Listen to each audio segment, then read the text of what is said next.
So thank you so much to Spectrum News, the Cable Center, Warner Brothers, Discovery, and Gabelli School of Business. Thank you guys so much. We are grateful to be back in person after 2 long years. We are celebrating this year 10 years of hard work and gratitude and a lot of success. So that's very exciting for us. We just launched a Hall of Fame within our organization. So today you'll see a couple of amazing people get inducted to our ODI Hall of Fame. And I'd like to introduce you to my partner and good friend, Evan Shapiro.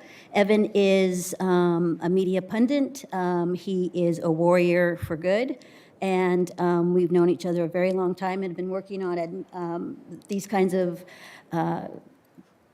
organizations and great conferences for a long time. And so he's like my brother from another mother. But he's also an adjunct professor here at Fordham, Gabelli School of Business, and he's also an adjunct professor over at NYU. So everyone, he's also your host for today. So please welcome Evan Shapiro. Hi, everybody. So this is actually our 10th anniversary conference. We did it a couple years in virtually, and we rebranded this year from one day immersion, which is what this day used to be called, to one diverse industry, to recognize, frankly, the work that we've already been doing, which is helping people from really diverse backgrounds come together and meet powerful people in media and learn how to get into it. And so that's what this day is about. Thanks for celebrating our 10th anniversary. I want to thank our board members, Michael Smith, Craig Parks, Zenita Henderson, Lirina Anelik, Allison Hellman, Robert Miner, Bazena Mrzejewski. Is that close enough? Yes, close. Okay, who's responsible for bringing this to Fordham University for us. Thank you so much, and is actually my overseer as a professor here. Paul Bukowski, who's here and has been helping out in media all year. He's our head of content. But then also, most especially, Fordham University for hosting us, and Dolly, my partner for 10 years now, for leading us. This day is about asking questions. It's about you asking questions to the leaders of our industry of how to get into it and, frankly, how to evolve it, because if you look at the media industry right now, it's a little chaotic. And it could use a kick in the ass, and new points of view and new people are just that kick in the ass to get. So don't just ask the questions of how to get into the industry, but how you might actually be able to help. And a lot of the leaders who come here today come here for reverse mentorship. They come here to hear from you, to ask you questions on how you consume content and where you're going to get your news in the next generation of content distribution.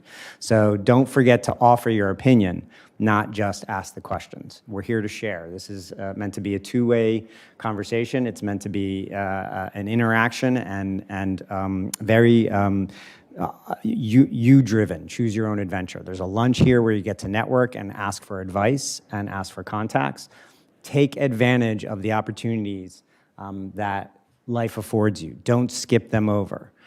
We heard from a great speaker from Spectrum earlier today who told us you have to grab those opportunities and create them. So being here today was step one.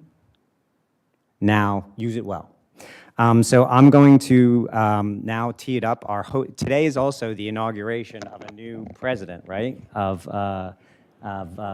Yeah, so I'm gonna, you want to introduce the tape, or did you want me to introduce the tape? I will introduce the tape. Okay, so I'm gonna bring to the podium now our host, Bazena, who also is the reason we're here today, who's gonna introduce someone from the university to say hello. Thank you, Evan. I have to say I am not guilty of bringing you here. The reason why we do here is because of you. Okay, and one day immersion, now one diverse industry, has been created by Dolly, also to create opportunities for you as students. So it's an absolute pleasure for me that you come to Fordham and spend time with us discussing those matters of media. But also, there's many students here. First of all, student stars. I want to. Not only you have to ask them questions, but I would like that we give a big shout out because they work very hard with us all the time. So student stars. The other part from Fordham is there's many of you who are from Fordham and many who are not from Fordham, correct? It's hard to see who is who. So I would like to first, all the Fordham folks, hand a hand up. And those not Fordham, if you could look around, and then pick one person and soon please introduce yourself, okay? And Fordham, please welcome them personally, each person who comes to us to be part of the conversation. And finally, today I will be only very short because we have first female president of Jesuit University starting at this day today. So I have to go to another campus, but we also have a new dean who prepared pre-recorded remarks for you. So I want to introduce Dr. Lerza Aksoy, our interim dean of Gabelli School of Business. And with that, I think we will start the show. So thank you, and once again, welcome to Fordham. I want to extend a warm Fordham welcome to each of you, and thank you for joining us at the 10th annual One Diverse Industry Conference. Fordham University's Gabelli School of Business is delighted to partner with One Diverse Industry on this important event. This year's conference is entitled Celebrating Diverse Paths, Charting a Course in Media, Tech, and Entertainment. And as this title suggests, we believe passionately that diversity is a cause worth celebrating. It strengthens us, and it reflects the values of responsible business leadership that we at the Gabelli School hold dear. Without question, we still have much to do regarding diversity in media, entertainment, and tech. But to share a favorite quote from Dr. Martin Luther King, "The arc of the moral universe is long, but it bends towards justice." The needed changes we believe in may take time, but they will happen. And the purpose of this conference is to celebrate the achievements that have been made and to help chart a path forward. Today, we will hear from an incredible group of leaders who are working to bend the arc. I hope that hearing from them makes you hopeful for the future and inspires you to work for a more diverse media, entertainment, and tech industry. Thank you again, and I wish you a wonderful conference.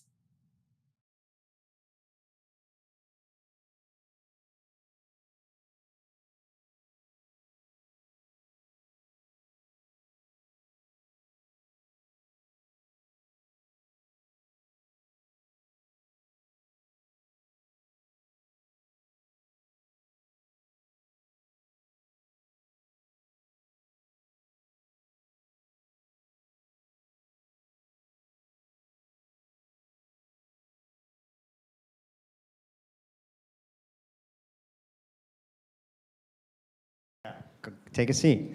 First of all, thank you for flying in from Portland, Oregon. Well, thank you for having me. For doing that. I once produced a show called Portlandia there for a couple of years. Yeah. So it's one of my favorite towns. Who here owns a piece of Nike garb somewhere in their closet? Yes, that's so what I wanna 100% adoption in the. So you're done. Yeah, my work's done. Right? Thank you. Like when you have a brand that has 100% brand recognition, what does the global brand director for a brand like that do?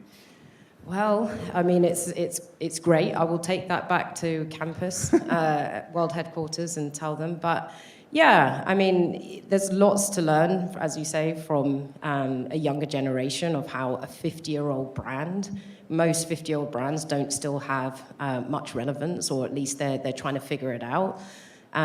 Still trying to, figure out how to be relevant to a new generation and take all of that inspiration, all of that heritage, all of that legacy, and just keep evolving and being a brand that's at the forefront of everything. So yeah, I mean, it's great to see that, and you would want, and what I'm working on with our clients at Wieden & Kennedy is that, in the next 50 years, that we could come back and there would still be the same amount of people that would say they still wear Nike, and more importantly than that, still have a connection to the brand. They still understand what it means and what it represents to wear Nike and to believe in, just do it and everything else that we've said over the years. So just do it. I mean, Wieden & Kennedy, they wrote that piece of copy. Dan Wieden, who just passed actually a couple weeks ago, wrote that piece of copy. Mm-hmm. And you would argue that the agency is as responsible for who Nike is today as Nike is, yeah? Yeah, absolutely. So Yeah. again, I'm gonna dig a little deeper. When you wake up every morning, what does a day look like for? I mean, I think we understand the kind of global idea or concept of brand, Yeah. but I don't think a lot of us understand what the day-to-day knitting of making a brand and keeping a brand alive Yeah. like that entails. Yeah. So my role as the global brand director is, I have a direct relationship with the global teams at Nike that are defining and driving the brand. I also have a responsibility to oversee all the work and the relationships that are happening across our networks, across our network in the cities around the world where Wieden & Kennedy is. So, we spend a lot of time being inside the business of Nike and really understanding their audience, their challenges. They are one of the, kind of world's leading brand, but that doesn't come without challenges and things that kind of work against them at times, competitors, things that are going on in culture, et cetera, et cetera. So we spend a lot of time with our clients getting inside of those problems, really understanding the audience. And one thing at Wieden & Kennedy that we, feels very unique to the way we think about the world is we start with the consumer. We start with people. We don't even really like to call them consumers, with the humans. And that's our role as the agency, is to bring that perspective to Nike continuously. What's happening in the world, what's happening in culture, what's happening in sport, what's happening in the world of the athletes. We're in a time post-pandemic, post-lockdown, where a lot of people have lost their connection with sport, and therefore that starts to erode connection with a brand like Nike, which should be at the center of everything they do, not just, the style and the street cred and all of that kind of stuff. So we spend a lot of time listening to Nike, and then they come to us with very specific briefs. Sometimes they're driven by product, sometimes they're driven by athlete, by moments. And then we spend a lot of time figuring out how to kind of have the greatest amount of success by really connecting with the people who Nike want to ultimately sell their products to, but also, create a connection with them in their lives. It's not really an advertising assignment. I mean, not the way that your agency. So Wieden & Kennedy is, I think, the last great, truly independent ad agency on the face of the earth, right? I would say so. Not owned by a major holding company, and it's actually Wieden and Kennedy, the two guys, basically said you can't sell controlling interest to a holding company, right? That's a pretty unusual thing. Yeah. The approach to advertising is also very different from the rest of the industry. It's much more holistic than it is about media or specific focus groups or things like that. Can you talk about what the approach is? Yeah, I mean, I'm a fanboy of the agency, have been for a long, long time. So the agency not only created Just Do It, but also all the Sports Center ads you've ever seen and a bunch of other really great stuff. There is a definite approach both to the overall oeuvre of advertising, but then also how you hire people, which I'll get to in a second. But start with the approach. Yeah, the approach is, I mean, it starts with, like I said, like people, culture. That's the thing that's really important to us. And the beginning of that is trying to get to a truth, like an insight that feels really true and kind of indisputable to how humans and people show up in their lives and what, the role of culture and all of that. So a lot of agencies, and I've worked in other agencies aside from Wieden & Kennedy, you might start with the business problem and then what that drives, and how you get to results business-wise. And of course, we're here in a game where, like, the world's biggest brands, they're here to also drive their business, but it's often not our only starting place. And the great thing that Wieden and Kennedy, Dan and Dave, set up was a place where people can come to work and bring all of their voice, all of their points of view, everything that forms them, and bring it into a place where that drives the work. So one thing you'll see about the work from Wieden & Kennedy is there was always a very clear point of view on the world. And that doesn't necessarily have to be that it's heavy or earnest, or, it can be, incredibly fun. Like, you may see some of the McDonald's work that's coming out of our New York office. born out of an insight that McDonald's, people who love McDonald's are the deepest fan of McDonald's. So play with that. From a Nike perspective, it's about reaching that level of your own human potential. And if you have a body, you're an athlete. So treat everybody who is entering into our space of the brand as an athlete, and that be your starting point.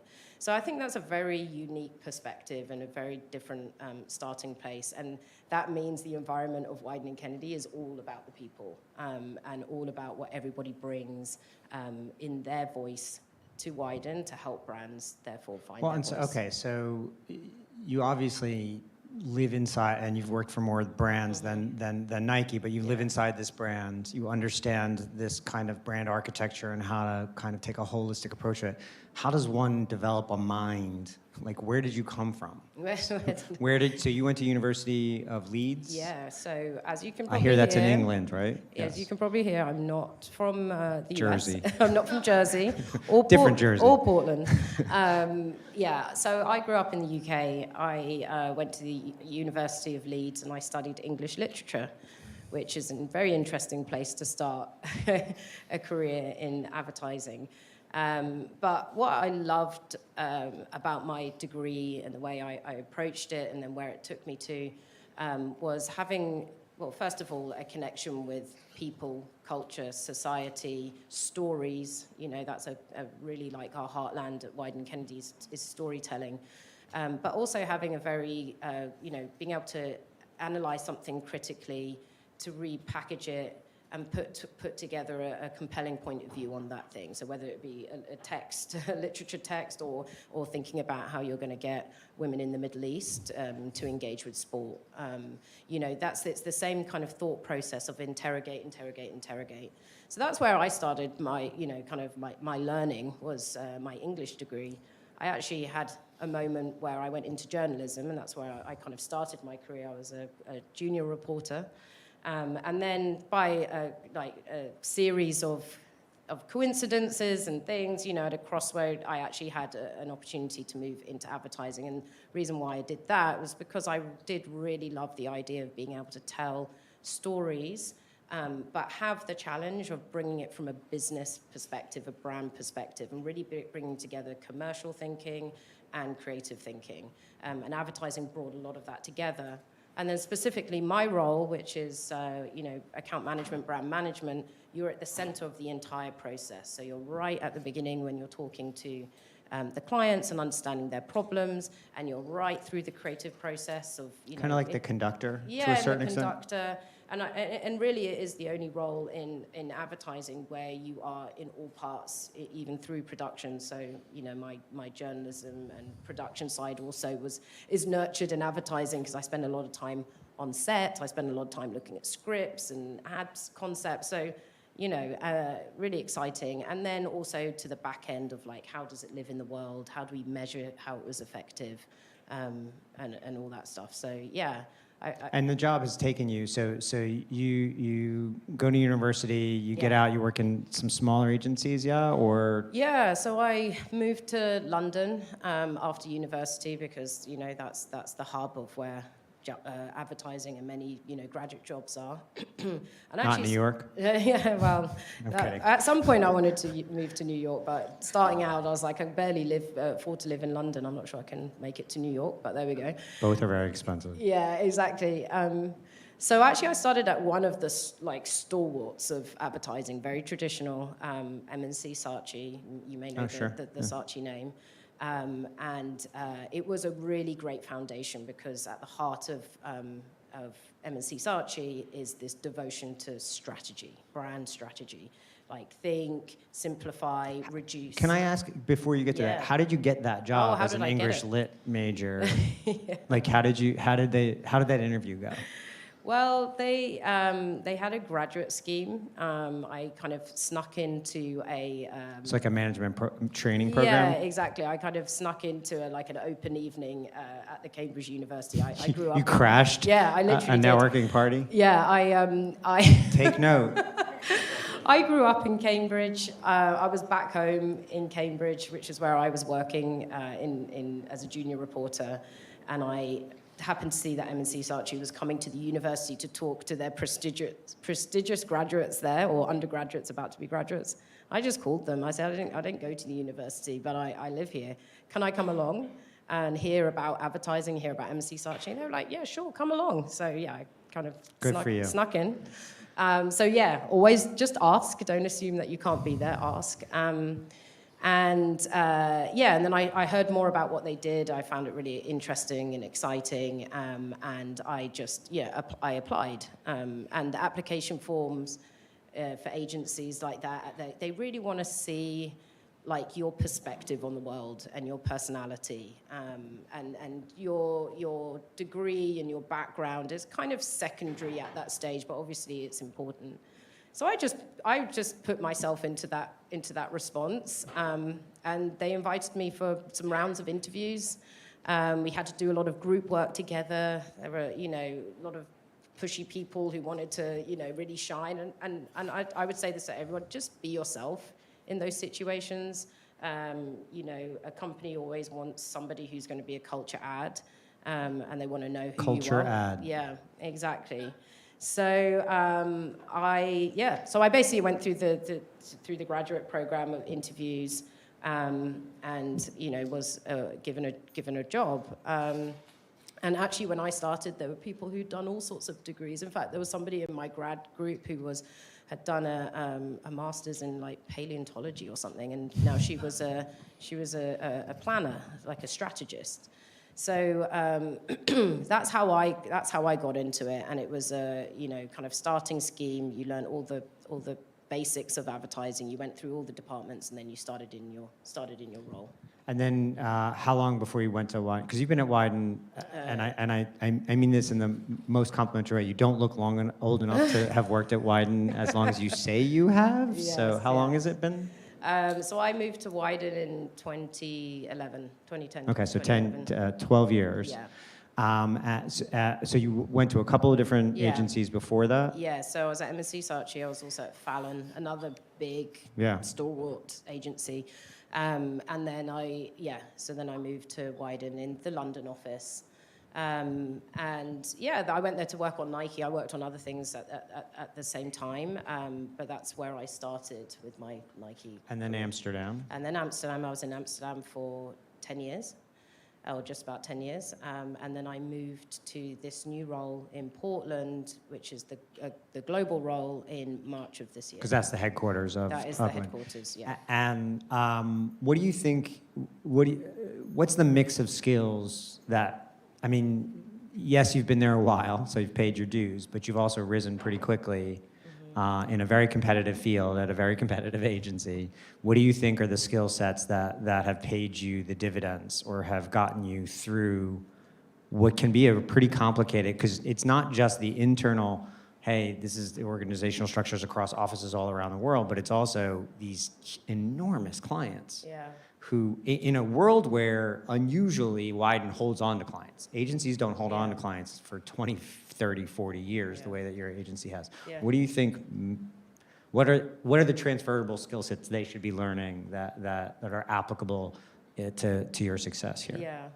Yeah, I mean, to my role specifically, but actually all roles, I would say, in advertising, you've got to have a really keen eye for an ear for like how brands and businesses work. Yes, it's a very creative environment, but you've got to be like attuned to that and find it you've got to be passionate about it. So whilst you're passionate about brands and business, often when I'm hiring people and talking to people, I don't want people that only just know brands and business. You've got to know the world. You've got to have a really keen interest in culture, in people, in society. And that's what I've always had. That's like where my degree took me. That's where my personal life takes me, what I find really interesting. And then having a really clear point of view on it. And it doesn't have to be the same as everybody else's. In fact, we don't want a homogenous group of people that all just think exactly the same. So feeling very confident in your point of view, feeling very confident in your perspective, and bringing that in the mix. But also having those kind of soft skills to kind of be able to bring that out of other people and mold it all together so it comes together as one piece. So, you know, experience working in a team, being very team focused, especially at somewhere like Wieden and Kennedy. There's this amazing analogy that Dan would always talk about. We're a slime mold. So a slime mold is an organism that's made up of lots of different individual things, and it takes shape and it moves kind of like as independent things, but also as one mass. So, and that, yeah, if you're ever in Wieden and Kennedy, that is the password for the Wi-Fi, by the way. Slime mold. Yeah. Speaking of Dan, he once said, and I want to ask about this, this is about who they hire and how they hire. We need to get kids who have no idea what we do. We need to open the doors wide and let them in. There are many undiscovered voices out there, voices that against all odds can rise up and enrich this culture and perhaps change the very nature of the marketplace for the better. And you look at the Nike advertising over the years, I mean, courting controversy in many ways, and that you can see what he means by that. Yeah. To this audience, what does that mean to someone from, you know, who's just graduating from undergrad or coming out of grad school? Like, what do you walk in and say? You say, hey, I'm here and I have no idea what you do? Like, well, what is the... Yeah, I mean... And how do you mold someone into a slime mold who has no idea what you do? Another great thing that is one of our like Wiedenisms is walking stupid, which basically means walk in with no preconceptions, walk in open-minded, and just, you know, be able to absorb and learn. And I would say that's probably gotten me a long way.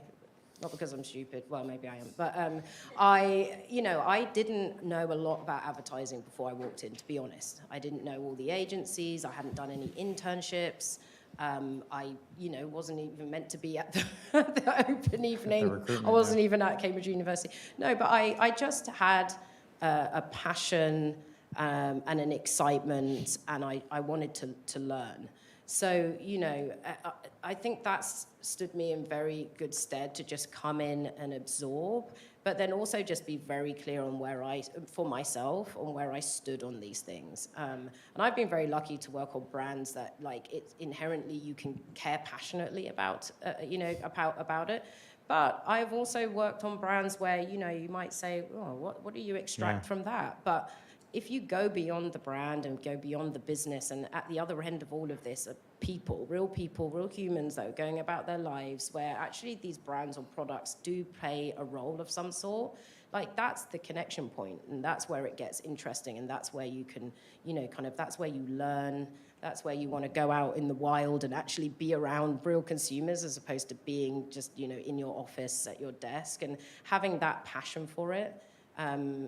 Will take you all sorts of places, and my work, I've worked in markets where I've never been to before, and made some of my most favorite work in Russia or Middle East, and the process has been incredible because I've had to walk in stupid and say, I don't know anything about this, but I'm going to learn, and then I'm going to synthesize, and then I'm going to put that back out. It's the best way to avoid huge mistakes is to ask questions first. How am I doing on time? 10 minutes. Does anybody have any questions? Let's throw it open to questions. I have a couple of follow-up questions myself. Jennifer? Yes. So I recently, like yesterday, I bought the Billie Eilish Nike collab hoodie. Well done. That kind of, again, personifies the cultural, Yeah. So my question is, when you're designing a campaign, how do you do brand collaborations? Like, how do they work? And how do you make sure the artist and brand are satisfied with their portrayal in the ads? Yeah, that's a really good question. I mean, a lot of the collaborations may start from Nike, like they might have been working on this a long time before they come to us. Sometimes, actually, there might be collaborations that come out of the work that we do, or bringing together a kind of a moment or a product or something with somebody external to Nike to create something that feels really culturally relevant. And then I think for any collaboration to feel really cool, and it's got to feel really authentic. So on a very practical level, you might just spend a lot of time talking to the person who's behind the collaboration, and understanding what drives them, how they see the world, why they're involved in this, and how they've created the product together with Nike. And then the communications you create around that should reflect that. And I'd say it's no different to kind of working on any other piece. You want to be talking to the people that ultimately this is going to reach, or you're kind of co-creating it with. But yeah, Nike do have an amazing heritage of these collaborations and working with other creators. So that stuff comes pretty easily within the kind of dynamic of Nike, but you've always got to go to the thing that feels the most authentic at the core of it, and also for the audience that are going to connect with it first. You're bringing together two worlds, Billie Eilish's audience and Nike's audience, and there's going to be some sort of crossover in the middle, and that's the space where you spend most of your time thinking about and engaging. And I think it's interesting. How did you hear about the collab? Where did you first hear about it? I'm on Billie Eilish's email list, so Right. I'm part of So completely unpaid media. Yeah. the intersection of being a Nike fan and being Yeah. part of Billie. Yeah. And I think it shows, the authenticness of that, or the authenticity of that, didn't require a media buy Yes. to work. You know what I Yeah. mean? And I think, that's a major part of it. If this stuff feels right, you don't have to work hard to get that message out there. The people you're creating it for should take that and run with it, and maybe repurpose it and kind of spread it in different ways. So that's when it feels really great, is when you're moving from a place where you're having to pay to get this in front of people, and then you move into a space called earned media, where people are kind of distributing it for you because it resonates so well with them. Yeah, it's what we call the network effect. Suddenly the consumer starts doing your marketing for you. There was another question over here, I think. Yep, go ahead.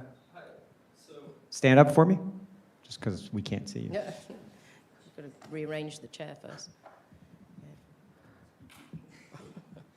so you talk a lot about just getting to know people, their truths. Yeah. You also mentioned going out into the wild. I was wondering if you had any personal experience that was best for doing that, just finding their truths. Yeah, so when I worked in Amsterdam, we worked across EMEA, so Europe, Middle East, and Africa. So there were a lot of territories there, a lot of markets that we were making work for that either didn't come from or had never been to.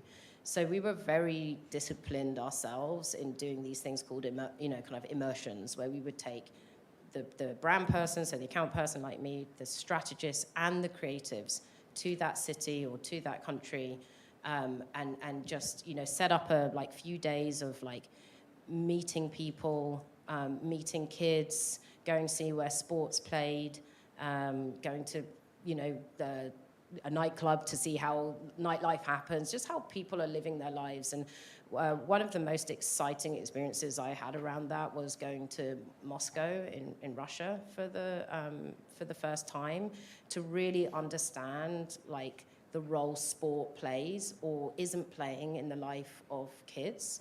And really understanding the Russian, psyche and young psyche in a really interesting time. The first time we did it was before the Russian Winter Olympics in Sochi in 2014. So we were going there 2013, 2014. And the first time, Russia is hosting a major sporting event and speaking, therefore, to the world. And seeing how that felt for young people. And what is it they would want to say? So we spent a lot of time there. It was very unfamiliar at first, and then you start to get to know a city and a group of people and a generation in a very new way, and very unexpected, and it was really exciting. And the work we made for it, actually, one of the comments on YouTube that we, put in a lot of presentations to say, hey, didn't we do well, was, something along the lines of when an American company can speak to your Russianness better than any Russian company has ever. And you think, well, I mean, that's the highest level of praise, right? It's it felt like we had written this from Russia for Russia, for Russians. And that was because we spent a lot of time there before we even put pen to paper to kind of understand what we would want to say.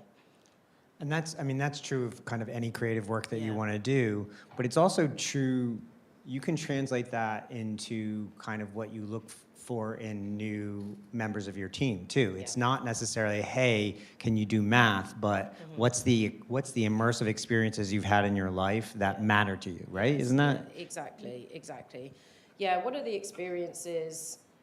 What do you want to say? What are you passionate about? What's the weird thing that you love that is going to excite everybody else, that, you know, is going to mesh really well with something somebody else loves? We've got somebody on our team at the moment who is determined to, you know, crack a pickleball brief for Nike because they're so passionate about it, and there's something really interesting. Nike doesn't have a pickleball strategy yet? No, it's coming, but Sure. they are actually... Because it's literally everywhere. It is now. everywhere, and they are somewhere. They are starting to sponsor. Who's some the things Michael in Jordan there. of pickleball? Exactly. We'll find out in a year's time.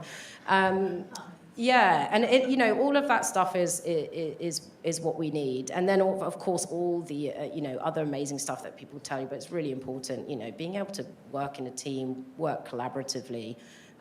You know, this level of dedication to what you're doing. So that's, you know, that's what we're looking for. But it is a life lesson, which is, it's great to have work experiences. It's also really good to have life experiences, and those are the things that make you contextually interesting as a culture ad, as you said earlier. You know, it's not just, did you check the box at school, but are you checking the box outside of school in life? Are you taking experiences? Are you betting on yourself? Are you investing in yourself? Yeah, totally. Yeah. How do you lead a team across a globe of different disciplines and different backgrounds? Do you know what I mean? Like from an iPhone? Yeah, exactly. A lot of Zoom, a lot of time zones. Yeah, you've got to have a really clear vision of what collectively we're driving towards, and I think that's the same for anyone leading any kind of organization. And we talk about our Nike network as like the equivalent of another office. You know, I have like 70 people on our team just in Portland, and then you've got the rest of right. How many people do you manage in your org? Yeah, directly managing my my account team in Portland is like 10, 12 people. Right. And then you've got all the account teams in the 8 different offices. So it starts to build, and then I, you know, kind of like dotted line to all the other. Right, so it's other a disciplines. big matrix, right? Yes, exactly. So, you know. I get anxious just thinking about it. Yeah. I spend a lot of time having really great conversations with people, like the people around the network. And because we're an independent agency, it's not this big hulking machine. There's not a big bureaucracy. Exactly, it's not a big bureaucracy. We're all very close. People have traveled around the network as well. You know, I've done 3 offices. There are many people who've worked in a couple of different offices, and we might have crossed paths. So we feel very close in proximity, even though geographically we're all over. And yeah, just a lot of connection. And Nike operates obviously as a network. You know, they are connected to all of their hubs and all of their geos. And we got to do the same. And, you know, in global, we're coming up with big global ideas that then drive everything that happens around the network. So I've got to make sure I stay connected to the team so they understand the vision in which it's being developed, how they make that relevant in their markets for their audiences. So we spend a lot of time talking about the work, talking about challenges. How can we be one step ahead of Nike as well in their problems collectively? Is, you know, something that the value that we bring as Wieden & Kennedy. So yeah, it's, you know, just again, like in the same way you would try and create a proximity and team spirit with, if they were around me, it's trying to do the same. You clearly, I mean, you love what you do, yeah? I do, yeah. Because it doesn't sound like, I mean, as complicated as that sounds, you don't make it sound complicated, which is pretty interesting at the same time. I mean, you know, find something that you do feel passionate and excited about, and you wake up and you're like, I love these people, I love this company, I feel Picking a culture picking a culture is really important. Exactly. And I think pick a make sure that the company that you work for feels like it works for you culturally. It's very important. But I think also as you go into it, think about what you can bring to that culture. And if you feel like who you are and what you want to bring doesn't fit, then it's not a cultural fit. But Which is no one's to blame for that. no. If you're not a culture fit and they're not a fit for you, that's okay. Yeah. Move on. And I've worked at places where only one actually I've been where it just wasn't a cultural fit. I didn't feel like I could be myself. What I brought wasn't valued in the same way as other places. It wasn't as a kind of And I think nurturing. that's a pretty important lesson. Rather than edit yourself, Yeah. you chose to go somewhere else. Yeah. Exactly, and that takes some courage as well to admit that or think that didn't work out so well, but also take that experience and take it into the next thing and really think about what you've learned there and therefore what the next place should be and how you should feel there. And so I've been lucky enough, and that's why I've been at Wyden for so long, is because Forever. I feel forever is because I feel like I can be myself and I can show up and I can encourage everybody else to be themselves. There's no fit, and that makes it a very special place. What's fascinating is it's always been that way for as long as I can recall, and I'm super old. But now it seems like the rest of the culture is catching up to, you can't make people force themselves to change to be part of you. You have to adapt to the people itself. No. I think that's out of time. Thank you very much. Thank you for having me. Are you going to hang around for a little while? Thank you very much. I think we're going to move on. Thanks so much. You can just put that down. And I think I continue here by myself here. Great. We're going to take a quick picture.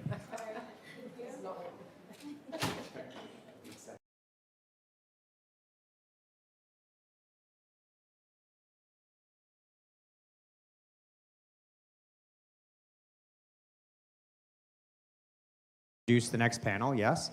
And I'm going to introduce the moderator of our panel, who I hope is here somewhere. Yes.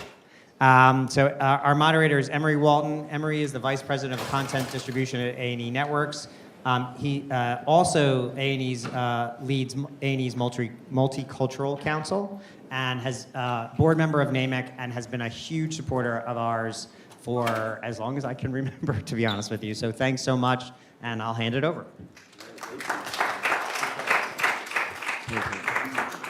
Y'all come join me.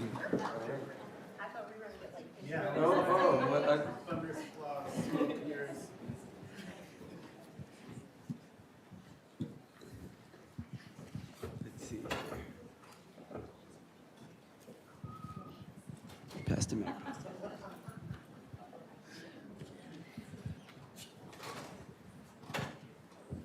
So are we on break or are we rolling into it? I'm good? Okay. All right. Well, good morning, everyone. It's a pleasure to be here. It's great to be back at ODI. As Evan mentioned, I've participated in this program probably for almost 10 years now since the start of it. And it's a real pleasure to be doing it again in person. We did the Zoom versions over the past few years. And I'm excited today because this is my first time moderating a panel on this topic. And we're going to be talking about the road to diversity and inclusion. And this esteemed panel here are the people who paved that road in their respective areas of the industry. So I'm very excited about the conversation we're going to have. Today. Oh, there we go. All right.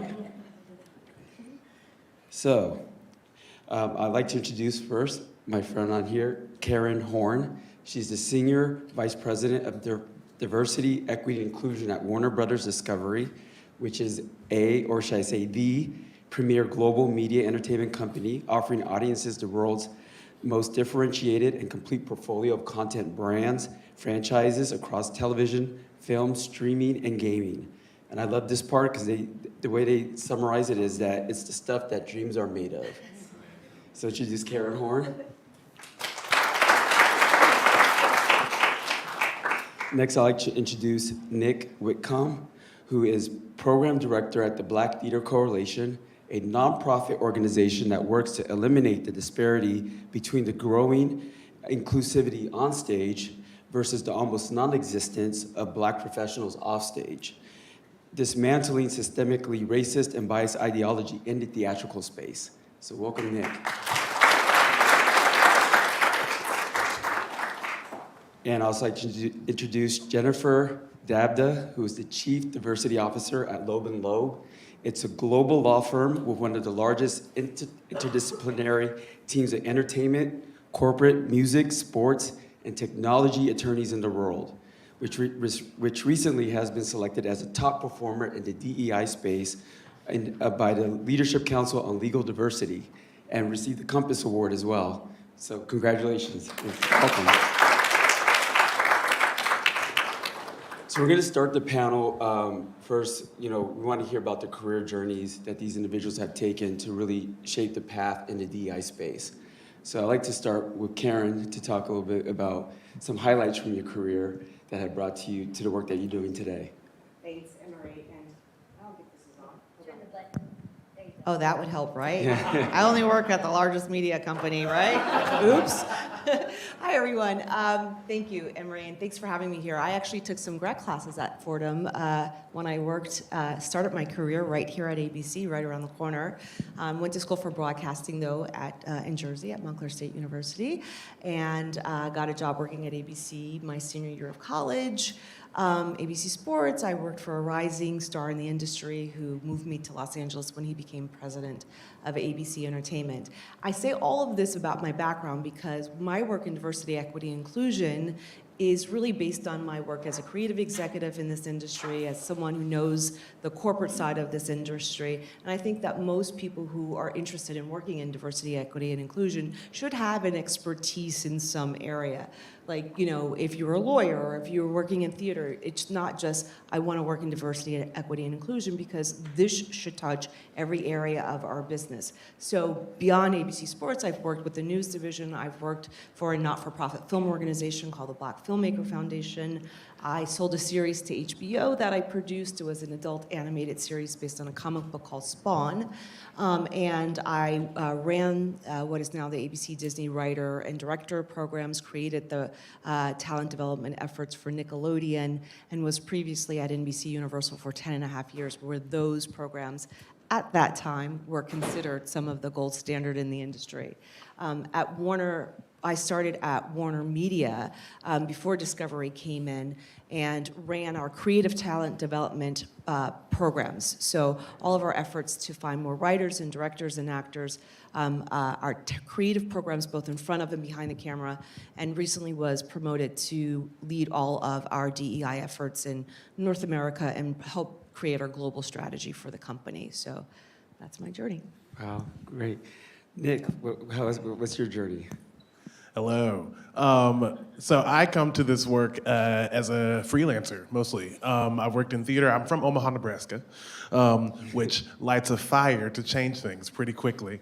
I started I started doing theater when I was 6, actually, and I was often the only, child of color, but really black person in a lot of those spaces. And so I didn't realize it then, but that was kind of the beginning of my I need to get more people in here. So I've been an actor, a director, a teaching artist, a producer, a casting director.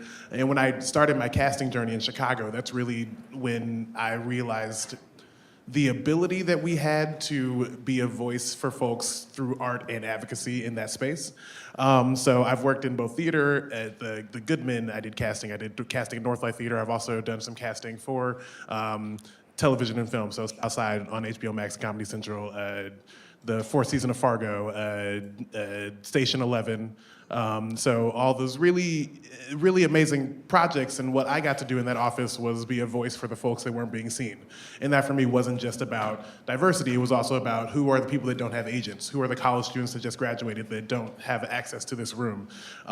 So my work kind of comes from a place of understanding the side of being a creative and knowing what it felt like for me to be in that space, and wanting to create a space that was inclusive of not just different cultures, but also diversity of thought and other types of exposure that we don't often think about when we have these conversations about DEI. It's just like, who is not in the room? Because I was often the only one in the room, and I wanted more people there. So that's where my nugget begins and how we got here. So That's great. And Jennifer, please share your experience as well. Yeah, thanks, Emery. And of course, I have to follow that. Fargo and Station 11. My story is not quite as interesting, but I grew up in New York. I'm from Queens, and I went to school here. I went to high school here, and then went to school in upstate New York College. It was Rensselaer Polytechnic Institute, and then went beyond that to the University of Chicago for law school. I came back to New York, couldn't shake it at that point. Came back and practiced for about 5 years in the bankruptcy group at Weil Gotshal in 2008, when the world seemed to be falling apart. Bankruptcy was a very interesting space to be in, one, because it was obviously incredibly busy, but two, because it was not a very diverse practice area. And as I grew more senior in my career there, I noticed I was the only woman and the only woman of color in most rooms. I was very involved in diversity efforts, and I really love what Karen said, that you need to develop a specialty before going into DEI work, because you need to understand the way the world works and the way different corporations and organizations work. And so while I was at my law firm, I was very involved in diversity, and I was able to parlay that into a position. I moved over to another law firm to work with former First Lady Diane Patrick. She was the former First Lady of Massachusetts, and I worked with her on DEI issues for another law firm. After that, a law firm in Los Angeles called me to ask me to come out and build their DEI effort, and the sunshine called me, so I moved out to Los Angeles. Since then, I moved to a larger law firm, which had a larger platform. It was a global firm called Sidley Austin, and I worked as their director for about 5 years. And then now I'm the Chief Diversity Officer at Loeb & Loeb. And it's been an interesting trajectory, because we've all seen this space sort of evolve and change over time, and adjusting and, again, understanding the way a firm works really shows your value and shows people that there is a way to progress in this field while also contributing to the bottom line and to the fabric of the firm. And I think that's a great segue into this conversation, because you see we have people from different professions that kind of intersect within the world of media. And when we're talking about diversity and inclusion, my experience is, depending on the organization you're in, and depending even on who you are and who you work with, there's a different point of view or even definition of what diversity, equity, and inclusion means. So I'd like to start with you again, Jennifer, and ask, how do you define diversity, equity, inclusion within your role at Loeb & Loeb? There's a couple of different ways. Looking at just the bare bones of the definition, diversity is numbers, identities, bringing in different identities, personalities, and perspectives, diversity of thought, as Nick had mentioned. Inclusion is making sure that people feel like they belong there, that they have a space for success. And then equity, I think equity is really where the rubber meets the road. I think that's where we are ensuring that there's fair access, opportunity, and advancement.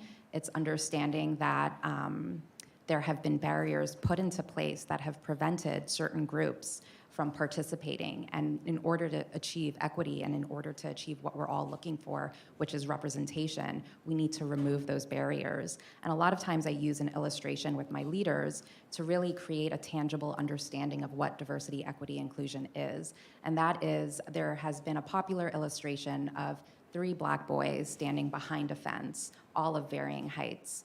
And they cannot see into the stadium because they're behind this fence. And initially, the thought was that equity was providing each of these boys with the same size box so that they can stand on it and look over the fence, not taking into consideration they're all of varying heights.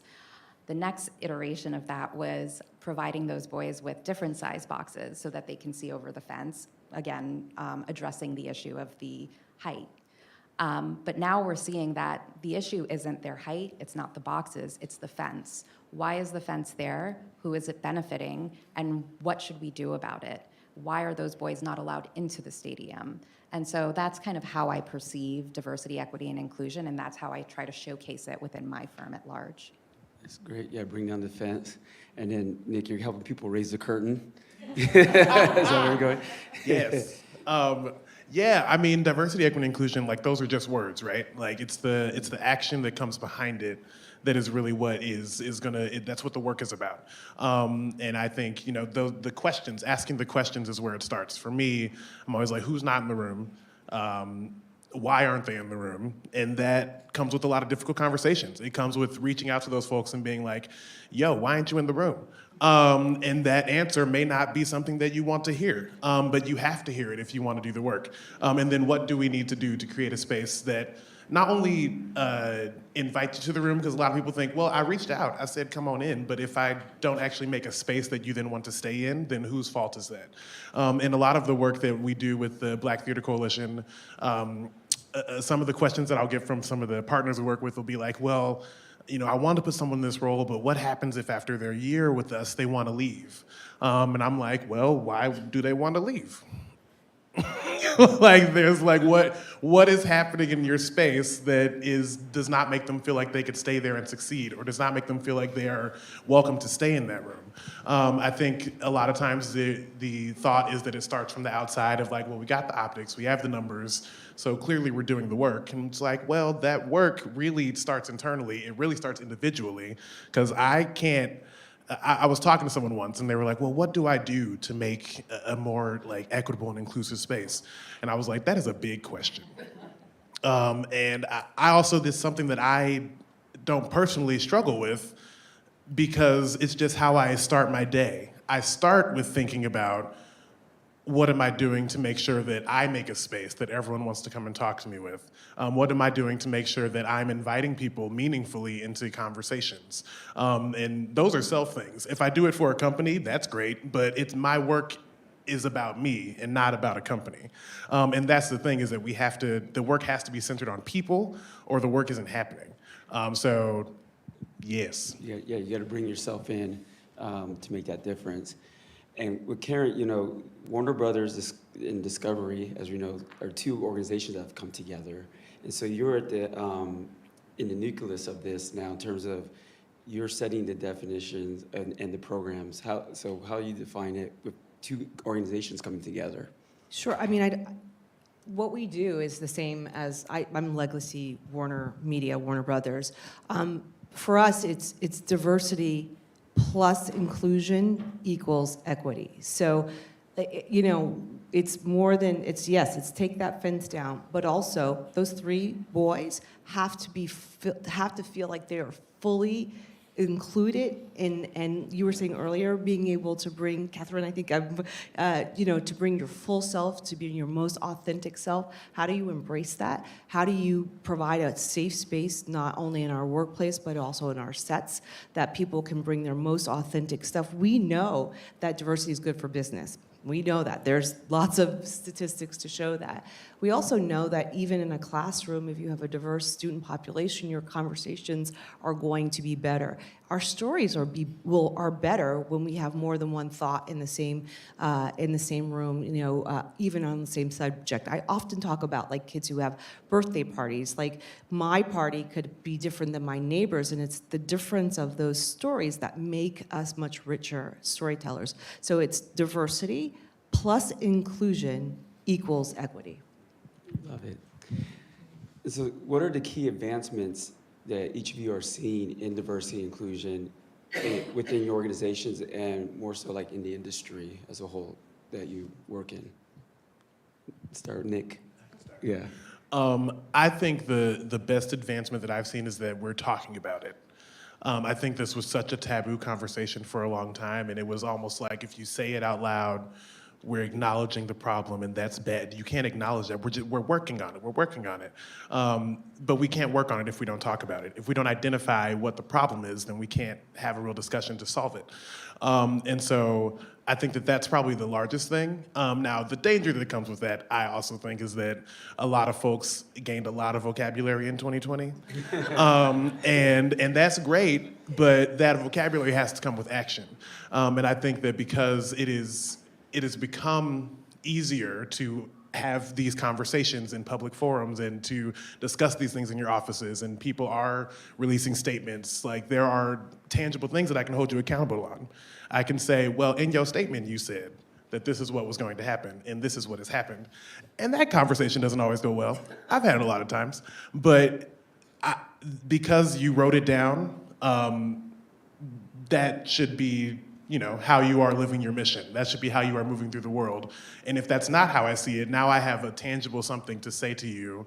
Well, this is what the work you said you were going to do. So like, where is the disconnect? Because this is what I'm not seeing. So I think the us being able to have the conversation is the biggest thing that I think has come out of, you know, all the work that's happened. And I'll piggyback there because I think that, you know, George Floyd's murder and the events afterwards have really opened the door, like you said, to a lot of conversation. But I think one of the biggest advancement in that is that, number one, we have to make sure that the burden is not on the burdened, right? So often it's the Black woman who has to talk about why this is bad, you know, and be responsible for making it better. I'm tired. You all heard that Black women are tired, folks. And so, like, that's number one. And then also, I think one of the best things that has happened since then is that hopefully we are creating safe spaces that our white colleagues can feel like this is a place where I can ask a question or even make an honest mistake without being canceled, because I want to be an ally. I want to help. I don't want the burden to be on the burdened. And I think that hopefully those advancements are really anything that we're doing now is beyond understanding that it's good for our business, because this is really not an industry that's about Black, yellow, or brown. It's about green. We all know that, right? So it's good for our business, and that we are creating safe spaces, not just for our diverse employees and talent, but also for our white colleagues as well. Yeah, and I like, you know, when you talk about safe space, I also like to include the concept of a brave space, because we have to be, you know, and I think it comes, like you said, it comes back on us. Like, we have to be brave, we have to show up, we have to be vulnerable. And so the power, it could be an imbalance because we're not the ones running the organizations and companies. And so, Jennifer, in your experience, how do you build the success, you know, the support from your leadership, and then measure the success in your organization? Yeah, I think there are a couple of components that go into that, and it leads to what Nick and Karen were saying. The way I start is community. It's ensuring that there is a safe space and a brave space, because if you don't have that community at the outset, having these conversations can go awry. These conversations are very divisive and can be very sensitive. So you want to make sure that people are connecting at the outset, so that when you do have these conversations, if something is said that is offensive, or if something has happened that, you know, is a little shaky, people are still in a place where they can forgive, learn, and then move on. And that's the goal. And then the second piece is education. I think education is incredibly important. As Nick mentioned, people have developed quite the vocabulary around DEI, and so we just want to show them how to appropriately use that vocabulary, and in what spaces can they use that vocabulary. And then the third piece for me is infrastructure. It's developing processes and systems and protocols that ensure that people of color, people from historically underrepresented groups, have the access, the opportunity to advancement. And so we are constantly measuring things. We're trying to figure out what is working, what is not, and we are able to pivot as we evaluate some of our systems. And the thing that I've seen traditionally with law firms is they have historically been white, and that's just the way that it's been. But now that we're inviting different voices into these conversations, that people are understanding the challenges and the opportunities that are available. They're also recognizing that what gets measured changes. And so DEI is not just a siloed department. I work with all of our leaders, including our training and development, our recruiting. I speak with my chairman once a week at least. I speak with our CEO very periodically. And so having those conversations is incredibly important, because it keeps these goals and these priorities top of mind. And do you feel that you have the power and the authority to make those changes? And they give you the keys and say, you know, that you get to hold them accountable, and they will. Absolutely. So when coming into this role, I knew that I didn't want to be a figurehead. I knew that I just didn't want to be complacent. I wanted to see endemic change. And so my firm has really empowered me to have these discussions, to be sitting in the rooms when we're talking about elevations to partnership or a management committee, when we're talking about attorneys who are experiencing challenges. I'm in those rooms. So one, I can explain their stories, and two, I can showcase why they may be experiencing some of those challenges. I'll give you an example. We had an associate who joined us in the pandemic. She was a Black woman, and she was with the firm for 9 months and not meeting the expectations. And it's very easy to write someone like that off, particularly in our remote space at the moment. But instead of doing that, I spoke with our chairman and just shared that women, particularly women of color, have the hardest times integrating into a new environment in the best of circumstances. So when you're looking at remote work, going into a recession, and all of the different challenges that we're facing, take that into consideration before making this assessment. I think the education part is so important, because I always say, like, if you want to change one thing, you set a goal. If you want to change things, you create a system. And so we are trying to change systemic racism that's not only in our industry, but is prevalent in our country. So how do you change that? But you create systems to change that. And so those systems are across the board at Warner Brothers Discovery as well. We look at our workforce and how people are matriculating, how people are, what's our retention rate. And then we talk about to our creative executives, how you can be the leaders in what you're doing. Intent versus impact and all of those things. We do a deep dive in there. What's an example of one of the programs you're most proud of right now that you've put together that's in play?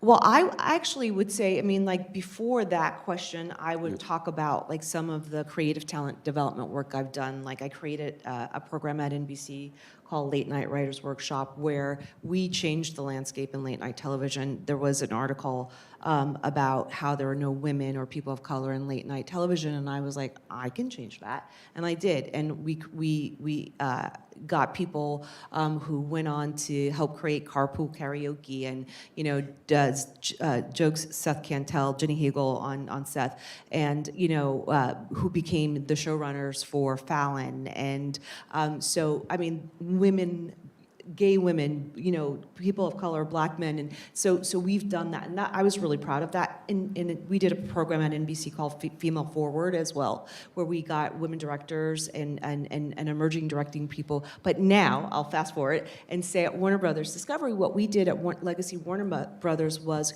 create something we call Pathway to Equity. So one of the things we know that a showrunner, when you become a showrunner, you also become a CEO of that show, which is managing probably 300 people. Most writers don't come into this industry to be CEOs. They come in to write their dreams and sit in the corner and write, but you don't. You have to be a business leader. And oftentimes that results in bad behavior on sets. So we, in our efforts to create new systems, put together a program where every new show, we work with the showrunners, where we talk about microaggressions, where we talk about biases, where we talk about how, not to call the only Black guy on the set Obama. Happened, true story. So those things that they just don't even think about. We do that. We've done that for our creative executives, and I'm really proud of that, because we're taking away the excuses or the reasons not to be fair and equitable in our company. That's great. And Nick, I know you're ready to jump in on that. Well, yeah, because I think that, especially in theater, is a big part of how we've gotten to where we are, and the systemic issues of race and race relations exist around the world. But I think so many folks did not come into this work thinking they'd be managing people, or especially in the theater industry, the industry came up around the art. The art was happening. They found there was a lot of money in it. People put money in it. And so it became a business. And so now they've hired all these people that now have a deeper understanding of what the work looks like and how you should create a space and all these things that they were not thinking about. And now they're just the CEO of managing people. And so much of the work is, just like you said, about creating systems and demonstrating how those systems change the way that the work happens. And yeah, I think so often there's this idea that when we come into these conversations that the assumption is that we're all coming at that everyone's bad and there's so much malice and everyone just wants to be terrible to everyone. I don't think that's the case. I really think that it is just that for so long things have gone one way or have looked a certain way and they don't know any better, but they've hired folks that do know better. And so it really is about taking the time to listen at no matter what level you are, and understanding that if there's a problem happening and I seem to be the only one that is moving in the opposite direction of that problem, I need to do some self-reflection. I need to open myself up and maybe, this happens to me too, decide what rooms do I not need to be in? Mm-hmm. What conversations do I need to step out of so that I can allow the progress to happen? And it's not that you don't want it to happen, you just may not know. And you just need to open your ears so you can listen to the folks around you that have a different lived experience or have been working and created a system that has created equity or moved the needle on diversity or whatever it is. Yes. All right. Yeah, you got it, yeah. So I'm gonna do a final question here, and the purpose why we're here is to, learn about careers and opportunities in the industry. And what we talked about today in terms of DEI, it has become an area of expertise, and it's a profession in industry. I would say it's a science. It's not just talk. It's not performative anymore in these organizations. So what is the advice, and I'll ask you, Jennifer, what is the advice that you give someone who wants to embark right out of school into a career focused in DEI work? I think there are a couple of things. I think, education is key, understanding the concepts behind DEI. I know that historically, there have been times when organizations will look at a diverse person and immediately say, this is our diversity person, not recognizing that there is an education, a steep education and learning curve that goes behind this. And I've said it before during this panel, I'll say it again. To Karen's point, I think developing an area of expertise and understanding the way organizations work.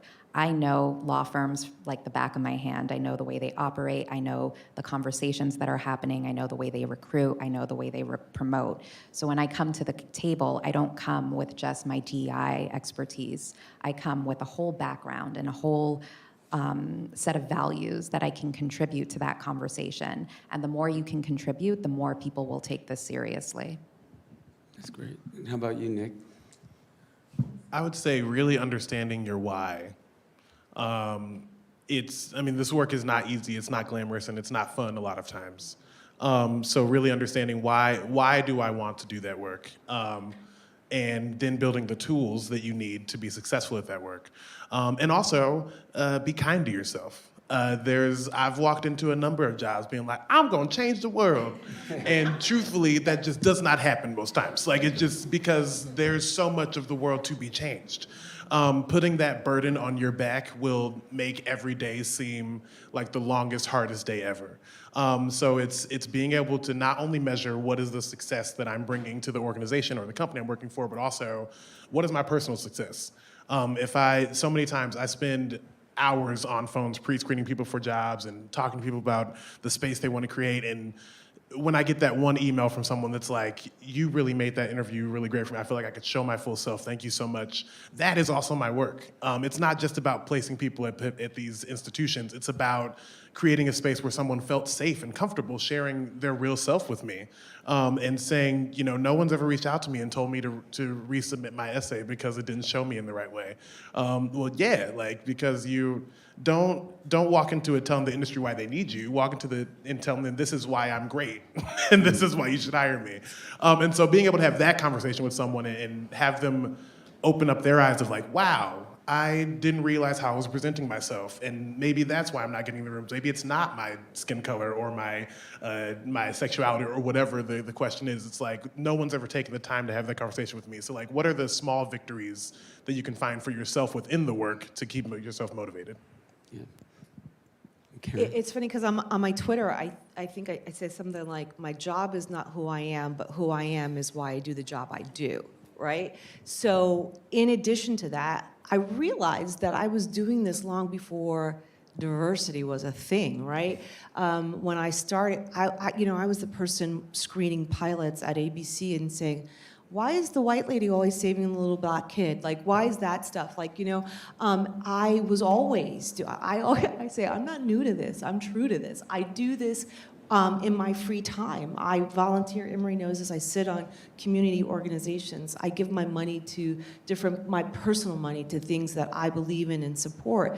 And I think that even if you're just breaking into this industry, like you said, Nick, actually ask yourself why do you want to do this, right? Because it's not easy. And people will mistake the fact that I am a 3-time Emmy Award-winning producer for the fact that I'm the diversity lady, right? But I do what I do well because I know how to talk to my show runners and my creative executives as well as to my CEO. So those things are really, really important to do and to learn, like what we were saying, like what's your expertise? What area do you want to work in? Do you want to work with advocacy groups? There's a place for you in our company to do that. Do you want to work in create? There's a place for you to do that at our company. So just really kind of, get your focus. And by the way, if you're just starting out, I will say to you, it doesn't have to stay the same always. I changed paths in my career a gazillion times before I got to where I am now. And I think that every single step of the way really helped me be the best prepared for where I am now. And Emery, Yeah. if I could say one last thing, I think also if you do go into this field, any field you go into, but particularly this field, take care of yourself because diversity is everywhere, and that's great. Issues of diversity, conversations around diversity, it is everywhere.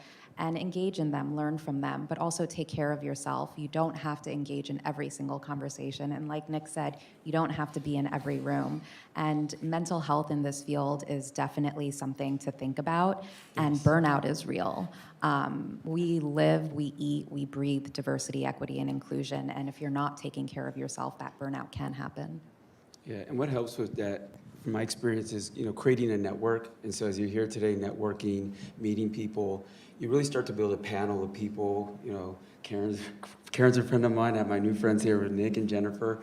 And you have people not just within your insular industry or organization that can really help you also navigate, get ideas, and share best practices on being effective in DEI.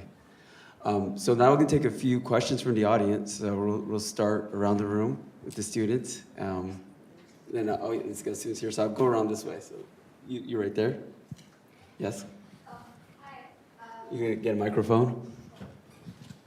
Hi. I'm an international student here at Fordham, and I'm genuinely curious, as you all leaders in the DEI space, what is the kind of state of Asians in the DEI conversations in the U.S.? Or I'm not sure if state is the right word, but what's going on with the conversations there for Asians? Thanks. I mean, I think everyone's a part of the same conversation, right? So, but specifically, like for me, like if there is, like in our systems, we measure, like, are Asian employees not being promoted as equally, or that's never the case actually, but is that, like we look at that. Also, if we're telling stories, do we have authentic representation in those rooms to tell those stories? Do we bring in experts to make sure that we're having those authentic representations and celebrate the stories equally? So we are also a global company, and so we have employees in our APAC regions, and so we have a diversity person, or we're looking for someone. If anyone moves to Singapore, we're looking for someone in our APAC region as well. So I think it is an inclusive look of all the employees that we have. Thank you. I'll just say we currently have a fellow on K-pop, which is opening on Broadway, and then there's, but in the theater, I think that there truly is some way that we need to go with the AAPI community. I think that there's Miss Saigon, there's King and I, like there are the shows that everyone knows, Allegiance, like that you can list off, but also Asian folks can also just be in shows. We don't have to create that space specifically for folks, and that exists for everyone. Not everyone wants to see a show that's just about either their trauma or the experience that people decide that they get to tell. And so organizations like APAC, which is a performance union for Asian Americans, is great. Theater Moo in Minnesota is doing fantastic work for APAC community. Mayi Theater here in New York. So there are more organizations that are sprouting that are allowing folks to tell their stories authentically. But I also think the next step of that is how do we, as you said, bring folks just into that journey together, and how do we start to break down the well, if you are Asian, you need to be in the Asian story, to just being like, you can just tell this story because it's a great story, and it's about human existence. Yeah. Thank you for the question. We'll go this way. The young lady here. Hello, my name is Anna Siraji. I'm a graduate student from Fordham State University. So my question is actually for you, Karen. So I know you mentioned something about creating a safe space. It's not just me. Okay. So I know you mentioned creating a safe space for even like white folks to be comfortable enough to ask questions and learn, not just about us like promoting like diversity and inclusion as Black folks. But I realized coming to the US to study as a Nigerian, we get like weird questions that we don't expect, like things like, do you speak English in Nigeria? Weird questions and stuff like that, which is quite offensive, to be fair, but with time we realize that these questions are actually genuine and a lot of people don't just know.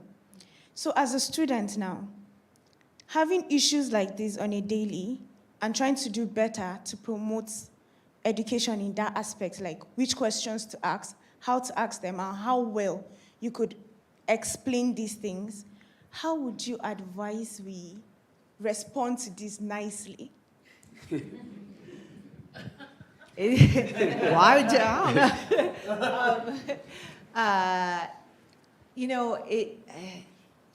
Kind of have to be real, right? Just be your, I'm like, just like, sometimes it's best to say, well, maybe that's not the best question to ask someone. I always try to teach people in the nicest possible way, without just outright saying, well, that was a stupid question. So but I try to teach them in the nicest possible way, because you don't want to, the first thing you don't want to do is have people shut down in front of you, because that's not gonna help. It's not gonna, no one's gonna learn from that.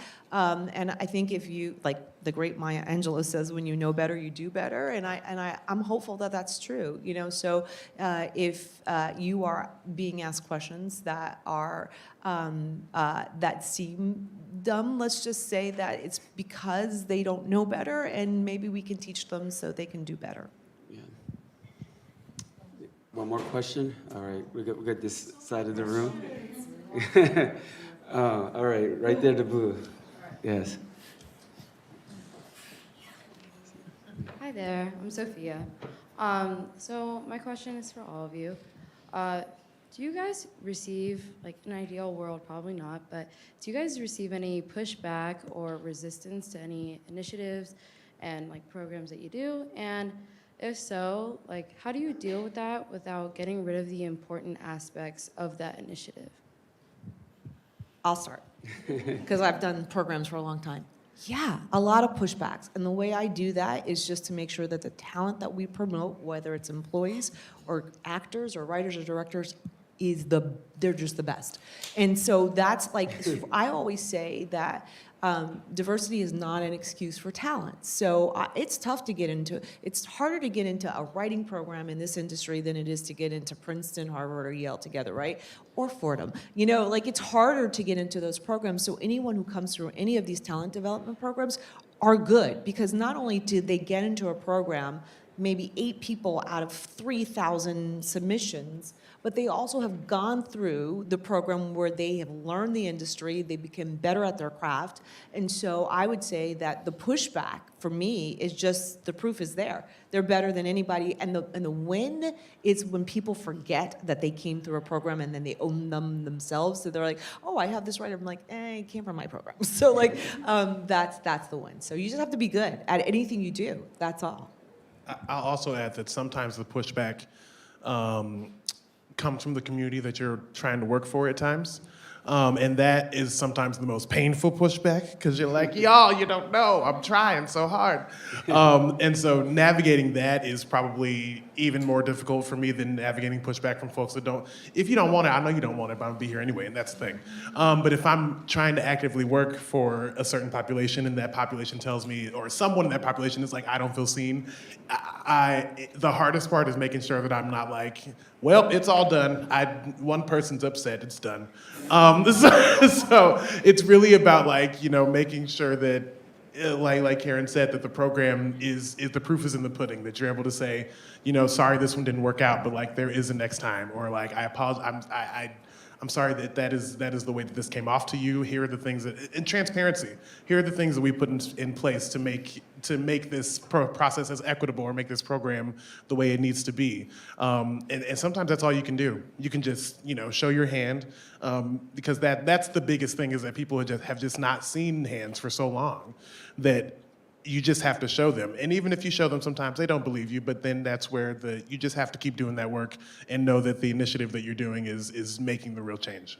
You, Jennifer. Yeah. I'll just add that this work is all relationship building, and I receive pushback every day. There's always going to be one who says, why do we need this? Why are we doing this? And my job is to break down those barriers. My job is to have those conversations and slowly but surely educate people and move them closer to the line, move them closer to where I am. So I think resilience is very important in this space, because you will receive pushback. But at the same time, if you have the right relationships and if you continuously build them, you're setting yourself up for success. Great.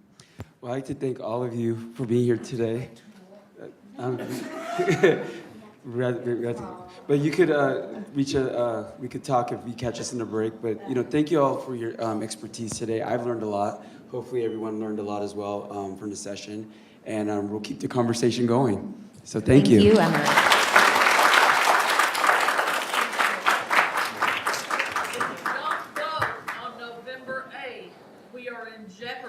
If you pan back, there's a lot bigger picture than just here. And the voices, did you hear the news last night? They were they're campaigning against the word woke. Yeah. Thank you. I'm just saying, we gotta vote.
And I wanted to mention that I thank you so much again for being here. I know there's a lot of New York students here, but I wanted to make special mention of the folks that got here from Bowling Green State University and from Montgomery County Community College and from Frostburg State University.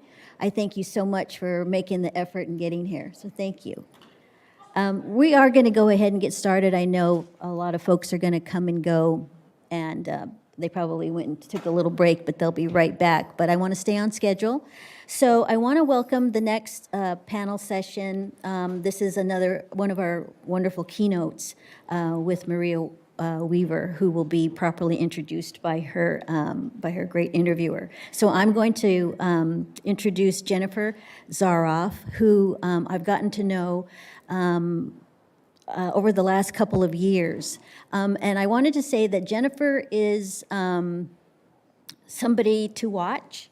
I find that she is a student, a recent MBA graduate from Pace University, who I have kept in touch with. We've kept in touch with each other over the last couple of years, and she's impressed me so much by just drive and commitment and intelligence and interested in getting into media, and to the fact that last year I asked her to help interview George Cheeks, who's the CBS CEO, and this year I thought she made a wonderful match for Maria, two Pace University graduates.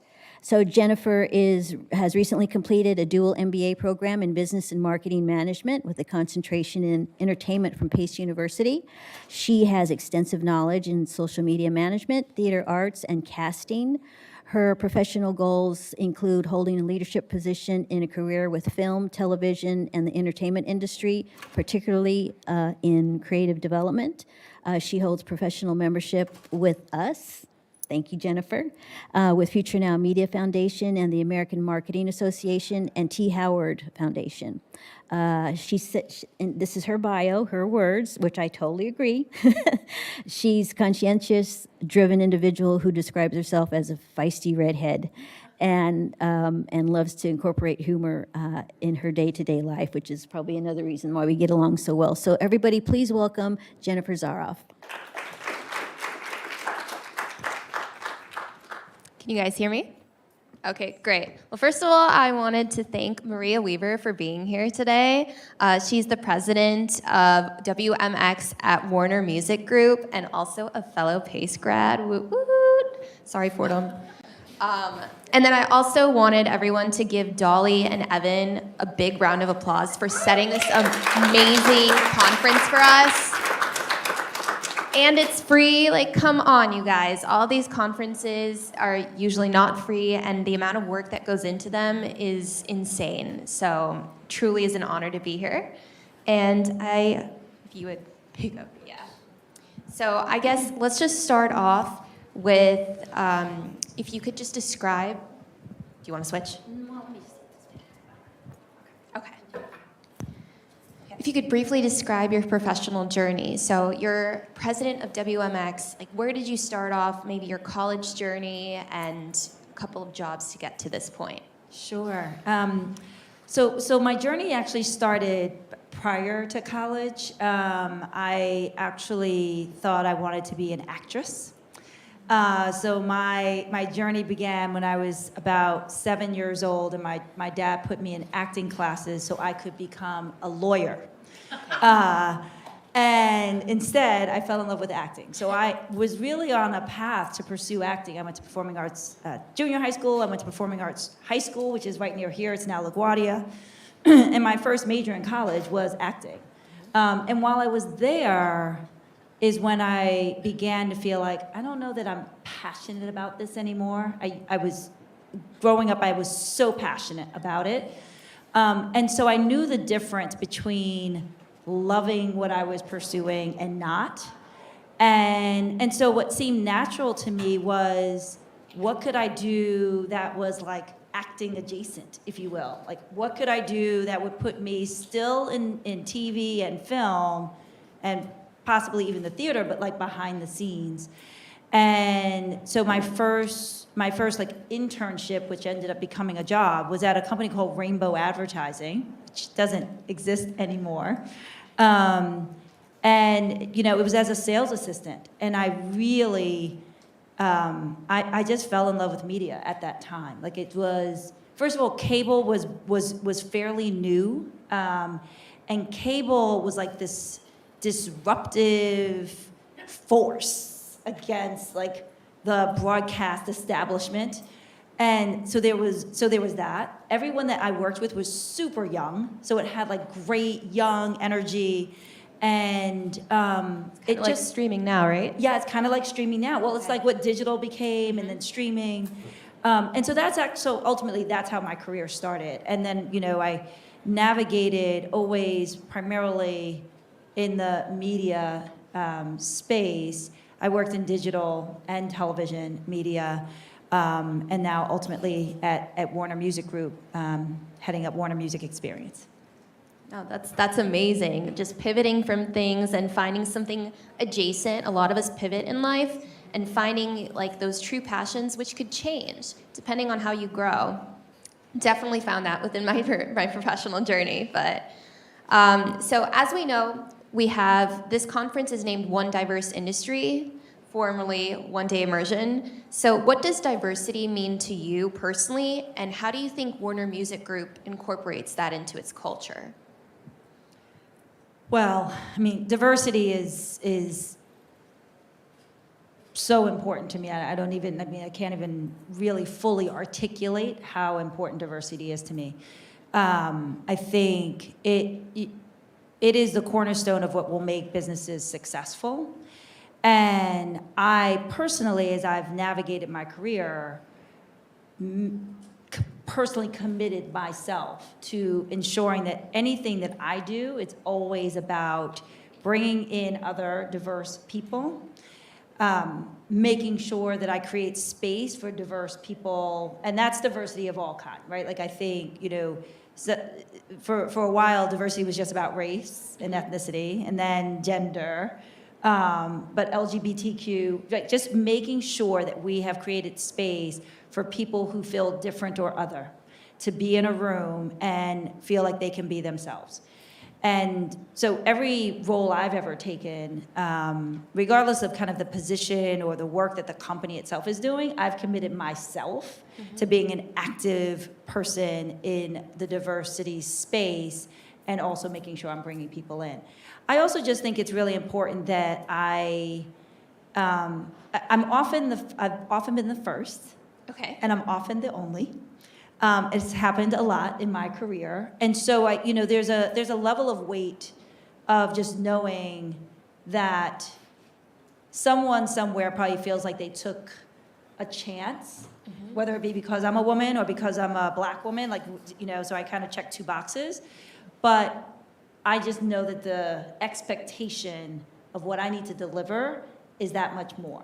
It's a lot of pressure. It is, but you know what? I feel like if I'm not okay taking on that pressure, I shouldn't take the role. Like I do feel really strongly about that. It almost disturbs me when someone takes on the role and doesn't want to do the whole you signed up for this job. I feel like I signed up for this, and I understand the responsibility. No, that definitely makes sense. Like some people don't necessarily, like we learned in the last panel, like you don't want to be that standard person that everyone's asking questions to.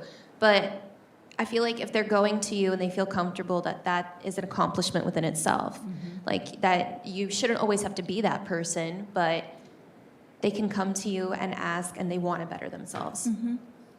So besides having the acting, did you ever have like a dream job, like an astronaut or something? Like in starting your career, do you think that aspects of being an actress goes into your role currently? Well, I think my parents would probably say acting is comparable to being an astronaut. So they weren't necessarily pleased that that's something I was pursuing. I think there are so many aspects and so many benefits from that training, if you will.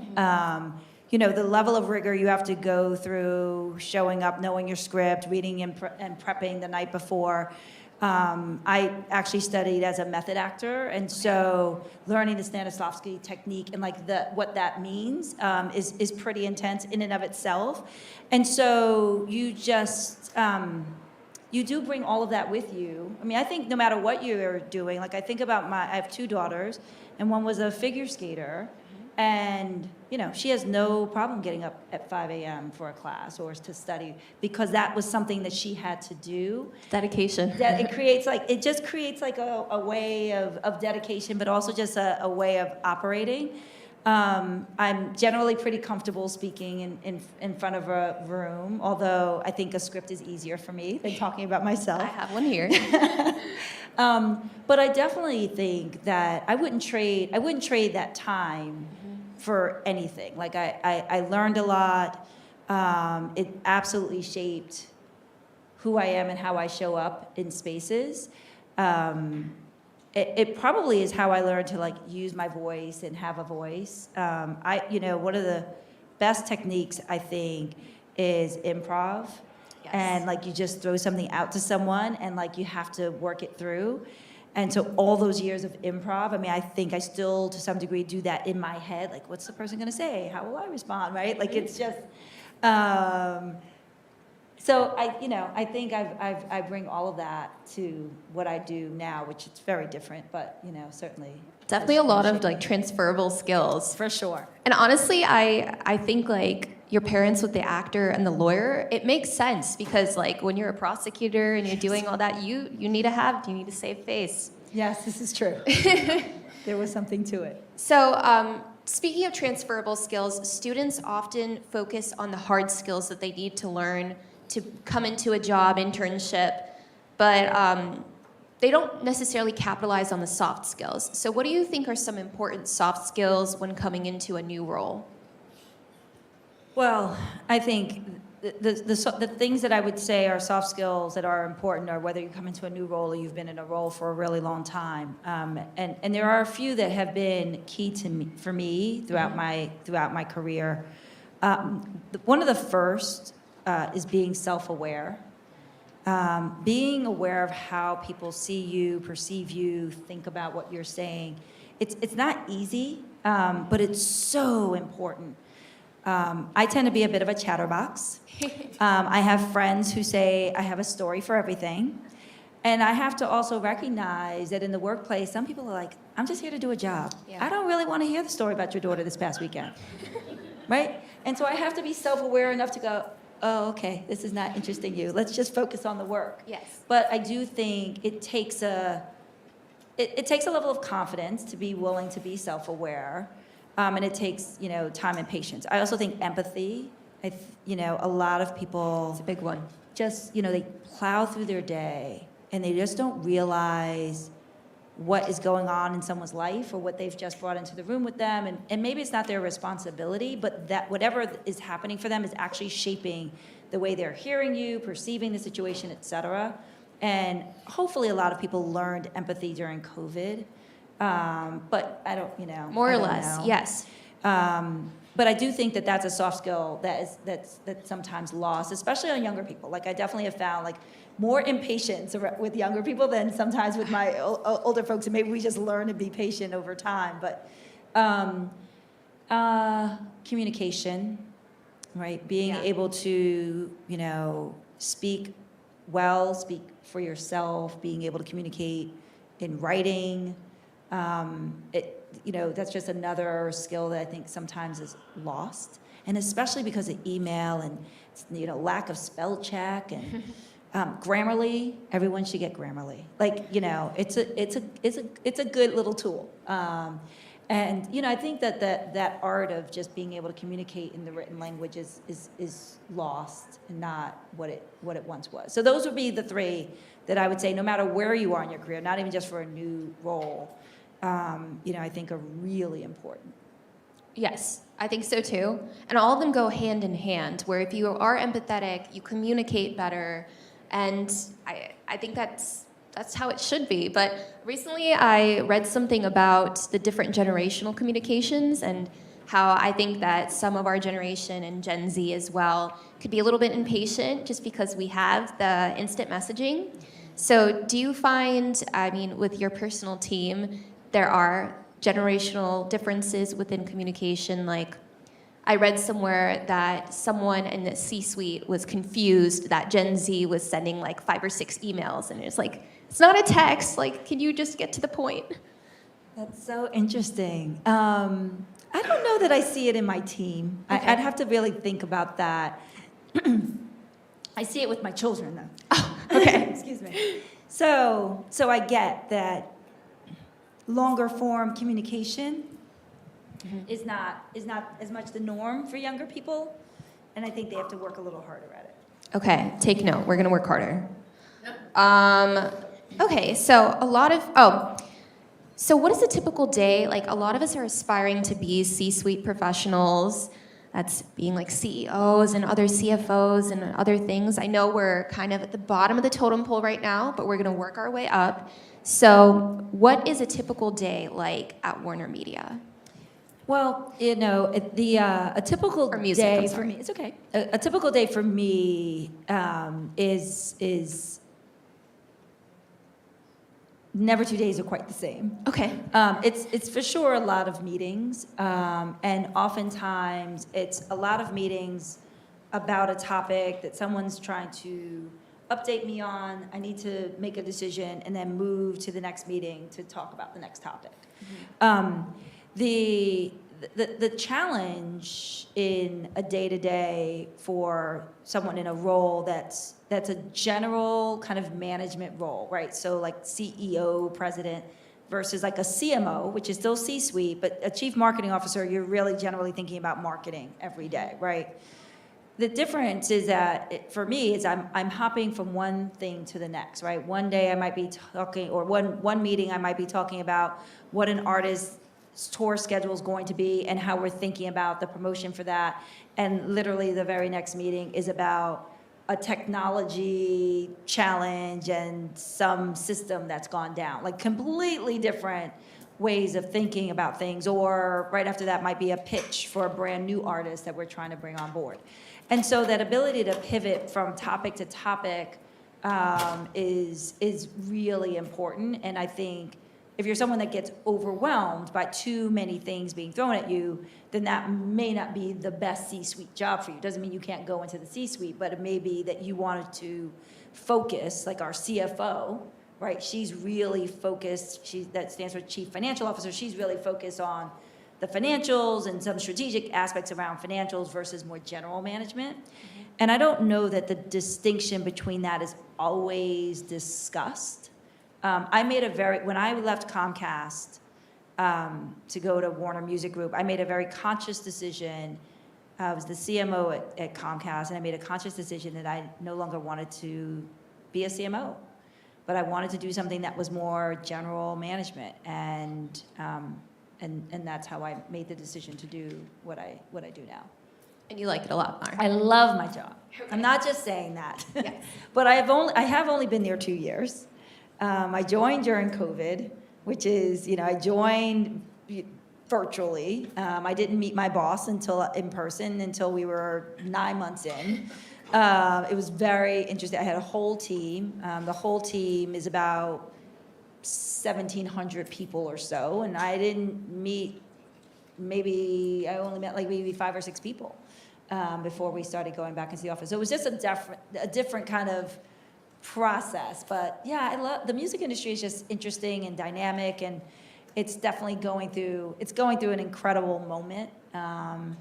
And part of that is, I think during COVID, people were really leaning into music as a way to cope and relax, and thinking about music differently. And now that tours are back and live music's back, we're super excited about that. And so it's a great industry. Okay, I'm gonna have one last question, so prepare the Q&A if you have something. I'll start from this side because we need some love on this side.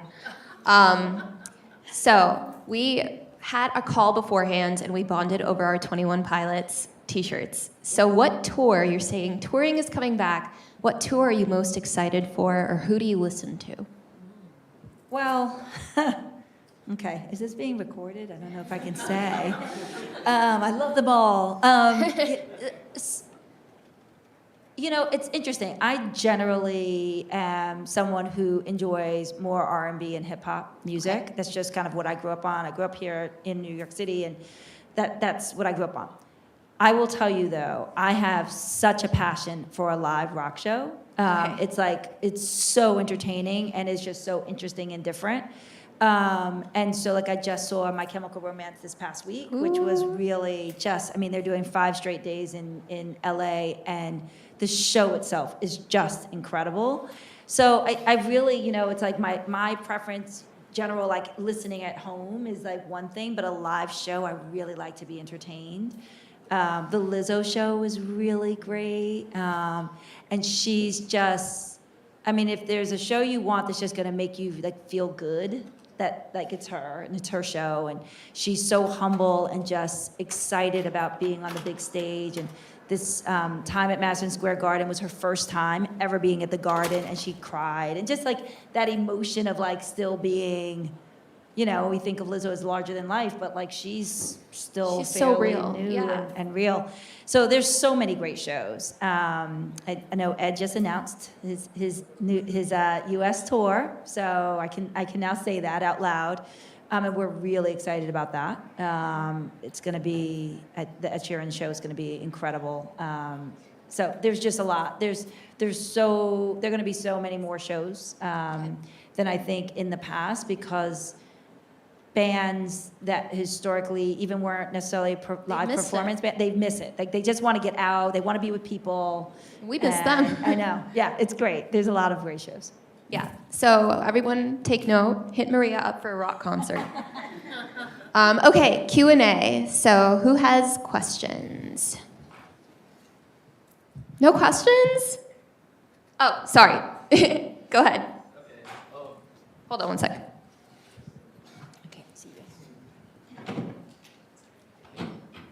So you mentioned how you went from like intern all the way up to your president position currently.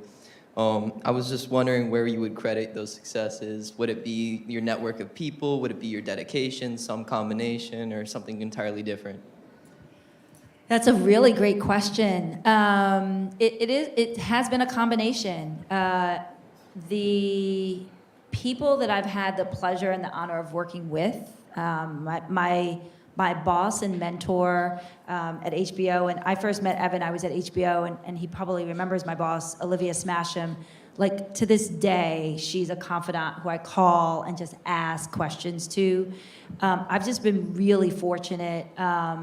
At Comcast, I had an amazing boss, once again, who was a great confidant and could give me great advice about my career. When I told him I had this offer at Warner Music Group, I don't know if he was more excited or I was. Like, he was like, yes! He was so excited for me. And I was like, does that mean you want me to go? And he was like, no, of course not. But like, what a great moment and a great opportunity. And so I think having people who like have your back and can cheer you on and can give you great advice, and then a network outside of work. And the one thing I would say, probably what's always been really important to me, is I stay in touch with people. And Evan can kind of attest to that.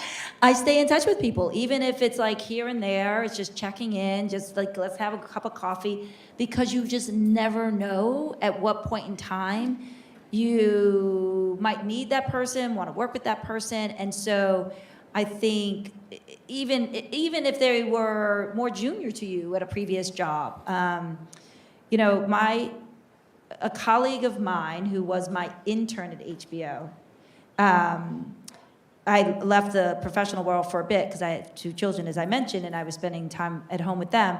And when I came back into the workforce, he was the chief marketing officer at HBO. And like overnight, I was his client. It was like very bizarre, but like we had always stayed in touch, and he considered me a mentor, and like we laugh to this day about that relationship. But like, even though he was my intern, I stayed in touch with him. I always knew he was going to be like amazing and do well. And so I think, you know, making sure you stay in touch with people regardless of level and hierarchy and all of that, like all of that means nothing. Best ideas come from all levels, all people, all the time, and just be open to that. And so, yeah, long-winded answer, but yes, great question. Thank you. Oh, the lady in the white.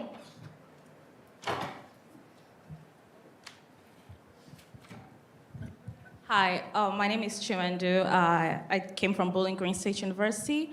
I'm from Nigeria, and so I wanted to ask what your plans are for expansion into like the African market, because right now Afrobeat is making waves in the world, and I know you do have a deal with Chocolate City, but you know, aside that group, what are the plans do you have for expansion into like the African market to, you know, to just dive into that opportunity for Afrobeats right now?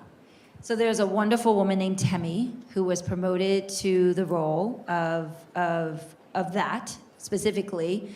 I want to say about a year ago, and she's doing incredible things. She's signing new artists. I mean, for sure.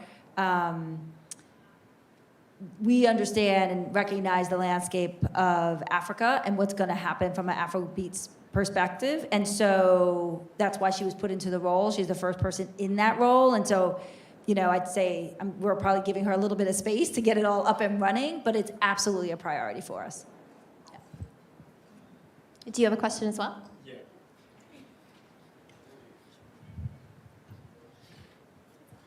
I'm Tyler. I'm from Montgomery County Community College, also an MCR fan, very heavily. And I had a question regarding COVID-19. How has the industry changed regarding that, not just like in-person concert-wise? How has that changed the industry altogether, and how do you see it shifting because of that?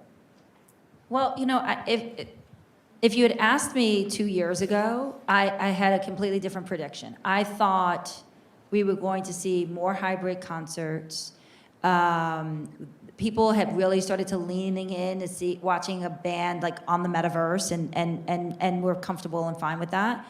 And now not so much, right? I mean, you know, here and there, but people really do want to be at live shows. And so I don't think it's had a negative impact on the industry at all. If anything, I think it's kind of given a little bit of a resurgence to live performance and the need to be with people in community who love that artist too.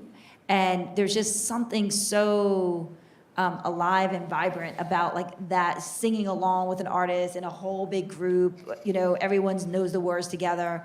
I was at Jack Harlow's show last Friday, and there was these two young ladies and then a couple, and one of the young ladies and the guy clearly were diehard fans, and they kept high-fiving each other over the people they were with. And at first I was like, do they know each other? But they just had this like, you know, this whole thing about they were #1 fans and so forth. And so I think that we're going to continue to see more live shows. Just more music being put out. I think artists are really energized and excited about putting out music. And so I think it's going to be all really positive. There's nothing more special than just like jumping with the crowd all together, or like hearing everyone sing like a little bit above the artist. Yeah. It's a different vibe. Yeah, for sure. Yes. Hi, I'm Steven. I'm a grad student at Pace University. Woohoo! My question is more kind of also regarding the touring. With like the reemergence of touring and how like literally every artist ever decided to go on tour this summer.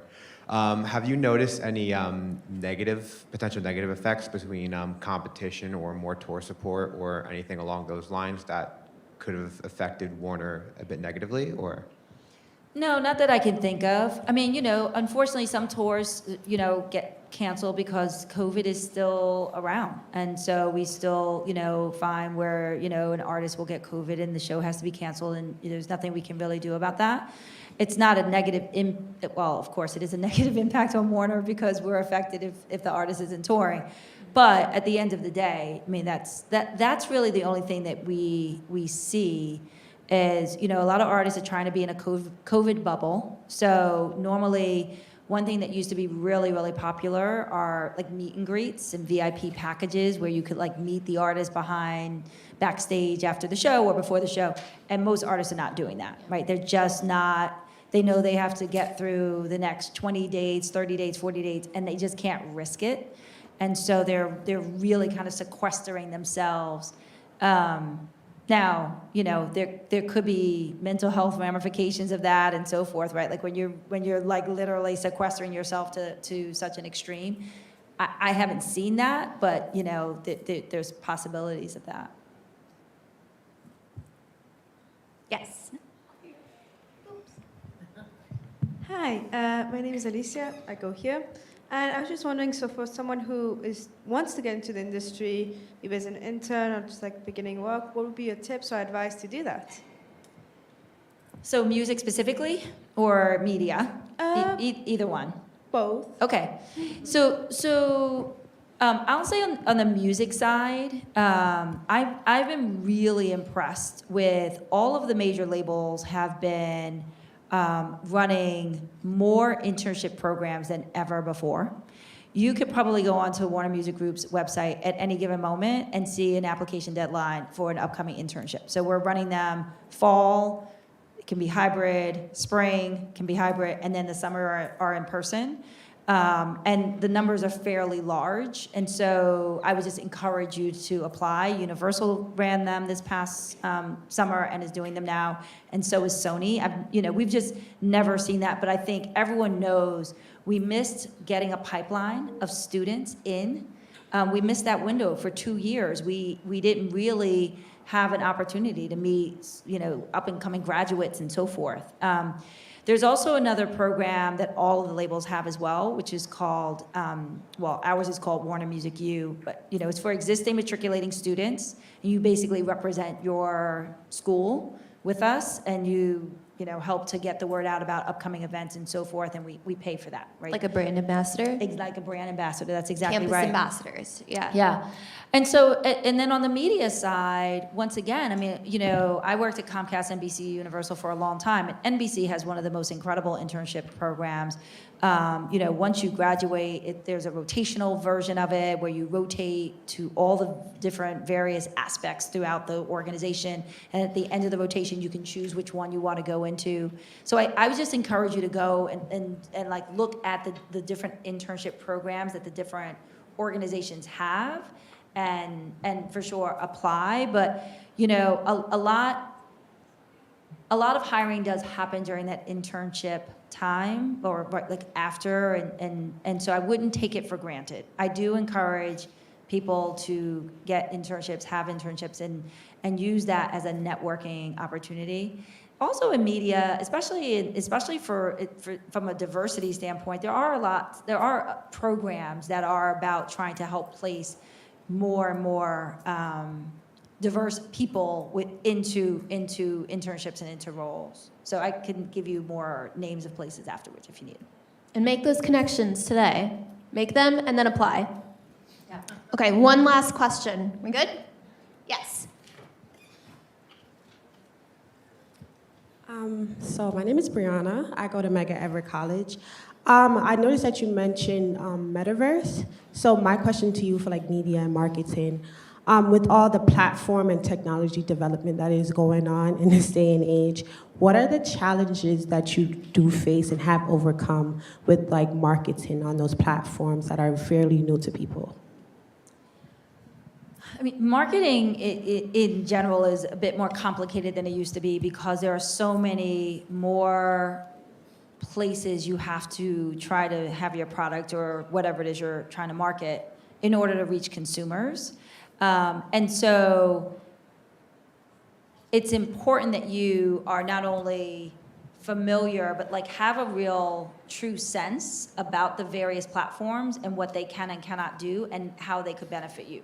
Because or else you could just be marketing or putting your products into places that really your consumer isn't, right? And so being able to distinguish, understanding the data around who's actually in that particular, because not all, it's not just, not one big metaverse, right? Like there are different platforms that skew younger versus slightly older. There's a whole female gaming population that's popping up. Like, where are they? And so just really understanding who the audience is or the fan base is on all of these different platforms, your product that you're trying to market and how it fits into that. and being really conscientious about that, or else you could waste a lot of time, a lot of money. But it is more complicated, right? Like when I first started my career, marketing meant a radio ad, a TV ad, a billboard, and that was probably it, right? Like, it definitely was super simple. And now it's not. I mean, there's streaming platforms, there's just so many different ways to reach consumers, and consumers they're just consuming content in so many different ways that you just have to be very diligent about making sure that you are wherever your consumers are. And on behalf of the companies, I think they're looking for our generations to figure it out for them. So honestly, just like get on those different sites, figure out how to use them, and be the person who educates the others at the company about how to use it and how they could use it in the future.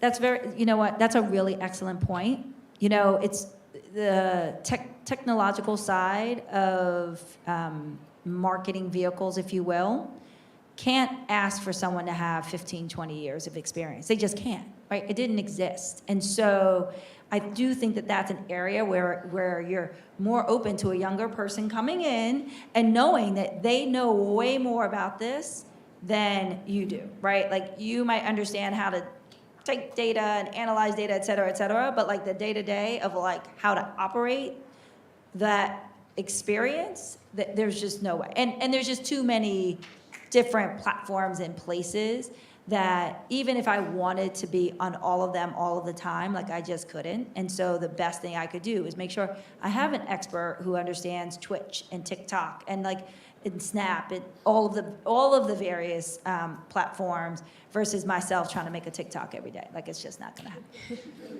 We could teach you I that. did one. No, I did one. Okay. I did one, and I've had my fill. Okay. All right. So please give a warm applause to Maria Weaver. Thank you so much for your time. And a warm applause to you. Thank you so much. Thank you.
Hello, as I say her name. She's a multimedia journalist, and she joined Spectrum News about a year ago. Is that correct? For my fellowship. I Okay. started the job 2.5 months ago. Oh, wow. Congratulations. Well, what a way to get into the deep end. I know. Thank you. How is everybody? Good?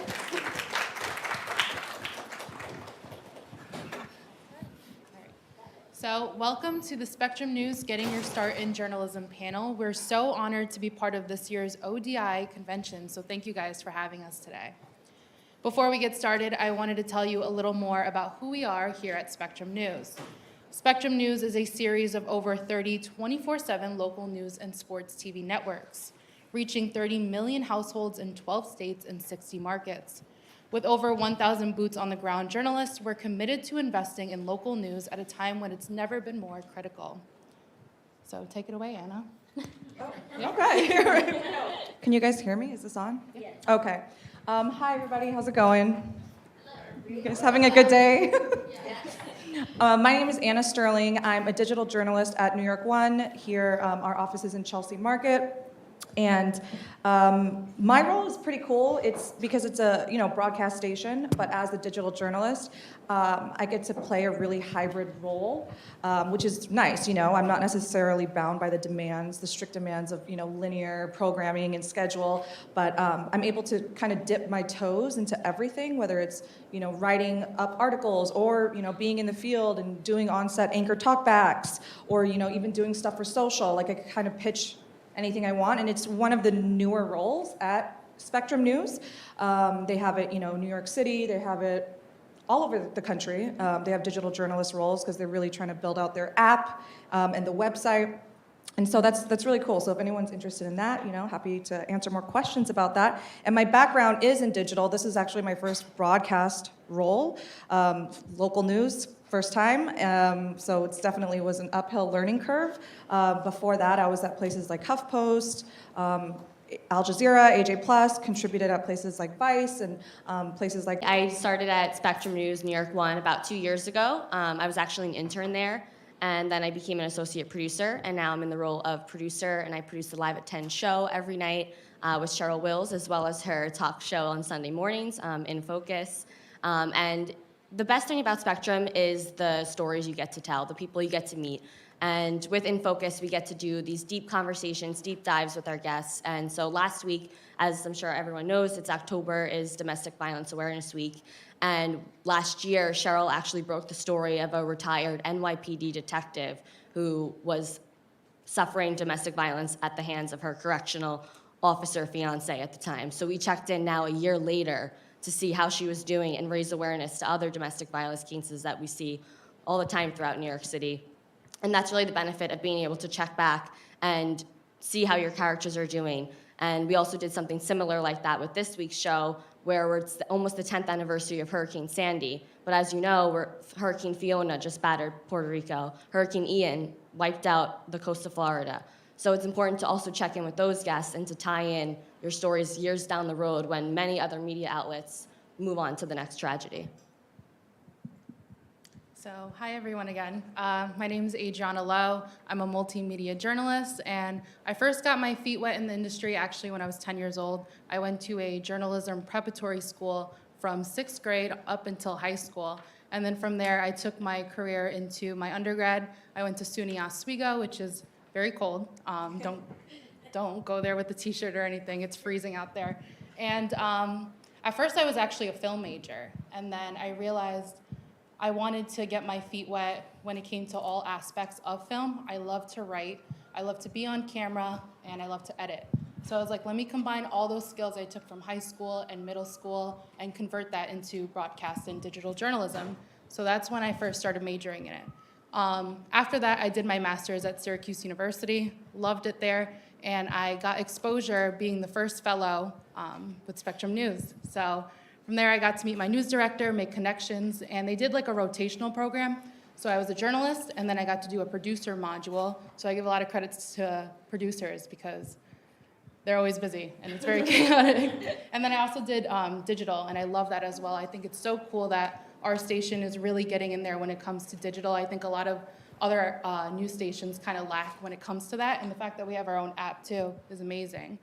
And then from there, I was offered a job as an MMJ in Rochester, so that was awesome.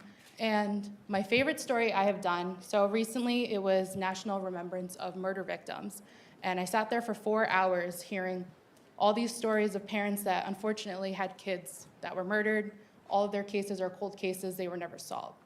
And that was really tough, because I think they don't really teach you that as a journalist, like how to leave that at the door, your emotions, especially because as a reporter, we have to get our story in. But as a human, you kind of feel bad for them. So that was my favorite story I've done, but also the most challenging one. So. I forgot to mention my favorite story as well. And I wouldn't necessarily call it my favorite, but something, a topic that I'm really grateful that I am there to cover is the rise of anti-Asian hate crimes throughout New York City. It's really been the epicenter throughout the pandemic. And so that is a story that I had been following from the beginning. And we are going to show a clip, I think, I don't know, of a recent piece I did about hate crimes with the Manhattan District Attorney.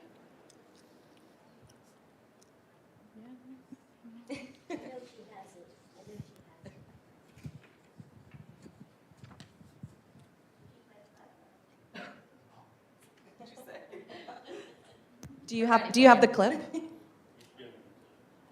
Oh. Oh, wow, okay. Do I just click next? That? Huh? No, that's not it. Oh, there, okay. Wow, this is really high tech. Oh, wait, and then how do I click play? You know how I click play? No. Like, can we play the video on this site?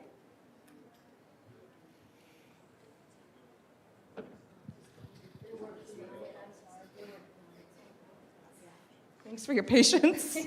In the meantime, we're ready.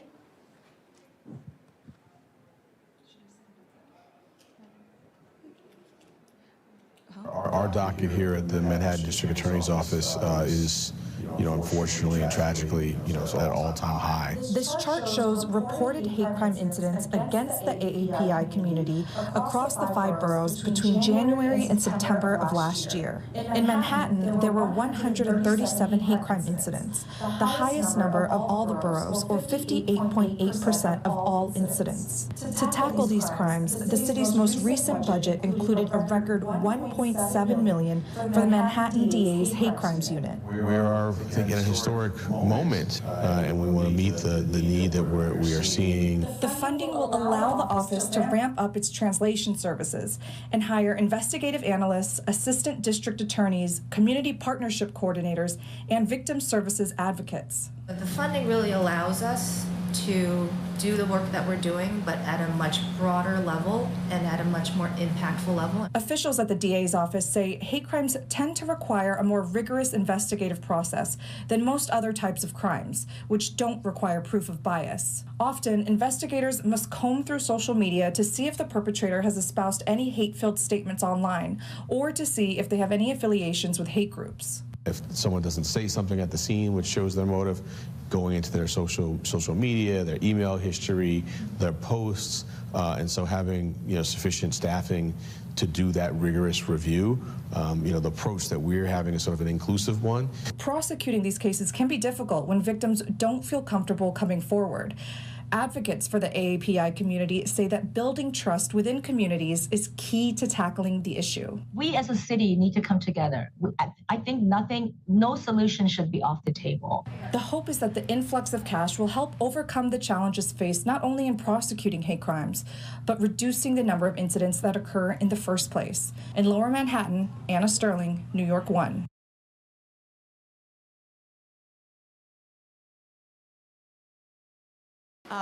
So yeah, I feel like that's an example of why my role in the newsroom is so cool because, I am a digital journalist. My main task is writing articles for the app and the website, but then, I could totally put together, an MMJ package if I feel the story is a good fit for that. And for this, they aired it, I think, like wall to wall, and I was doing anchor talkbacks, which is basically like you doing an intro on set and an outro, like Q&A with the anchor, while they, in between they play your package.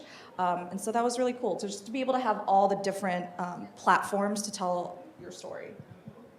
And just to look back, I know many of you are now looking to apply for full-time jobs, and a lot of us, like Adriana was saying, is that she started as a fellow and now she's a full-time MMJ, and I also started as an intern, and that goes back, I think one of the previous moderators were saying she always had this acting itch, and I think a lot of us journalists, or at least those maybe who want to be on camera, kind of have that itch as well. And so that's where it started, and then when you can take courses and through your internships, you can kind of narrow down what beat you're really interested in. So I first started at the New York Observer and was doing more digital and print work there. And then after that, I moved over to Marie Claire, and that was more being able to edit and meet these characters hands-on. What about you? How did you get your start and transition now from intern to full-time MMJ? So when I first worked with Spectrum News, I loved the whole outlook that they had when it came to making stories, developing them, and pitching them. My whole thing was I love finding underrepresented communities, like your story, for instance.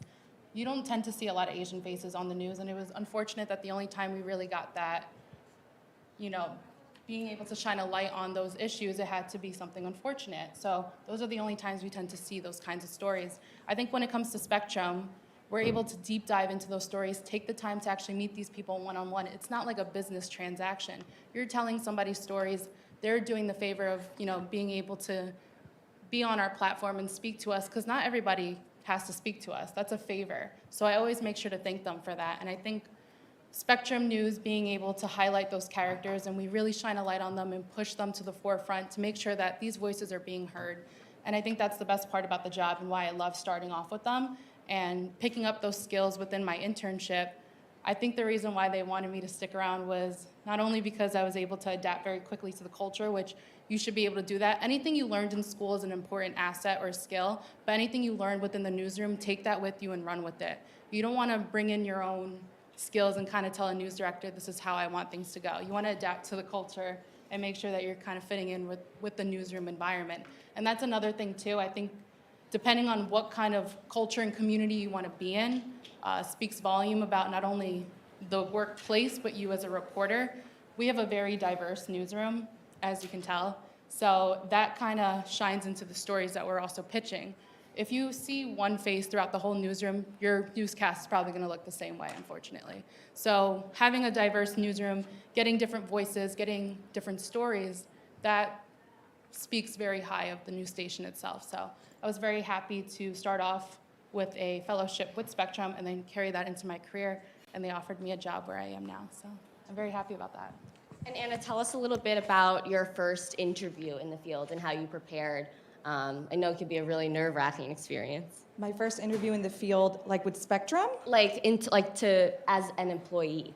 Oh gosh. I don't even, you're throwing me a curveball here. I don't even remember what my first interview was. Some tips for applying to a job, meeting with the hiring director. That's a good question. Just tips on job interviews. Yeah. I think just going in really confident.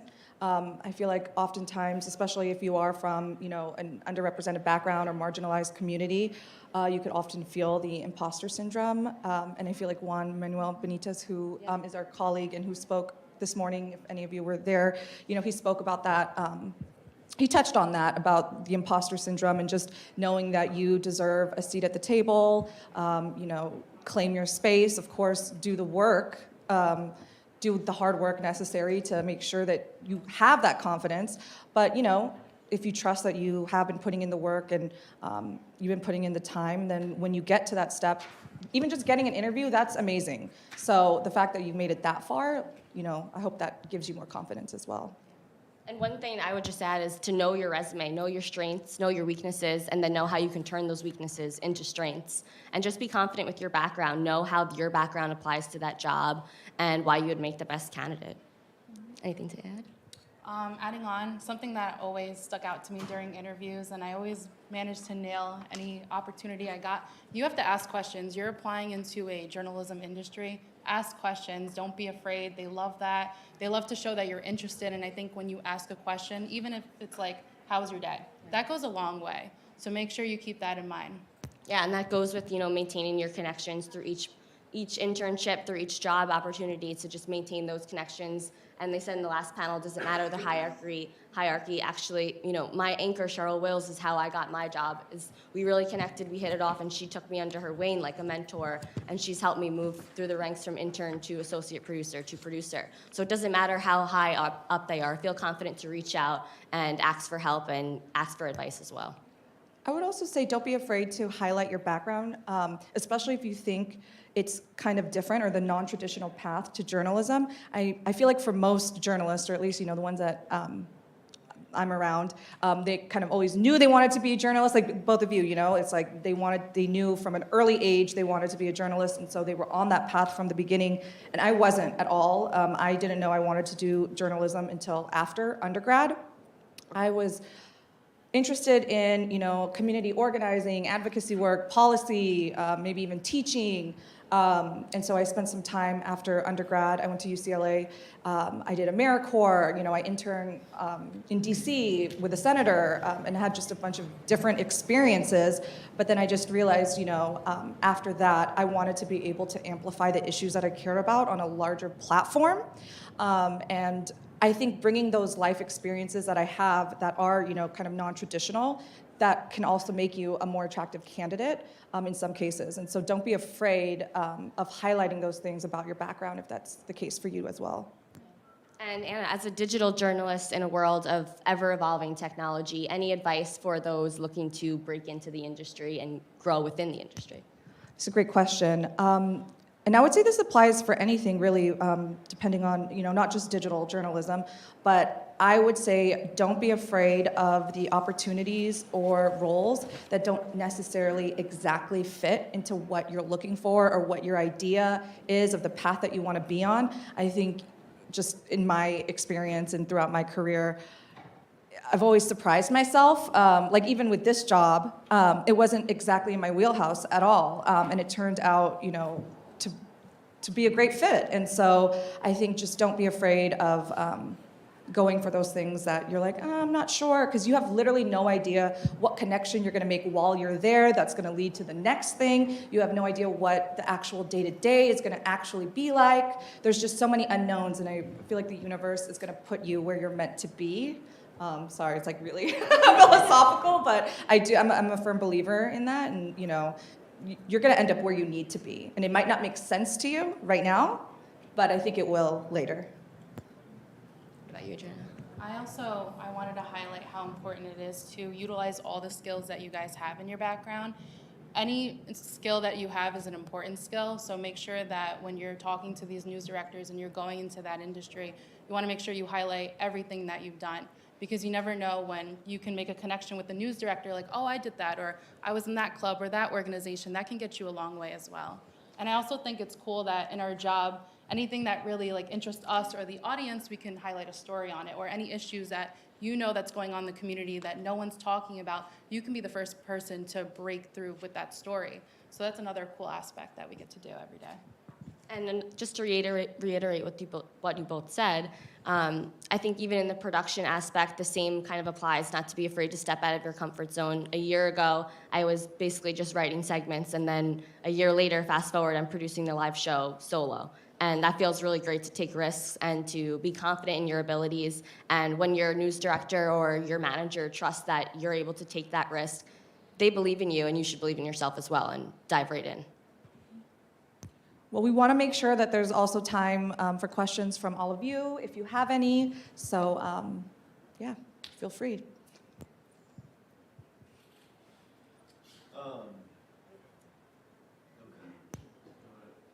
Can you say your name and just who you are, just because I'm interested? It's the journalist. Yeah. Hello. Okay, there we go. My name is Paul. I do the content at ODI. Obviously, the news doesn't stop, right? And you talk about the most depressing things. How do you not take that home with you? What's work-life balance like? I'm sure your therapist works overtime.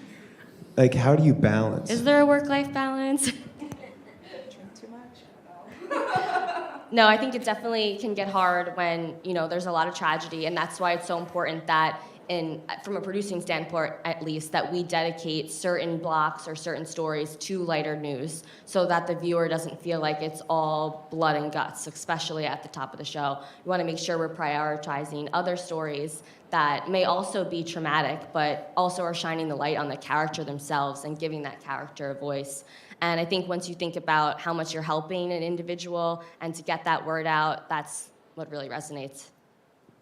You also have to make sure not to bring that into your own personal space. I know when I cover really tough stories, I try to leave that at the door. And it's really tough, too, because when you're on a shoot, not only are you spending time with that person going through it, but now you have to go back home and edit that story and relive that all over again. So you want to make sure that you kind of don't connect the two, because it can get in your mind sometimes. And I also remember, not only am I a journalist, but I'm a person. So you can be there for that person, console them a little bit. Try not to obviously be too invested in the person or the story itself, because it can drive you a little bit crazy if you're too emotionally tied with the person itself. And I always like to follow up with them. How are you doing? Thank you for doing the favor of letting me shine a light and giving you that platform to speak about it. But how are you doing right now? Make sure you catch up with them, because they're still a person at the end of the day. I would say you also have to really advocate for yourself as much as, you might be burnt out already and you don't even want to deal with that. But, covering anti-Asian hate crimes is really tough. And, I feel like I was in some pretty dark places, especially when there was seemingly back-to-back horrific murders of Asian women. And so, it's not something that I could have just swept under the rug. I had to say something, you have to speak up to your bosses, your managers, and let them know what you're going through. It's like, and hopefully you have a supportive workplace where they're like, okay, like, take it easy, maybe take a lighter assignment next time.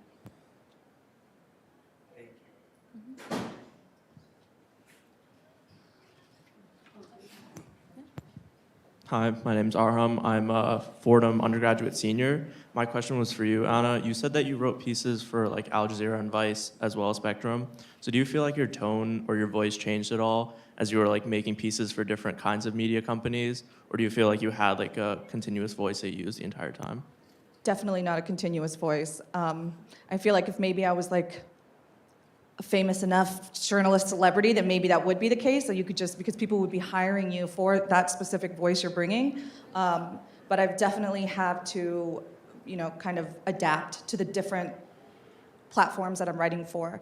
Whether I am doing it as a freelance person, so if I am contributing a piece to Vice or Al Jazeera, it's like a quick uphill learning curve. Like, hopefully you're consuming the content enough to know, and so that way you're more likely to get a pitch approved and things like that. But even if you're full-time, like for Spectrum, I also had to adapt my voice because it is much different. I do come from a background where the outlets I worked at were pretty clearly liberal, progressive, like, Al Jazeera, et cetera. And that's not the case with Spectrum. It's definitely much more in the middle. And so, yeah, I definitely just had to adapt as much as possible. But luckily they, I feel like I got the time, and, they're not just like, you need to have because everybody has to some degree. When they come into a new outlet, it's really learning the editorial voice of that outlet. It always takes a little bit of adapting. And so, yeah. And I would say that even goes for like the anchors you're writing for. If we are out and I'm writing with our other main anchor, veteran anchor, Lewis Dodley, he's much more straight to the point.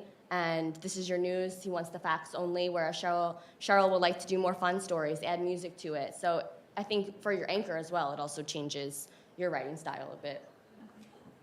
I think also it's cool that we get to write our own script. So anything, like sometimes I have trouble saying certain words, so I try not to make my script too complex. And I'm a rambler, so I like talk really long until I like run out of breath, which is like the worst part. So I think being able to write your own script, making it simple, because remember, you're still writing for an audience. Keep the language simple. Being a journalist, yes, you have to know a lot of things because you're always covering different things every day, but your language doesn't have to be complex. You're writing for the people. So make sure that you're writing a universal sentence structure for everyone. If I could follow up, so like how would you get a pitch approved if you're doing like freelance work for a media company, and do you cater that more, like where you're writing more towards the audience or more towards getting your pitch approved? Sorry, can you repeat that last end? So do you cater what you're writing more towards like the audience or more towards getting your pitch approved by the media company itself? I feel like they could go hand in hand, because if you are kind of crafting your pitch towards the audience, they're more likely to like it and accept that pitch. And yeah, I think just really understanding the outlet. And so like if you consume a lot of Vice or whatever outlet it is, knowing the types of stories that they like to cover, what have they not covered, and just crafting your pitch towards that. And I mean, I have like advice on actually finding the right email address. Like, are you looking for more like very specific questions? So just like you said that you did freelance work, so like how that would go about like getting something approved by the media company. That's what I was more so wondering. But yeah. like if that's too in-depth, that's No. fine. I mean, literally it's just cold contacting a lot of the times, trying to like, almost half the battle is just trying to find the editor, whether it is the managing editor or an editor of a specific vertical. And so that's literally just like online sleuthing and then trying to find their email format and then sending it and hope it doesn't bounce back, and then hoping they even reply, and then just following up and being persistent. Thank you.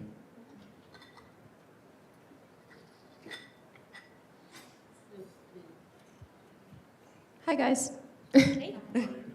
I'm Jennifer. I just have a question. I realize that this is a different media outlet in a way, but as journalists, what is your opinion on shows that are made like Dahmer and Inventing Anna that break initially from news? Or do you guys cringe, like, from the different ways they dramatize it, or if they're not including certain details? I mean, I'm watching Dahmer right now and I'm loving it. But I think it's just important to know the difference, you know? I mean, especially when it comes to like a news agency like Spectrum, we're very to the point. This is what Governor Hochul said today. This is, you know, what they're reporting. And just being able to know the difference. I mean, of course, when you see something dramatized, maybe it might irk you a little bit underneath. But there is a difference between, you know, obviously television news and what we're putting out. So yeah, just knowing the difference for me. I also think when you're thinking of these TV shows, they're kind of glamorizing these people. Yeah. We're very straight to the point on who they are, very transparent, no filter. And then you have like Evan Peters playing Jeffrey Dahmer. So you can tell the difference between an actual story versus someone reenacting something. And just in terms of the representation, I would say I almost always think it's an inaccurate representation when the journalists are shown, you know, in the newsrooms and how decisions are made. I'm always just like, that is not how it works at all. And then I have a follow-up question, but a different one. What would be a dream assignment for you guys? I know that the reason this connects in my mind is because I love true crime, so I'm like, oh, I know who I would go after. So what is your dream assignment? I think after covering the National Remembrance of Murder Victims, my dream assignment would be to kind of deep dive into those cold cases, follow them along, do like a pathway and trail back to what happened that day that you got that phone call saying your son or daughter was murdered. Follow them along, follow the detectives, see why they're not doing more, being more active in the community when it comes to these cold cases. Where I report in Rochester, there's so many homicides, you wouldn't believe it. So why aren't these stories being heard? Why aren't these cases being solved? Why are there so many of them in the community? These are the questions that we get to ask, and I would love to cover them and find out what happened to their kid. I think if you would have asked me this a couple years ago, I probably would have said on the red carpet or something with like E! Entertainment.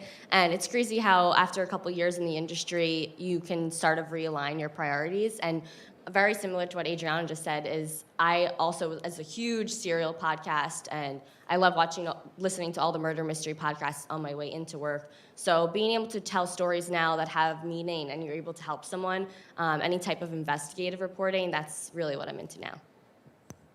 I would love to do more international reporting. It's always something I've done in the past, and I still have interest in doing, so it'd be great to do more of it. Thank you, guys.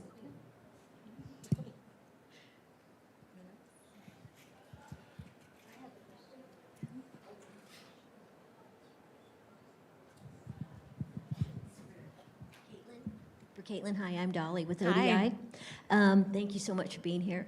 Thank you so for having me. mentioned Cheryl Wills several times, and she's actually been a part of the conference a couple of times. She's amazing. So you talked about her taking you under her wing. How did that start, and how did you really navigate, doing that with her? Somebody, such an icon. Yeah. And making it work to now you're where you are. Yeah, absolutely. Well, when I first started interning, Cheryl was just, you don't get this, I've noticed this right away, you don't get this at a lot of newsrooms, and a lot of my internships, I was getting coffee, grabbing lunch, a lot of transcribing. As soon as I went to Spectrum, it was a completely different experience. I was rolling the prompter for the live show. I was scripting stories that Cheryl was reading. And it was really rewarding to see your work actually come to fruition, especially at such a young age, only being in college and knowing you had those skills. And I did whatever I could. At that time, I thought I wanted to be a reporter. So she was telling me, why don't you go out and shoot your own packages? So I was going out in the field on weekends, on my time off, shooting stories, interviewing characters, editing them, putting them together as my own package. And it took multiple different stories to finally have one to come to air. But it was Cheryl that really took me under her wing and pushed me to do all those things. And she only did that because she saw how determined and invested I was in it. And when you have someone who's willing to take out a weekend or time on their schedule to go and pursue these stories, it shows that they really care.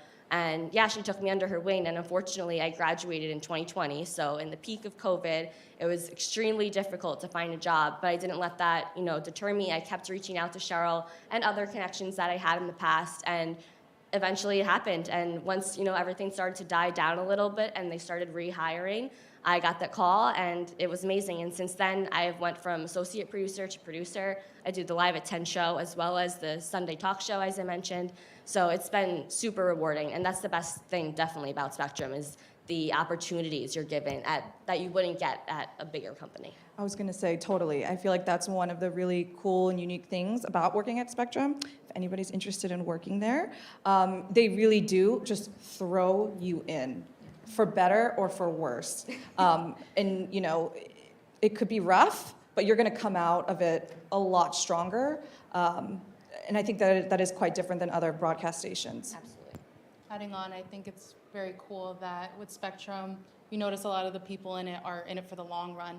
A lot of other stations, reporters leave, they face burnout. And that was my biggest fear leaving college, was going into a career that I would end up hating. And I love this job, and I love the culture, I love the community, and you want to make sure that your team is there to support you. It shouldn't be like a cutthroat industry where everyone's competing with each other. They're all uplifting each other, supporting one another, and we're here for one another as well. So that's the beauty of it. I think we can take one more question. Anybody? Hi, my name is Alicia. So I know you're talking about how hard how much work it took to get the job and everything, and how hard it is some days afterwards. So just I know I'm applying to so many, and it's most of them they don't apply. So how do you keep yourself uplifted, keep going for it, and keep yourself motivated, especially after applying and also after long days at work? No, I'm absolutely. I mean, especially during COVID, I was unemployed. I just graduated. I was financially in debt. I had so many student loans. It was definitely, something that weighed on me every day. And then to keep sending out emails and emails. But that's what it takes. Just determination, keep in contact, keep reaching out, let them know, oh, I just turned a package. In my free time, I'm applying for jobs. I went out and I shot those stories. And then I sent them to Cheryl so she could see that I was still working, who then showed them to the directing manager. So just anything you can, just get out there, keep your shooting skills up, or whatever it is to advance your career. Don't be afraid to do it. Because I could often just go on, autopilot, complete burnout. But then, I'll go to things like this and talk with, aspiring journalists or whoever, and I'll remember why I wanted to do this job. And I think that's so important. I also think that the fact that you're here right now speaks volume. This industry isn't for everyone. So the fact that you want to help other people shine a light on their stories, that speaks volume. And you have to remember that you're in a position where you can help other people out. And I think that is such a rewarding feeling, knowing that you get to serve underrepresented communities and tell stories that normally people don't hear about or even know about. So that's a good reminder to keep in the back of your head. Thank you very much, everybody. Thank you, guys. Thank you so much.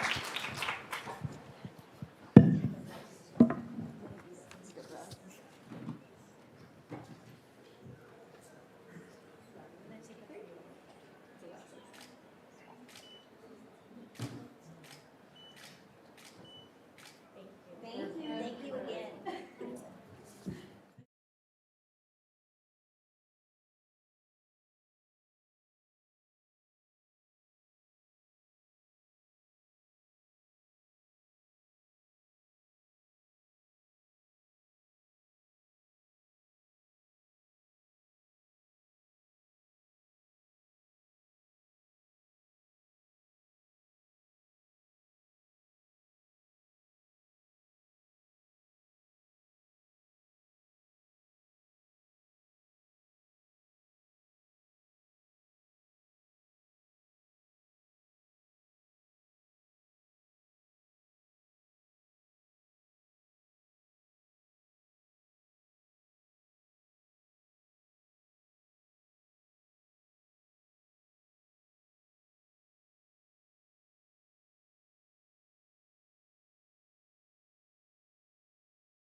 Hi. Excuse me. Good to see you. Thank you. So this is the fabulous Radia Barnes. Yes.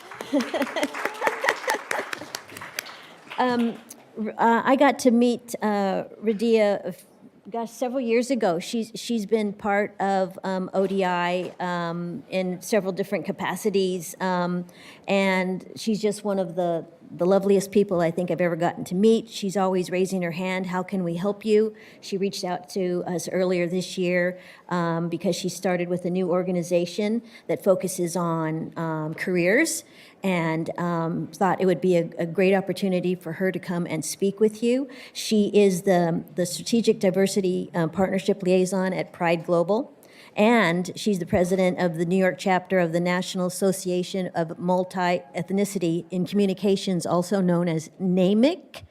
NAMIC is an organization that you should be aware of if you're in the communications arena. They put on numerous, oh my goodness, she's always posting something on LinkedIn. I can't keep up. Events and special workshops and engagements that they host. So check out NAMIC. They have chapters all over the country too, so. But I would like to introduce Radia Barnes to you. She's going to talk about the elevator pitch, and I thought it was really going to be a good way to kind of blend over into lunch, because you're going to network, so maybe there's some tips she can give you while going in there. All right, welcome Radia Barnes.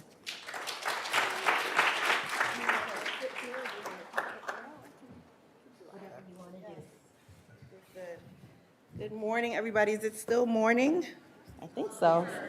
We're like on the cusp, right? I hope everyone's having a good day. Isn't Dolly fantastic? I mean, I love Dolly. She's the best, and I love all that she's doing, the work that the hard work. I mean, this is months and months and months in the works, planning that she does. So I tip my hat to you, Dolly. All right, so we're going to talk a little bit about the elevator pitch. And just quickly, Dolly did a great introduction for me. My name is Radia Barnes. I am the Diversity Partnerships Liaison at Pride Global. Pride Global is relatively a staffing firm. We do a lot of HR solutions. We do payroll for companies. We do contingent workforce for companies. But my job, I work in their diversity department, is to really form partnerships, strategic partnerships that will help our company and our company's partners fill their career pathways with diverse candidates. So companies are asking for diverse candidates now, and I try to help them do that by helping them fill their pipeline through our partnerships. That's one thing that I do. I am also the president of the National Association for Multi-Ethnicity and Communications. We are the leading diversity organization for people of color in the communication space. And we put on numerous events, workshops, panel discussions, networking events for people in communications to feel that they are making great connections, that they feel empowered at work, that they have the tools to succeed, get those promotions, ask for those promotions, and succeed in their careers. So that's just a little bit about me. An elevator pitch. Now I have to tell you, your elevator pitch is you. Very, very important. This is really how you are going to distinguish yourself, how when you introduce yourself to people, they're going to remember you. It is really, really important that you have it memorized, but it also feels natural, so you don't look like a robot. You're going up and you're introducing yourself to everyone, and you're like, blah, blah, blah, blah, blah, this is who I am, right? So I have a couple notes here. A good elevator pitch is important because it's an effective way to demonstrate your professional aptitude, strengths, and skills. An elevator pitch is also useful in multiple situations, which makes it especially valuable. If possible, you should always have some talking points about yourself prepared, so you're always ready to take advantage of unexpected opportunities. But an elevator pitch is particularly helpful during a job search. So I know a lot of you are on that journey, new career candidates on that journey. Every tool that you have to make yourself stand out and be memorable, do it. A good elevator pitch should be no longer than a short elevator ride, which it got its name from, 20 to 30 seconds. It's also called a personal pitch, so this is you. And it can also be very similar to what you put in your resume as your professional summary. The way that you start with your pitch is to really be comfortable with yourself and what you're doing and what you're trying to convey. So get that down pat, know what you're doing, who you are, be confident in that because you will sound confident and you will look confident as you're approaching people and speaking to people. Now, what exactly is the pitch? Elevator pitch is a short explanation of your career progress, your career goals, and your value proposition. Elevator pitches are often used by job seekers looking for new career opportunities, by salespeople making sales pitches, or by founders and entrepreneurs looking to land investments for their new business ideas. So this pitch can always be used for, when you're networking, when you're in a job interview. If you're trying to pitch a product, I know a lot of you are entrepreneurs and have side hustles. Get your pitch tight so when you meet people unexpectedly or when you have those planned meetings, you're ready to read it off and then know exactly what you're trying to convey. Striking a balance between being prepared and being yourself can be the difference. So that is exactly what I mean by being confident. You want to be natural, you want to feel comfortable, you want the other people to feel comfortable when you're making this pitch. So it shouldn't be too rehearsed. It should be very natural and you should feel comfortable doing it. And that's where the confidence comes in and that's where practice comes in, and we'll talk about that in just a second. Having a perfectly crafted personal pitch is what will set you apart from the competition. The first thing that you should do is introduce yourself. So I'm going to break down the different parts of your pitch. So the first part is introducing yourself. If you're a recent graduate, tell the person your major in school, or if you've been working and your current position or your employer. Very important to let the person know who you are. Speak about what makes you unique. This could be an internship or your volunteer experience, whatever it is that makes you stand out from your peers. This is your value proposition. And then add examples. Just like your resume, tailor your speech to the position and company. So depending on what you're doing, your pitch should not always be the same. If you're interviewing, or if you're trying to sell a product, or if you're trying to get into a group, your pitch should be tailored to that. So you should have a couple prepared, and we'll also talk about that in a second. Just like your resume, tailor your speech to the position and company. If you're using it at an interview, you should state your career goals and make sure it reflects the job you're currently pursuing. Don't tell the interview a job goal that's not available at that business. So be very aware of who you're speaking to and what you're speaking about. And you should also be doing this for your resumes. I hope everyone knows, I think that's kind of a basic thing. When you are creating a resume, it should be for every job that you're applying for. It should be tailored specific. So, yeah. Resist using industry terms and jargon. Don't be over-exaggerated.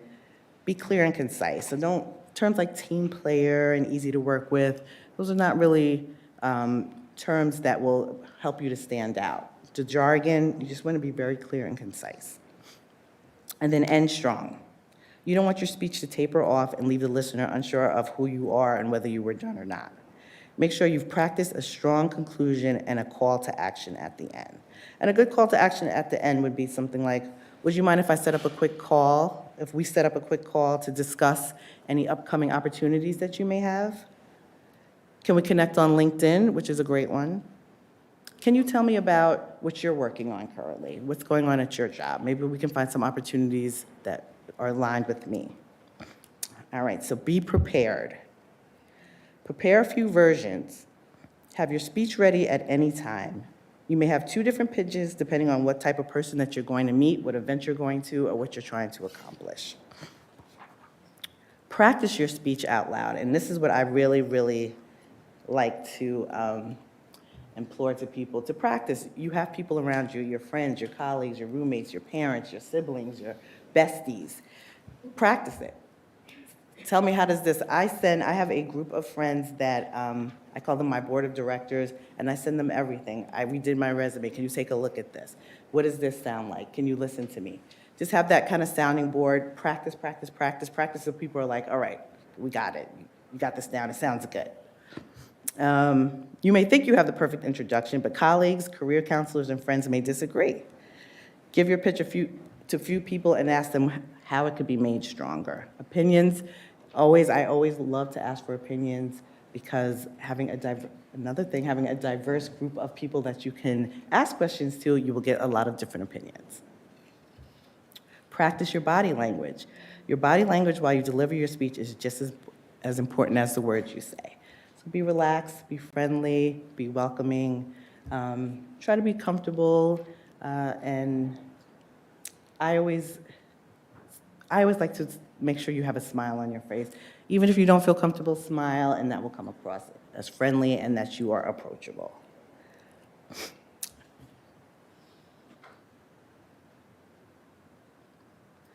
Here is some more ways that you can use your pitch. So some opportunities that you can use your pitch for are when you're seeking a job, when you're approaching someone to be a mentor. I know sometimes it might be a little awkward to ask someone to be your mentor. Having a great pitch and letting the mentor know exactly what you are trying to accomplish is really a good way to practice your pitch as well. When you're networking, when on your online profiles also. So even in your LinkedIn profile, you could take your pitch and apply it directly to your LinkedIn summary. Let's see, and I have some examples of a couple of pitches here. Try to see ones that are good for you guys. Okay. My name is Morgan, and I'm a wardrobe stylist for a busy businesswoman. I help them take the stress out of getting dressed by clearing out their closets, mixing and matching what they own, and shopping for what they need, ultimately saving them time, easing frustrations, and leaving them feeling confident in their clothes. Can I find out more about you and make an appointment with my company? So you see, this was really straight and to the point. She identified who she was. She identified the problem that she can solve. She identified how she can help the person she was speaking to ease their problems. And then she had a concise ending with a call to action. Here's another one here. My name is James Walker. I'm working on a degree in hospitality and communications from the University of Boston, and I have 6 months of experience in junior customer happiness officer roles with ABC Company. What drives me professionally is providing tailor-made individual solutions to every customer.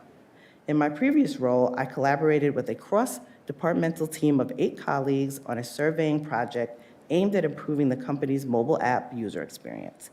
By carefully listening to our customers' feedback, I helped them boost customer retention by 28%. I'd love to translate that experience into something similar for your company. I also think data is key. If you can add any type of data, any type of numbers into your pitch, that's spot on. Data is key. People love to hear about data, how you improved numbers, how you brought more customers, how you heighten the experience at a company or at school. You can also apply that to at school. Here, I'll do one more. My name is James, and I've been crazy about programming since I was 11 years old. My dad showed me how to write basic algorithms. It just blew my mind that I could do things like that on a computer, so I started following that passion, which led me into studying computer science at Stanford, where I am now a sophomore. Recently, I've been reading a lot about healthcare mobile app development, and I was amazed to read your recent case study on the telehealth app. Would you have time to tell me a little bit more about the developmental process? And James is someone who has never had job experience, but he was able to show his passion through the work that he was doing, the volunteer work that he was doing, and the things that he learned from his dad. So there's so many ways that you can apply your pitch. It can be used in different scenarios. Some tips that I have are speak naturally, speak the way that you normally speak. Don't try to put on an accent or use fancy words that may trip you up. Slow it down. It's supposed to be 20 to 30 seconds, but don't feel like you have to be confined into those few seconds, and if you don't make it, then you're out. Speak slowly, slow it down. Speak clear and concise. Be as confident as you can and make it conversational. When you're speaking to someone, invite them to respond. They may interject, but it's okay. You can continue on after you answer their question. Okay, let me see if there's anything else I had up here. So sure. What's going on with the handshake in business now in light of COVID? Are people still doing it? You know what? I'm finding that, yes, people are now kind of moving back to that. They're moving back to the handshakes, the hugs. I could say maybe a couple months ago, no, but people are feeling very comfortable now. I just attended a networking event for the first time and had about 200 people, and everybody was just happy to see each other. They were hugging and clapping and shaking hands and talking close, and I didn't see that many masks, surprisingly. So I think now people are getting very comfortable. So you don't think it's going anywhere, or that we're gonna avoid it? Yeah. No, that's good. I'm just. No, Thank you. I think networking is back, yeah. Let me see, did I have any other points about the pitch? So if anybody has any questions, feel free to ask me. But your pitch is your calling card. It's your personal way to introduce yourself, but to make yourself memorable. You want to be memorable. There's so many smart people out here. There's so many people that that individuals will meet. You want to stand out, and you want to be very, very concise with it. You can look on Google. I was going to try to print out a template that would help you, but maybe I can give it to Dolly and she can send it out. That will give you just like the different steps, the different layers to that you should have in your pitch. And it'll kind of help lay it out and make it a little bit easier, and then you could tweak it to whatever makes you feel comfortable. But yes, it's your personal calling card. Thank you. Yes.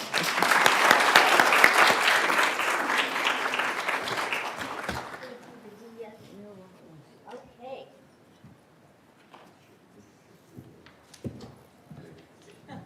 And Radia will be back in the afternoon, and she's going to talk about LinkedIn and yeah, getting you tightened up on LinkedIn. So now let's talk about lunch, because we're ready. Who's ready for lunch?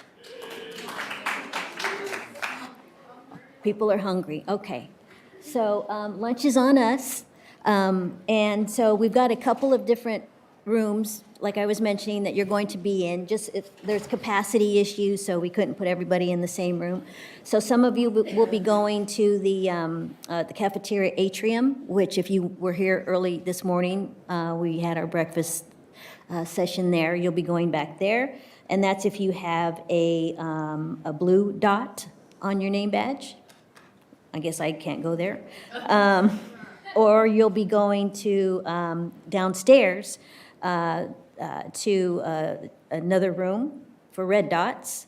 We have our student stars that are going to help get you where you need to be. And so, again, we're going to have members of Google who've been recruited by one of my fabulous board of directors, Larone, who works at Google. So she's brought about a dozen of her Google peers with her, so you can ask them questions. It's really one of those ask me anything situations. You can have your resumes reviewed. You can elevator pitch practice, if that's a thing. So take advantage of not just having some lunch, but talk to people and even meet, like Professor Bocina said this morning, meet your peers across schools. You know, we've got Frostburg over here. We've got Montgomery County Community College over here. We've got, where's Bowling Green? We need to be back here at 1:35. Medgar Evers students, would you come up to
Yes.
Okay, everybody, how was your lunch? How was your lunch? Good. Are you having a good time today? Are you having a good time today? Okay, good. Just trying to get us back and settled after our sugar rush.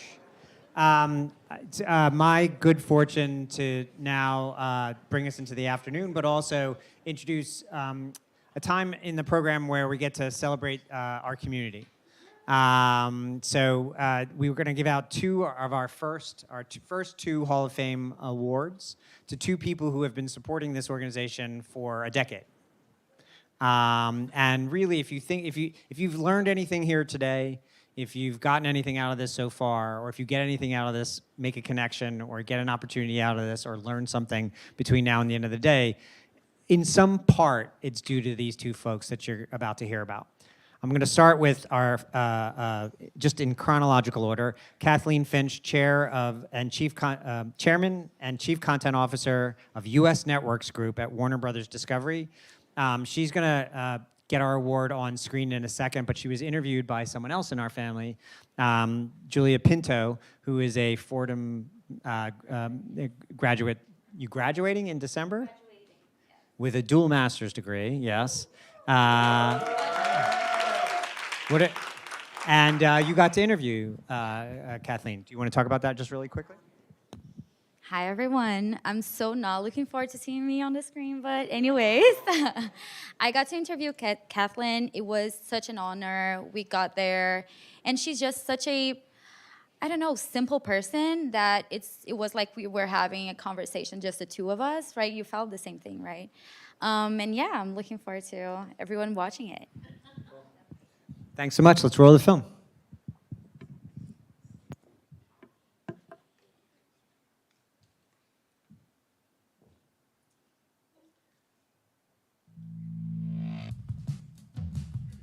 This year, ODI celebrates 10 years of training the next generation of diverse young leaders in media. And so it's an honor on our 10th anniversary to present our first ever Hall of Fame award to someone who has supported us from day one, whose emotional, practical, and financial support makes ODI possible. Someone who's mentored not only our students, but many people in our industry. Kathleen Finch, Chairman and Chief Content Officer, U.S. Networks at Warner Brothers Discovery. And we're so happy to have Kathleen participating in this, our 10th conference, as she did at our first. 10 years ago at our first conference, Kathleen told our audience of students and executives to learn how to write well so you could tell your own story. Practical, incredibly relevant advice back then and today. In fact, I've given that advice many times over the last decade. And that's Kathleen Finch in a nutshell. Smart, generous, powerfully clear, and incredibly focused on the things that are most important. So it's an honor to present our first ever Hall of Fame award to someone we just could not have done without. Kathleen, thank you so much, and congratulations.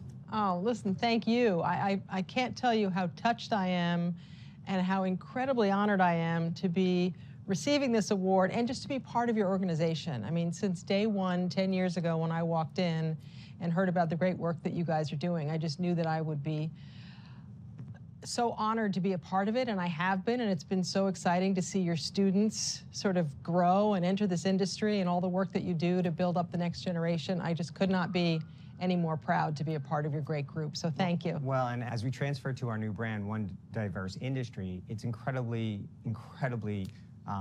gratifying to have you back with us again this year. Thanks so much. My pleasure. I wish I could be there in person. Unfortunately, I have a meeting in LA on the same day, but it is just so great to be a part. I wouldn't want to miss it, and I can't wait to hear about the new group of students, all the work that you're going to be doing, and to see you thrive under this new name and really this newly focused initiative. It's very exciting, and congratulations to you. Thanks so much. And now you're going to get to talk to one of our great students about how you look at this industry. I look forward to it. Thank you. Thanks. Hi, I'm Julia Ururai Pinto, and today I'm with Kathleen Finch for ODI. I'm so honored to be here. As we were talking, English is not my first language, and everything that I know now is because of movies and because of TV, 90 Day Fiancé and everything. So it's really an honor to be here. And I wanted to ask you to introduce yourself besides your professional persona. Who are you? Sure, well, that's a little bit hard to do because I always think about work. I'm Kathleen Finch. I grew up here in New York City. Like you, I grew up loving television. I didn't learn how to speak English from watching television, but I grew up just fascinated by television. So when I was in college, I decided that what I really wanted to do was figure out a way to work in television. Never quite imagined that it would lead to what it has, but that is kind of what I am, is just the biggest TV junkie in the world who is lucky enough to call this my job. That's really a dream. And how did you end up in the industry? Well, when I went to college in California. When I was in college, I actually thought that I might do something in magazines. My father's a writer, grew up in sort of a literary family, and I was not allowed to even watch a lot of television, so that was sort of a thing that I did on the side. But I decided when I was in college that maybe I wanted to go into the print side of media. And then at the last minute, I got offered an internship at a television station here in New York, and I took it. And when I walked on a set the first time in my life, it was like, oh wow, this is fun. So I just decided that that's what I wanted to do. I worked very, very hard to sort of get a foot in the door. I sort of took my interest in print and my interest in television and turned it into a television journalism job. And I worked in television news for about 15 years. Before I sort of crossed over to do things like 90 Day Fiancé, which is quite different than news. But I was just very tenacious. I just, tried to land any job I could. I was willing to do anything. I took unpaid internships.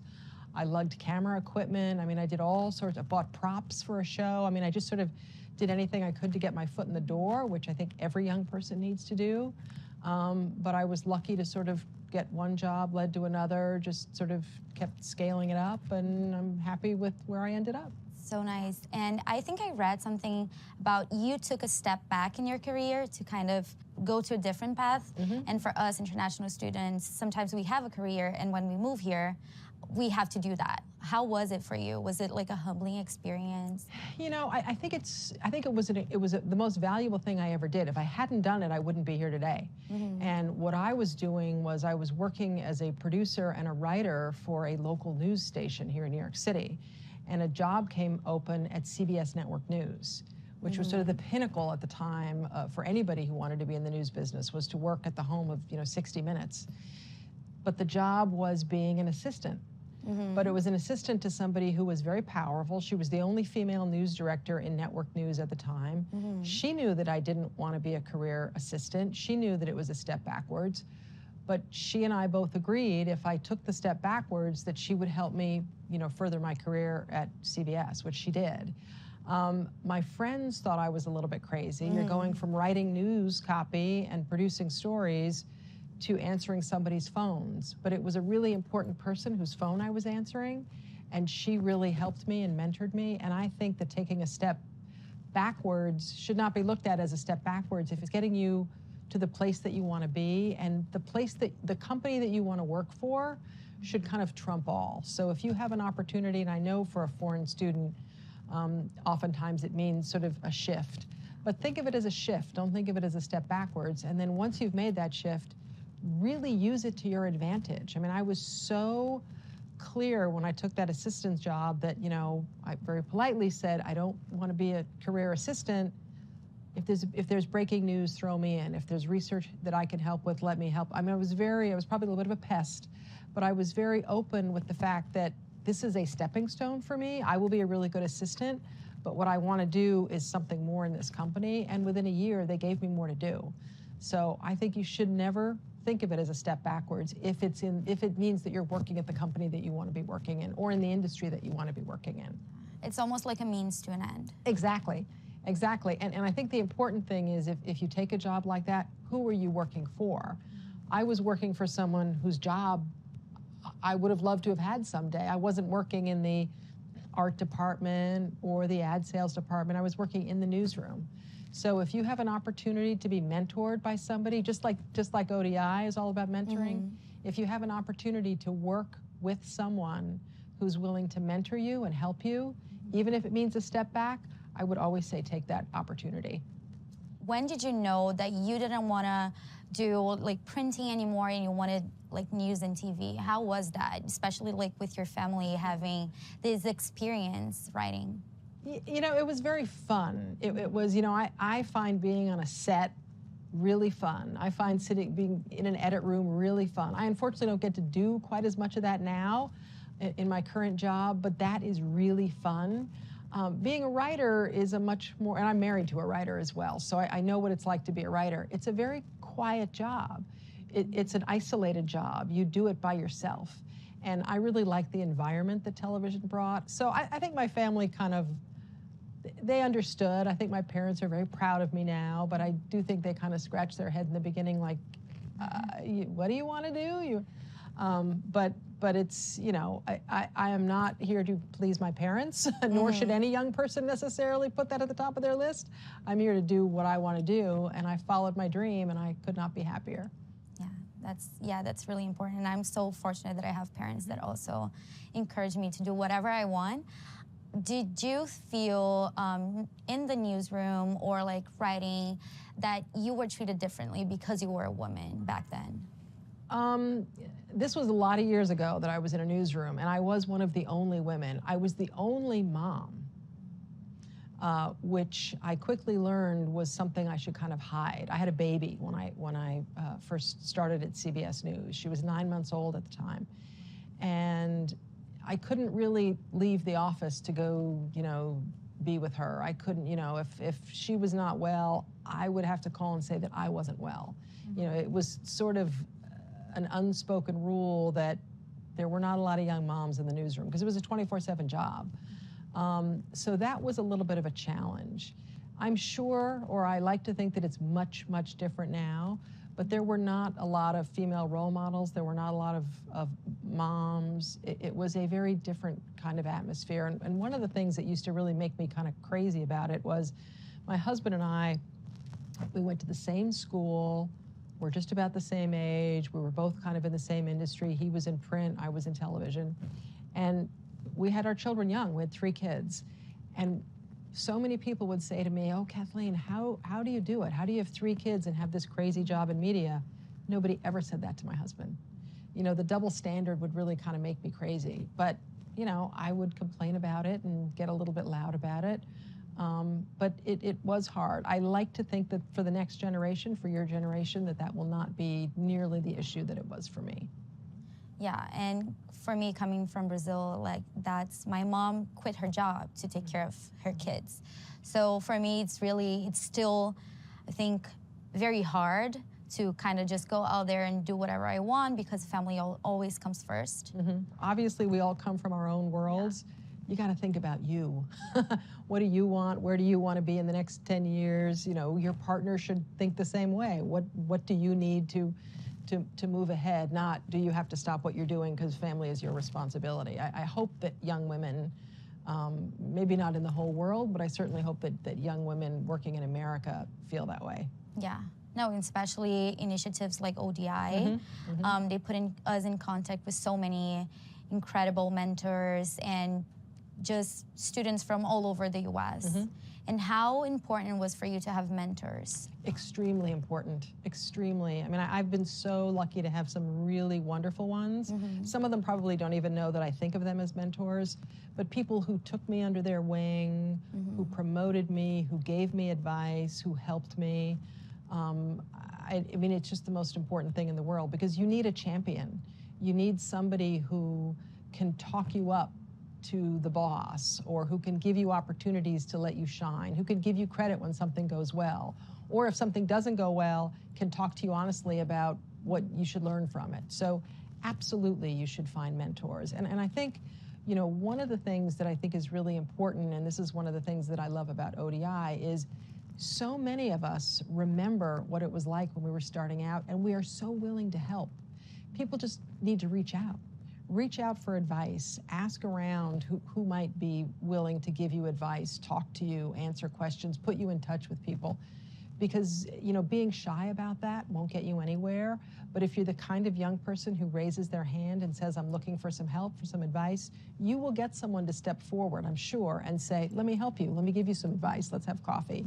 So it's absolutely something that I would encourage all young people to follow. Do you still have mentors? Yes, yes. The former president of Food Network, who's actually been out of the industry for a long time, every time she's in New York, we sit down and she gives me advice. Former CEO of Scripps is somebody who gives me a lot of advice. Yes, I absolutely still have mentors. And I like to think that I am a mentor to other people in our company, because I am a big believer in paying back.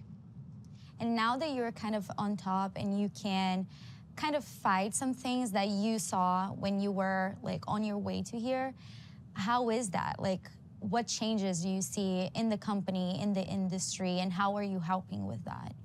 Well, I am so fortunate to be at Warner Brothers Discovery, because we take equality and opportunity and diversity so seriously. So I think one of the things that we have done is we've really made it's a given now that everyone is treated equally, that opportunities come to all, and that was certainly not the case when I was, you know, starting out.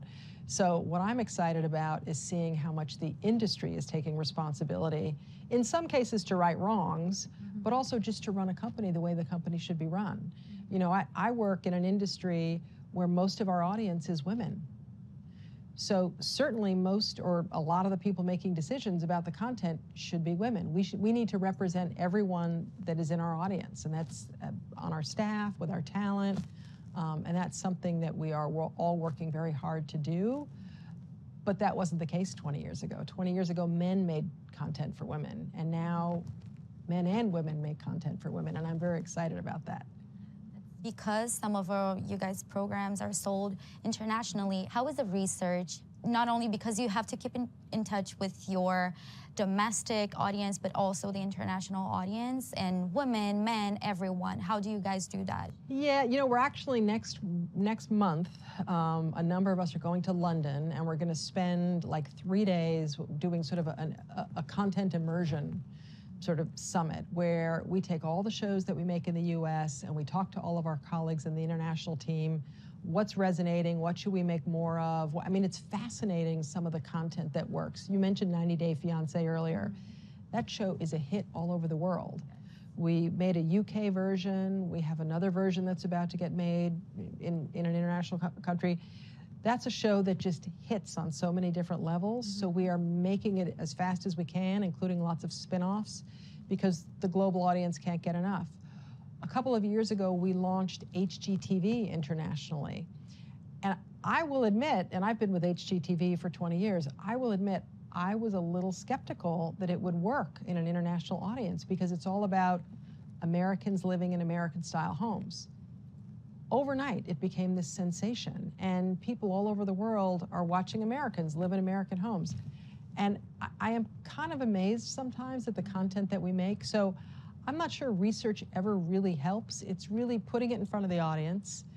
The audience in Brazil might, you know, love something that the audience in France doesn't. There isn't always a rhyme or a reason. It's just really exciting to try it, see what works, and then when it does work, we just double down on it. Yeah, and I think it helps a lot that the American way of life is so, like, everyone knows about it. As I said, like, I grew up watching Discovery Home and Health. I don't even know if that's a channel anymore back in Brazil, but this is the American way of life that we see on movies and everything. I really love Brazilian culture too, but, you know, it's just, there's a world out there, and that's super interesting. It is, and that's one of the reasons why it's so exciting to see people like you getting into this industry, because bringing that global perspective is so important to the content that we make here in the U.S., because increasingly we have to remember that we're not just making shows for the American audience, we're making shows for a global audience. So having perspective from someone like you is really valuable, and I'm sure it's going to help you in your career here. Yes, for sure. And how do you think for us young professionals we can stand out? What do we have to do to get like our foot in the door? Not only like looking for mentors, but it's so hard to break into in the entertainment industry. What do you think, like, what is your advice for us? There are a couple things that you should do, and you're doing one of them right now. Be a part of an organization like ODI. Step up in that organization so that you're meeting people, you're getting out, you're becoming visible. And when you get a job, you know, the first job is the hardest job to get, and don't get discouraged. It is so hard to land your first job. I hope that everyone is doing internships. You know, now that we have moved away from the sort of very unfair practice of unpaid internships, I do hope that everybody who's able to is finding an internship, taking an internship, doing a project while you're in school that's either working for the school paper, working for the school radio station, television station, so that when you go to get your first job, you know, you're 19, you're 20 years old, you're a kid. We don't expect you to have a lot of experience, but it always helps if you've done something. And then when you get that first job, be the person who shows up early, who stays late, who always has a good attitude, who's always the first one to volunteer to do something, even if it's getting coffee, even if it's, you know, answering phones or organizing files, which I guess doesn't happen anymore. But you know what I mean. It's the person who really makes themselves useful that is the person who's going to stand out. Because when you're looking around the room trying to figure out who to promote, that's the person who's always going to be at the top of the list, is the one who's already gone above and beyond what they're paid to do. Once you've found your mentor, or you've got, you know, people who are helping you, tell them what it is you want to do. We can't read people's minds. I don't know what the young people on our staff want career-wise unless they tell me. So it's always a good idea to let your aspirations be known. That's not something to hide. If you want to run a network someday, or if you want to be a, you know, movie producer, tell people, because then they can help you. If you just sort of quietly do your job, you can get lost. So you got to be a little bit loud. It's really important, and I think it's something hard to do, because sometimes you have a job, but you don't actually want to do that. You want to do something else. And sometimes it's hard to tell your boss, like, okay, I like what we're doing, but what if I did this? Well, here's what's important. Don't complain about the job that you're doing, because all of us, me included, we all started, I mean, I was getting coffee. I was doing, I mean, we were all doing those things, and that's part of paying your dues. Don't complain about it. Instead, say, hey, I'm getting all this other stuff done, but in my free time, could I do some research about this next project? Would it help you if I did X? Or I noticed this could be done a little bit better. How about if I, you know, do a little white paper for you on what I think might be a good idea? That's very different than saying, I don't like, you know, the menial tasks that my entry-level job has. What that says is, I get it. I know I have to do this because that's what an entry-level job is, but I'm going to make myself much more valuable to you by doing these other things as well. Yeah.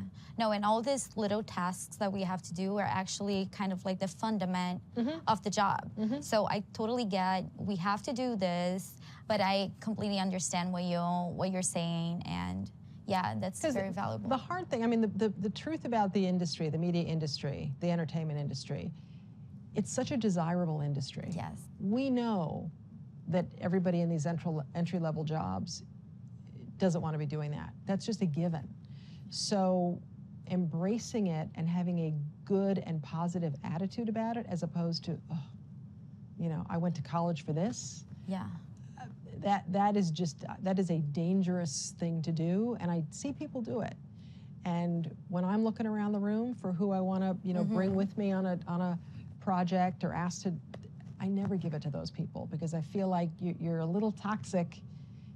You don't quite understand. So why do we give a reward to you when this other person has just remained positive and helpful? I mean, it's a really important thing to think about. Yeah, and I think it's also about understanding that like you're not gonna love your job 100% of the time. No. Even when you're in your position, I'm sure you do some stuff that you're like, trust me. I would rather not do this. Yeah. But yeah. But and also your first job or these early entry level, it's temporary. Yeah. I mean, when I think back to the stuff that I was doing, I mean, I only did it for a year or so. It's not like I'm still, fetching coffee and doing it. It's temporary. It's not your lot in life. You just have to remember that. Okay. And just one last question that I'm dying to know. As I told you, I love entertainment. What do you watch in your free time? My family would say, what don't I watch? Because I watch so much content. It is kind of embarrassing. I'm a big fan of British series, and I will sometimes watch like 3 or 4 hours in a row on the weekends. And probably my most guilty indulgence is, I hate to say it, I'm a huge fan of The Housewives. I can't explain it, but it just sucks me in every time. Yeah, I'm also guilty of that. Thank you. Thank you.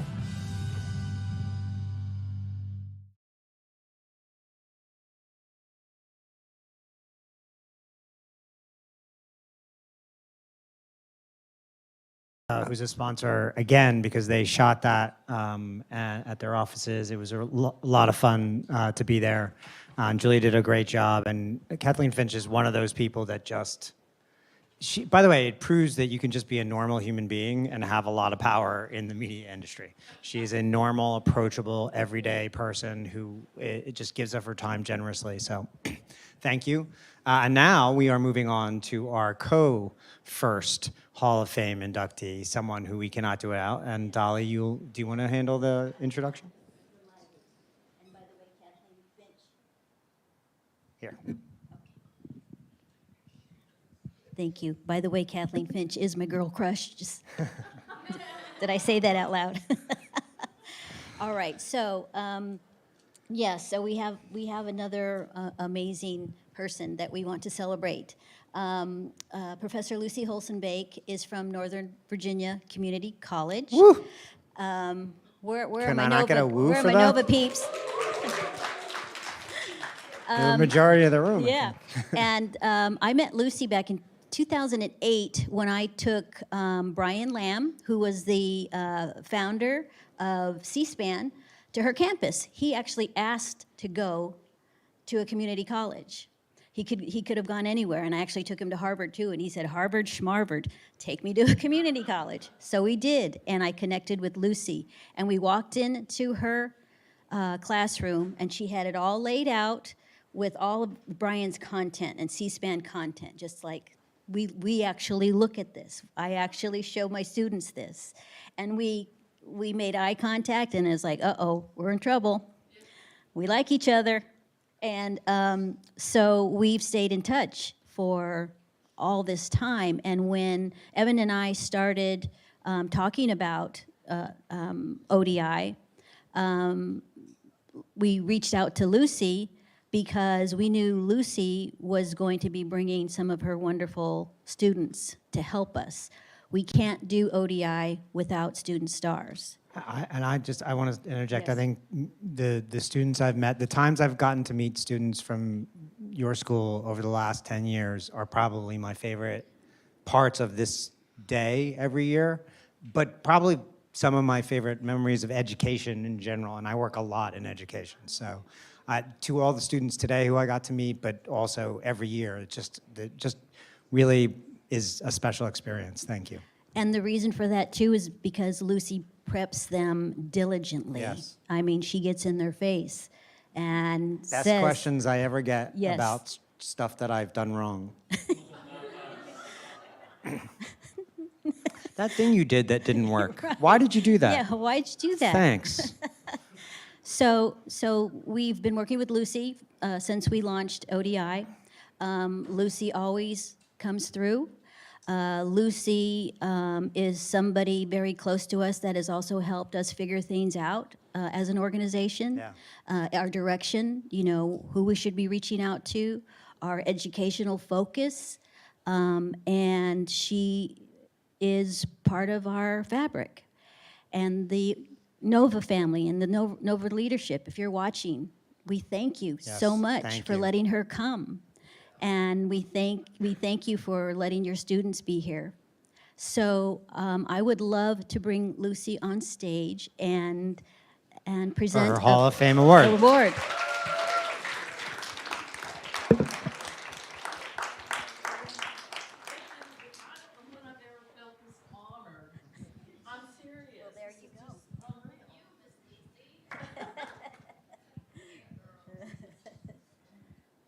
Evan, I'm going to have you do the heavy lifting. So why don't you have a seat? Why don't you have a seat? Am I gonna get a refrigerator? Lucy, here, please accept this award. Thank you so much.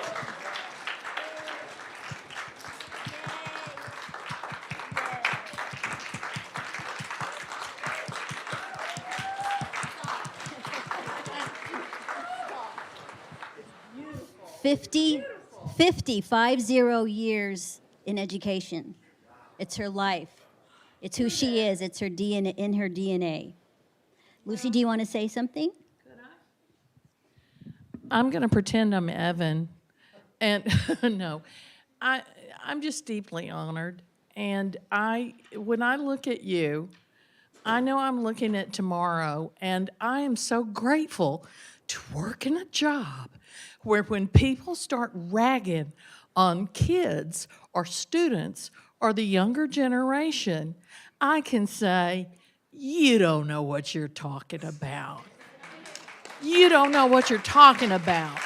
I work with them every day, and they are some of the most compassionate, empathetic, open, generous people. And this is why we do this. Now, you have a visionary, two visionaries who are pragmatic, who want to keep this thing going, and we need you. Thank you. I'm deeply honored.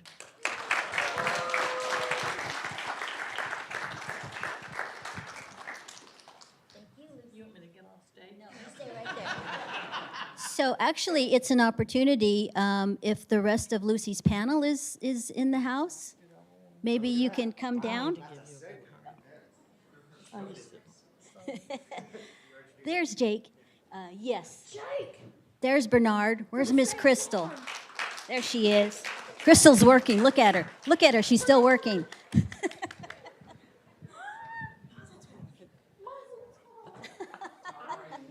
buddy.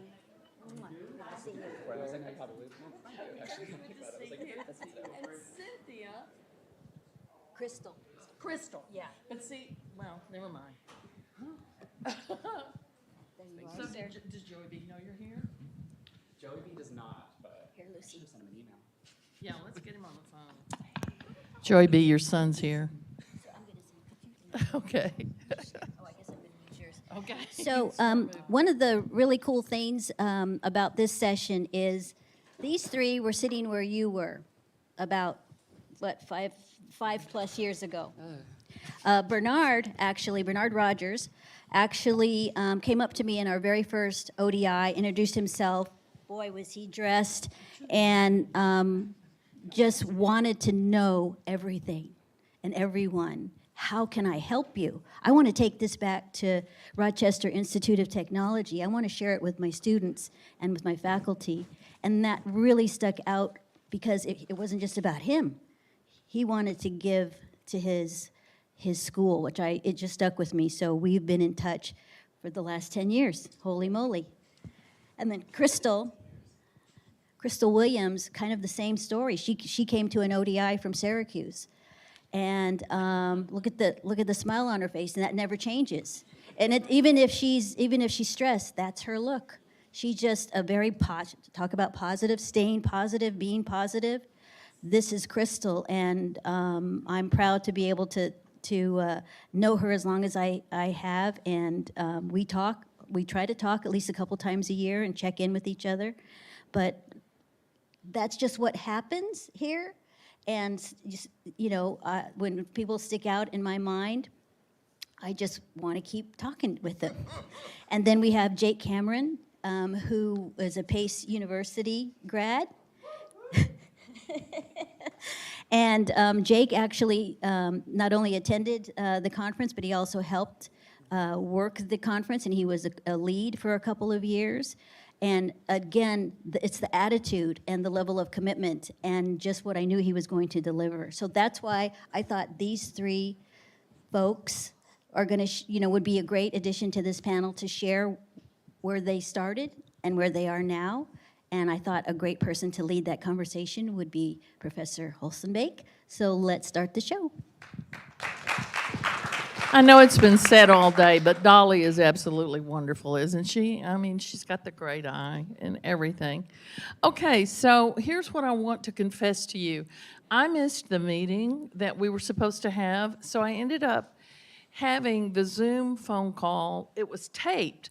So I listened to the tape, and I thought, you don't need me. You just need to listen to this tape.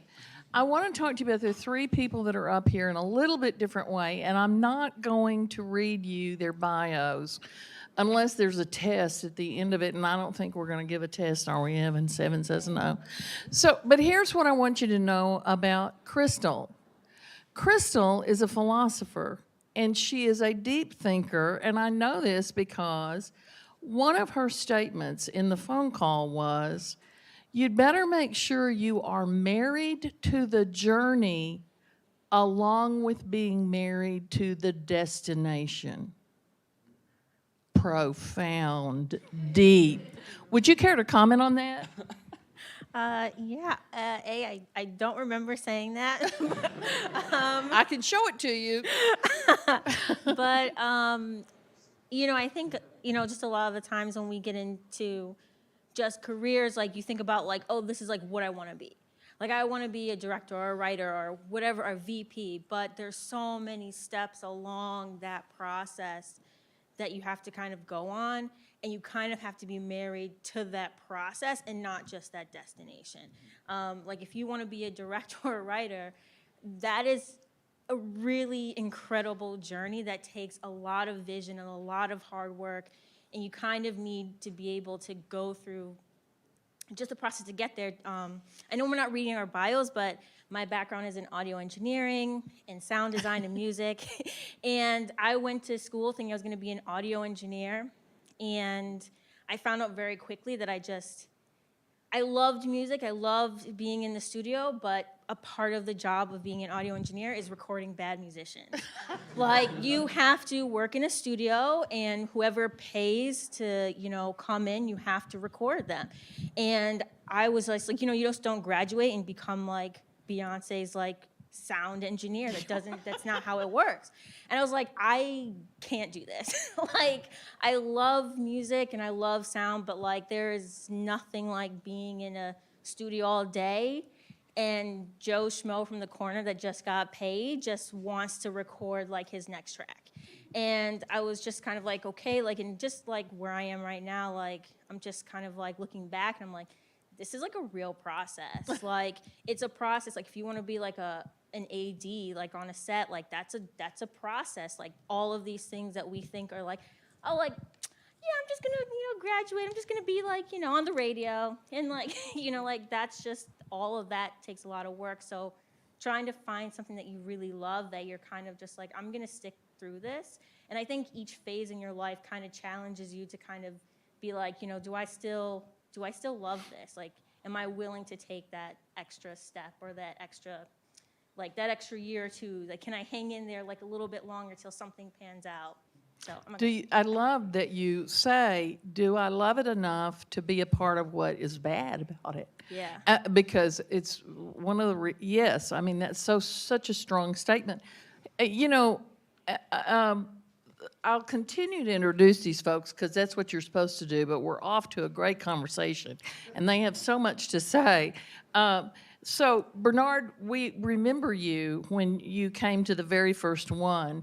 And one of the things that I want to say about these folks and their biographies, you should read their bios because they are such good writers. Let's hear it for Kathleen Finch telling them to write.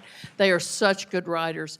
And you talked about, you said the words embedded in every part of my journey has been my passion to help speak. You know, do you know what I'm talking about? Yes, I do.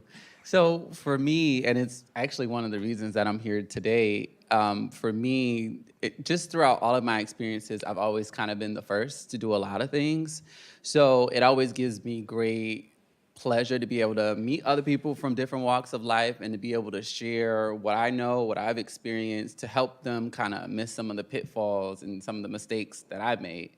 I've done this in a number of different ways, whether it's mentoring students who have come to the college institution I'm at now, Where is being out that? in the community. I'm at Rochester Institute of Technology.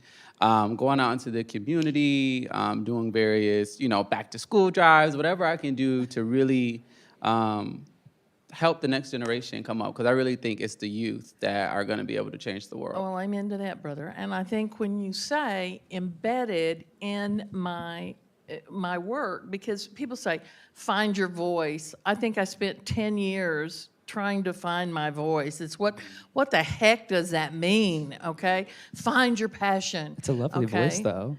But, no, we'll call him Joey B right now and tell him you're misbehaving.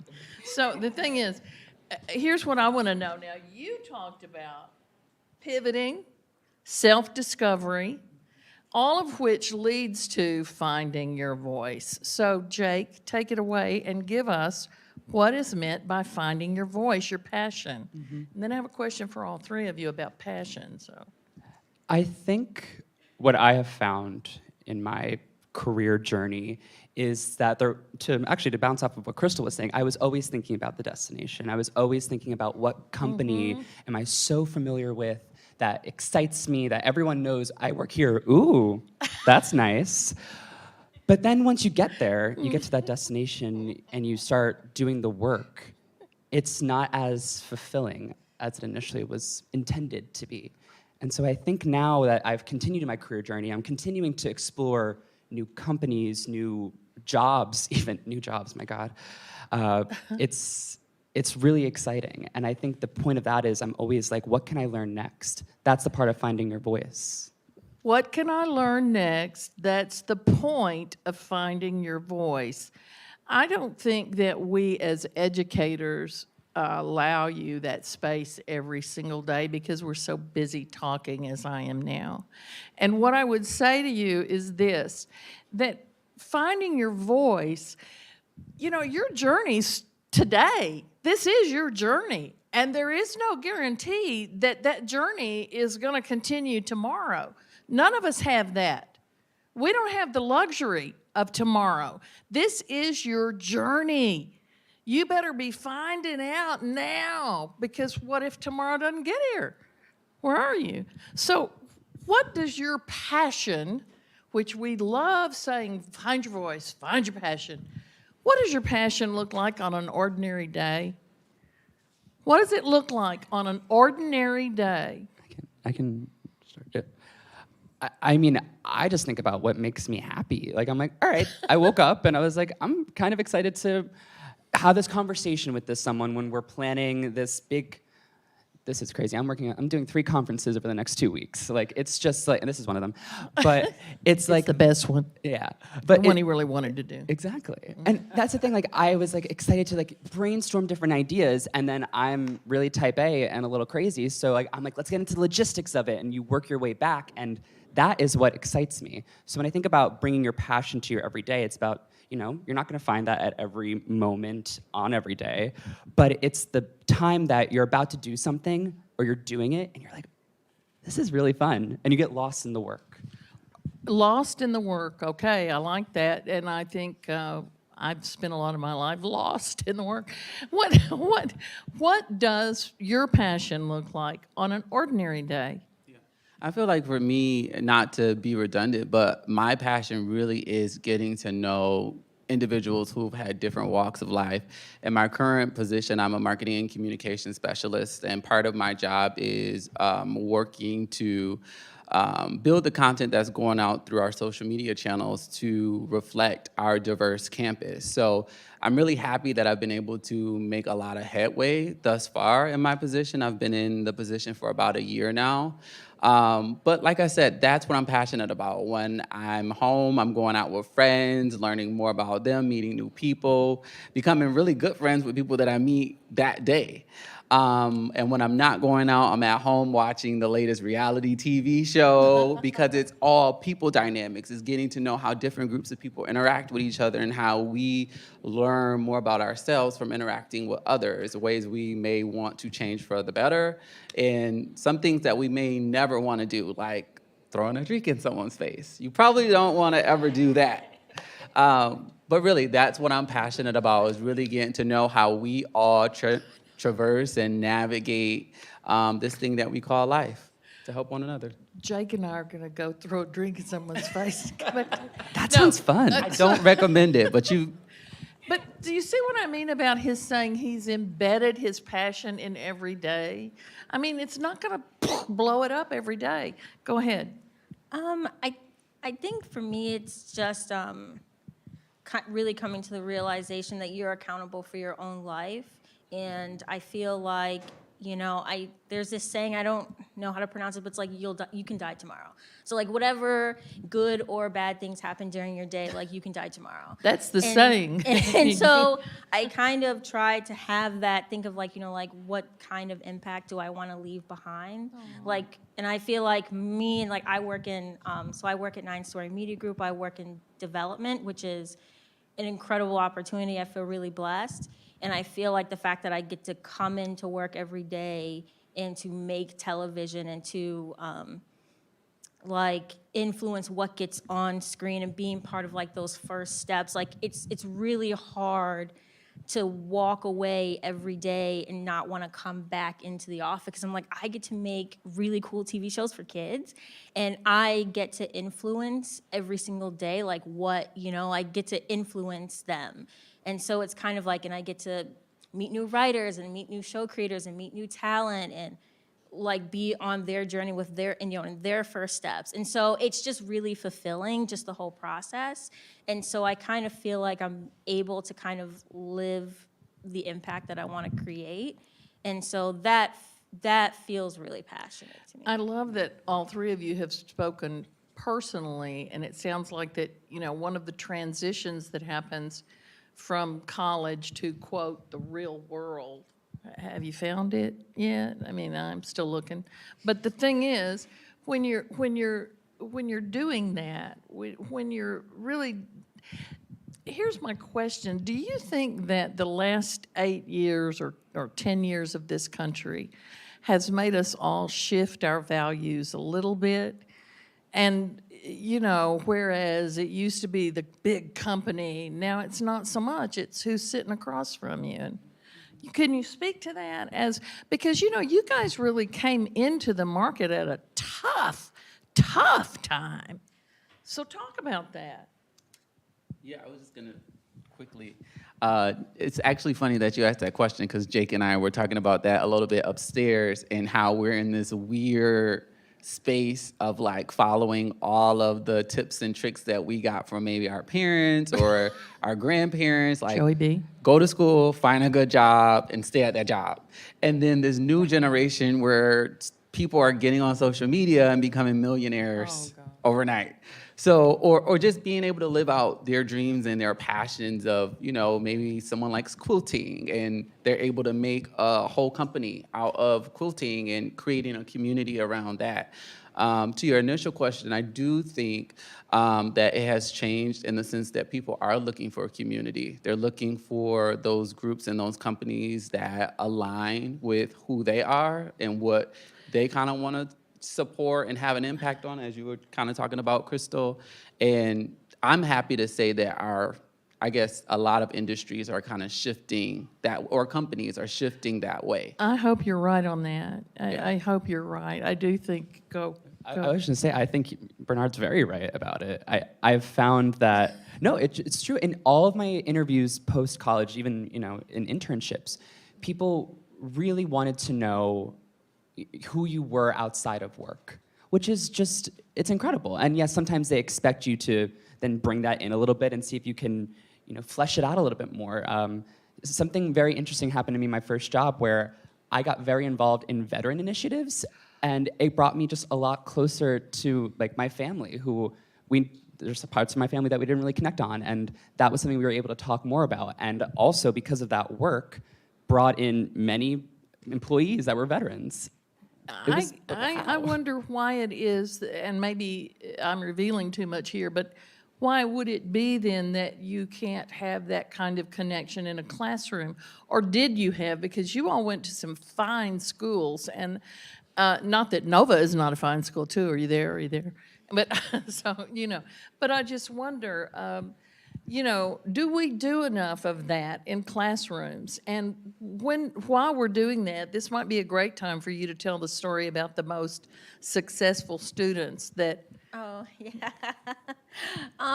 So I'm really type A, and I'm an A student, and I go to every single class, and I do all the homework, and I just really noticed, and my mom's an educator, and so, I actually went to community college for 2 years, and I graduated to a four-year college, and I kind of, when I was in a community college, everyone was telling me 4 years is going to be hard.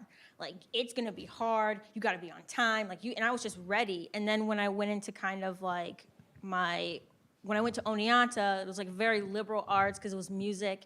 And I went to every single class, I did all the things that you were supposed to do. And I just realized that the people who graduated, who made it the furthest, were the people who, I'm not telling you to skip class, but I am saying that were the people who skipped class, but Occasionally. Okay, sure, but did it to go be in the studio, or did it to go do something else, and so, and then when we graduated, they were working at Jimi Hendrix's studio, or they were got a job as a producer at NBC, and I'm just kind of yeah, but you failed every single test that anybody ever gave you. And it's not to say don't skip class, because that's not a good look, but it is to say that be strategic about how you're using your school experience. It's this is just one drop of your entire career. And so when you come into these classrooms, are you talking to your teachers? Are you taking advantage of all of the things that are around you? Tell them about how your teachers hated you because you went to every single friggin' office hour. I did. I went to every office hour. One of my teachers was he was the pianist of a jazz band called Spyro Gyra, and oh my God, they're good. I know, and and it was a written test, and I was the last one, but I had I had an hour left, and I was writing, and leave right now, I will give you an A on your exam. And I was really just a really dedicated student. I really wanted to figure this out, and I feel a lot of us go into college, and we think that okay, I go into college and then I get out and I just become the thing. That's just what it is. And I think that that's and even if you don't think that way, in some way, shape, or form, because you're paying for this experience, you really do have that. And so you think if I go to every single class, I'm doing what I'm supposed to be doing. No one really gave me a guideline that says go to class, but there are so many other opportunities that you could be maybe don't go to class. And I think I would say that RIT is one of the toughest colleges ever, ever. And some of your students, they actually have to decide okay, this assignment is worth 10%. Maybe it's not worth it, and maybe I just need to not do this assignment because I need to do something else. And what does that say about learning too? I mean, it's not whether you want to do the assignment or not. It's does it count enough points that I need to care? Yeah. What is that? Evan, has anybody ever in a job interview asked you your GPA? Well, we don't want to go there, Evan. We've gone pretty far. That's as far as we're going, okay? The answer is no. David, has anybody ever asked you your GPA in a job interview?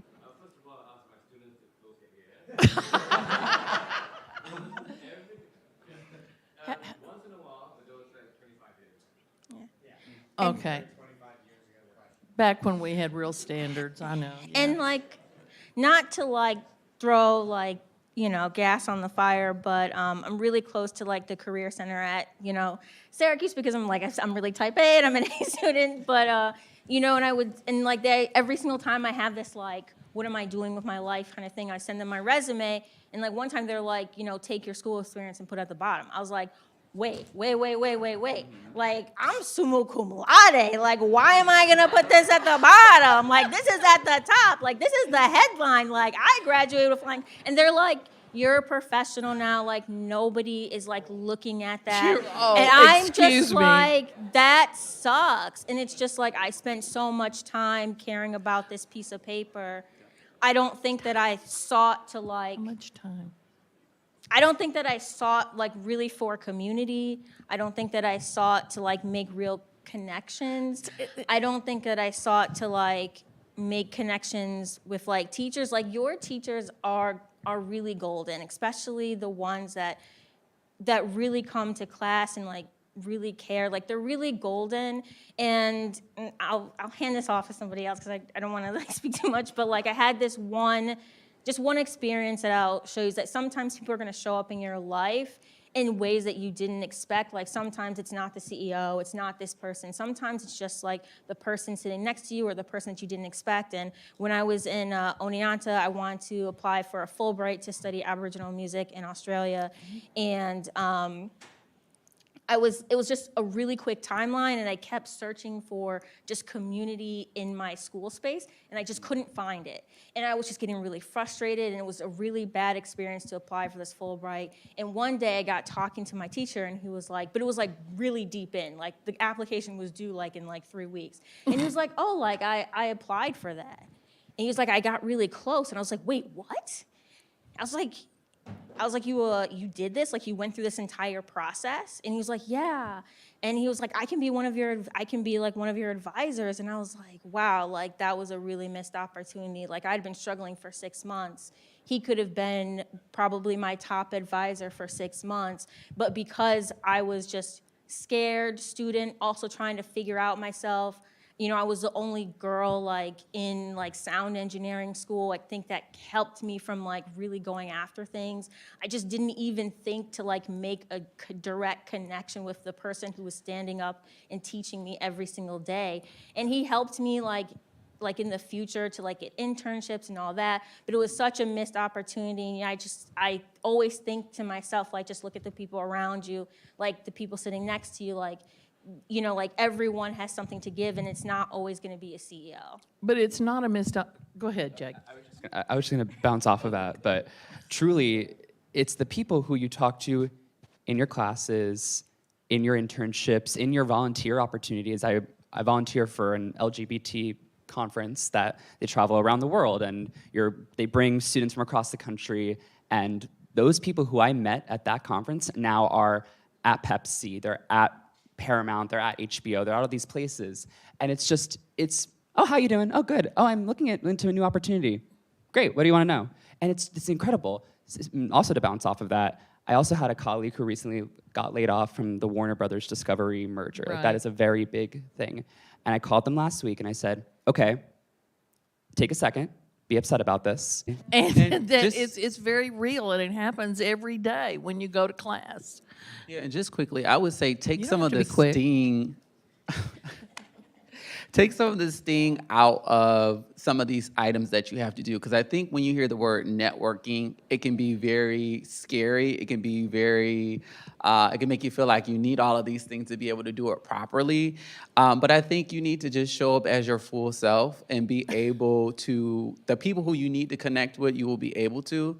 And quickly to what you were talking about earlier, Crystal, I think college is like a training ground to be able to continue to breathe that excitement in you to go out and do some of those other projects that you might be missing class occasionally for.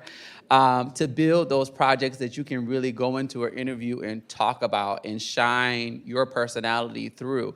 I think a lot of employers, that's what they're looking for when you're sitting in front of them. They don't just want you to say all of the things that they want to hear. They want to see your personality. They want to see your excitement. They want to see what keeps you up at night come through the projects that you've gotten to work on, and not just because your professor told you to do it, but because you're really interested and passionate about it. And Crystal, at those interviews, they do not ask you your GPA. They do not ask. So, let it fly. While we're talking about that, do you think mentorship is another one of those words that we get crazy, like passion and voice and all those things? Do you think that's another one that scares us? I mean, first of all, I want you each to speak to how you went about picking a mentor, if you did, or did it just arrive on the scene? And secondly, are you a mentor yourself? And how do you know you're ready? Take it away. Take it away, Jake. Okay, yeah. It really just happens organically. It happens with people that you have really incredible conversations with, and I can speak to my first boss at my internship when I worked at Fast Company, which is a business tech magazine. I went to her wedding last night. And then I'm helping her early on in the week. Could you catch the bouquet? No, just kidding. I tried to. But earlier that week, we were FaceTiming, and I was helping her for the presentation for a new job. So it works in a symbiotic way where you have that connection with someone. You're able to talk to them for a while, and they're able to say, no, I noticed that you brought this up a lot. Why don't you look into this now? Or maybe this is the new direction. I want to introduce you to someone. And that is just one of many mentors I have that I very much value. Am I a mentor right now? I'd like to think so. I like to say I could help. I like to think that I can offer guidance, but I find, again, like it's that relationship, and that person who's a mentor-mentee, it's just a back and forth. So you're so much a mentor as you are a mentee. I love the use of the word, it happens organically, spontaneously. It's not something we manufacture. I think it's what they were speaking to today with the elevator speeches. You know, people say, be yourself. I'm like, I don't really think I can be anyone else, but I want to be myself in a circumstance that allows me that freedom. What about you and mentorship? Yeah, for me, I've had mentors both throughout college and also in the workforce. But I think the importance of mentorship really showed its face for me in college. As a first-generation college student, I often didn't have very many people who I could go to talk to about whether there were financial concerns, whether I was struggling in a class. So for me, coming from high school and being that student who didn't have to do very much to be successful, I learned quickly that I needed to find someone who I could talk to who had been there before and who could help me to succeed. Lucky for me, going to RAT, they had a phenomenal program called the RCS Scholars Program, and we kind of got a built-in mentor who wasn't 100% an academic coach, but it was more than that. They could coach us academically. They could talk to us about our experiences. They could introduce us to new resources for whatever problem we were solving. And I actually became, after I graduated, I ended up working in that office as a coach for other students as well, because it just had that big of a impact on me. Well, I kind of wanted to talk about ODI in that way too, because it's a situation here where, you know, I mean, ODI is full of all of these things that we're talking about, finding your voice, finding your passion, networking. How important do you think, because I think about, I remember every single one of you, and it's so much fun, you know, to think that they're out in the business now doing it. I mean, tomorrow, next time, it'll be you and you, and everybody gets a car. So, you know, but can you talk about ODI and the role it played in boosting you? I mean, come on. You didn't expect us not to do that, did you? Well, I mean, I So my first like ODI experience was when I was at Syracuse and we came on a bus down here. And God loves Syracuse. yeah, and No.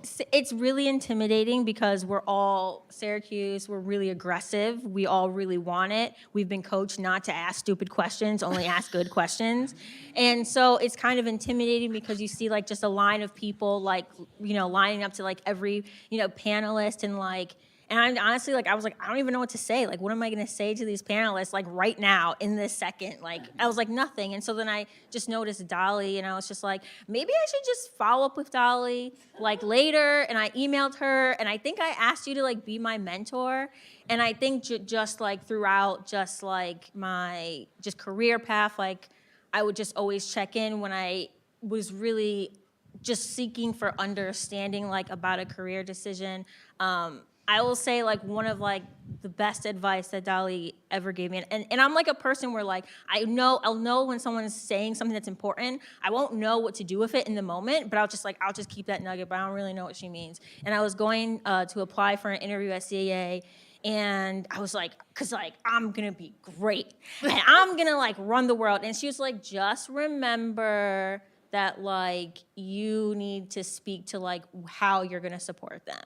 And I was like, I'm like right out of college and like I don't really have a lot on my resume, so I don't really know what that means right now. And I didn't get the job, but then later, like when I found an assistant position, I was trying to move from that position to another position. I was like, Dolly told me one time, like, I need to present myself in a way where I can show that I can support like my boss.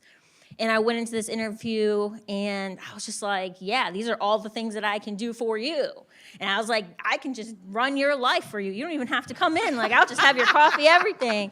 And it really worked. And so like, I just think that just having these moments of just checking in with like community. And I think that ODI is a very, like you come in and you feel like family.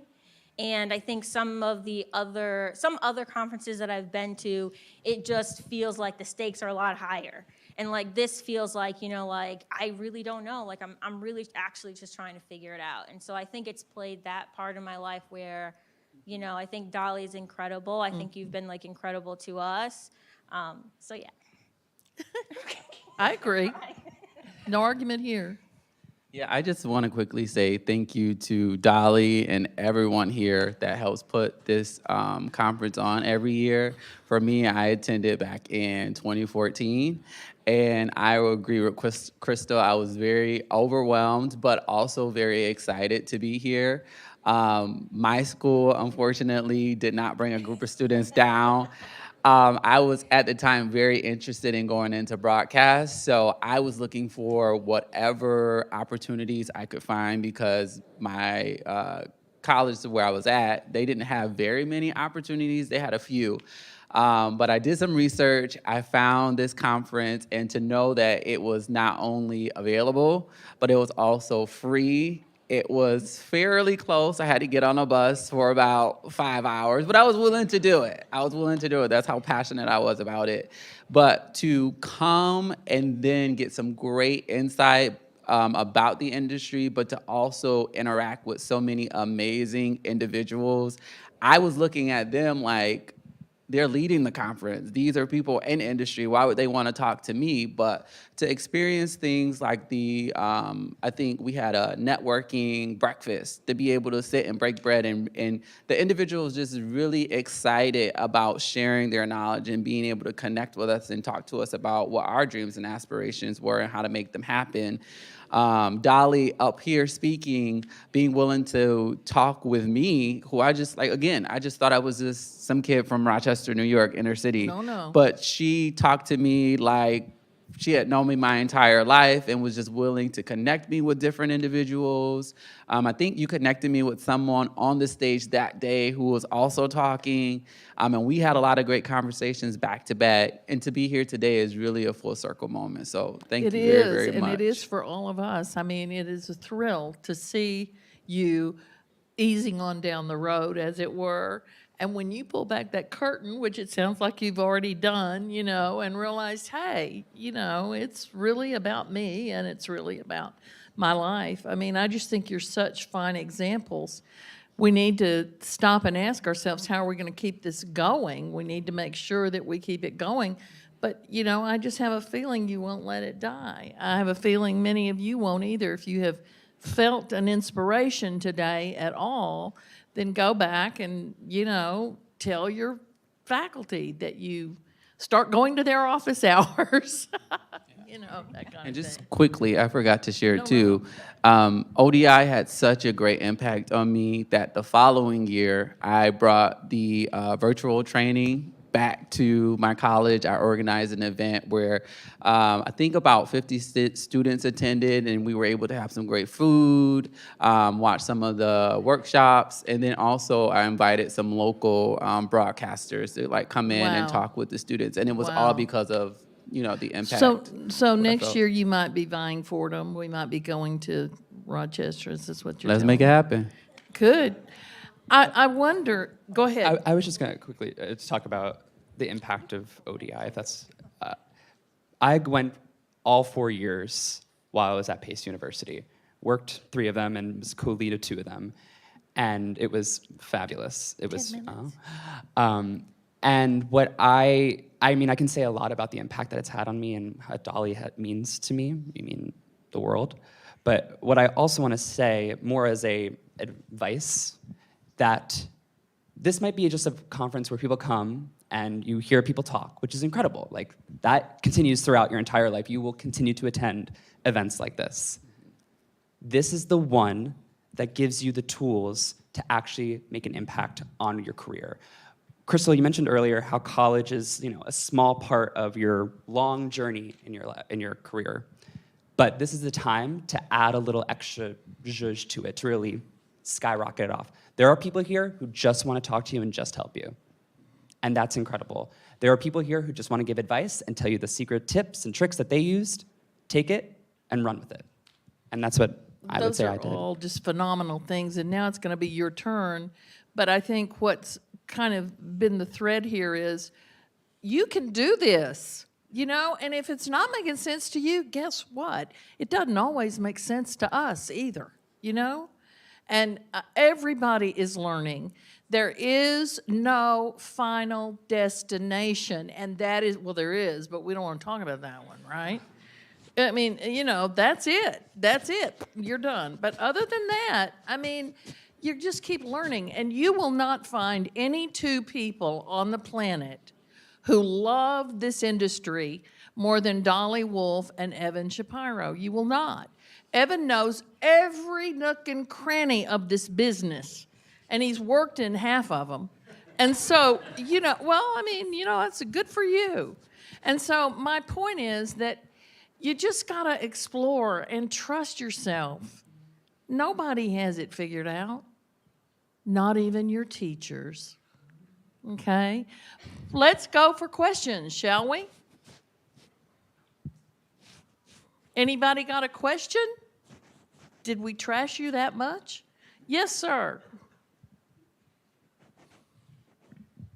So I remember one of the big themes of this conversation was passion and doing what makes you happy. And I feel that passion and motivation can be separated. And I wanted to ask, like, you may have a passion, but on those days where you don't feel as passionate or like as motivated as I would put it, how do you push yourself through that, knowing that this is something that you want to do, but you just don't want to do it today, but you may have to? That is a great question, and I want you to field it all the way down the line. Consistency. Like, you know, like you make, especially like if it's your job, like you have to show up every single day to get paid. But also kind of like, you know, like if you're working in a sector where like maybe you're freelance or something like that, I think it's just consistency. Like you make, you know, like it's your life, like you're accountable for where you want to be in life, and you make a promise to yourself, just like you would make a promise to yourself, just like you make a promise to an employer to show up every day. And I just think it's just like consistency and just knowing that it's just in the moment. Like you might not feel like it might be a bad day, but it's just one day, you know, and you're going to have a lot of like bad days, but you're going to have a lot of great days. And I think that those great days, those really amazing days, at least for me, like they surpass just like the bad moments. And also like nothing is really that serious. Like it's just TV. At least that's what my boss tells me. It's just television. Like we're not, you know, saving the planet. And it's just to like sometimes like she also tells me like, you know, to, you know, fail forward, which is, you know, make mistakes, like, you know, just, you know, do it, make mistakes. But I think just like for me, it's just like consistency and pushing forward, and just knowing that, you know, tomorrow is just going to be a new day. I definitely agree with everything that you said. I'm also like a visual person as well. So sometimes I'll do things like vision boarding. I'll do things like sitting down and actually thinking about, which sometimes can be tough for me because I feel like it changes every day. But sitting down and thinking about like where I want to be in a year, you know, where I want to be in 2 years. And even if you don't know what position you want to have, think about the type of person you want to be. Someone said that to me once, and it was just so profound, because then that will kind of guide, the universe will do the rest, you know. But for me, sometimes I'm a visual person, so I'll sit down and think about where I want to go and at least put some of those things onto something. So on those hard days, as you're in your every day-to-day system, you can look at and remind yourself why you're doing it and what you're pushing for. There we go. To sort of just like top that off, because that was fantastic, both of you. I was going to say, have those healthy habits that also make you want to be motivated, because I know you wake up and you just don't want to do anything, and that happens a lot, and it continues to happen throughout the rest of your life, no matter what it is. Go outside, go for a walk. Do it. It does wonders for yourself. So just develop those habits now. Yes, ma'am.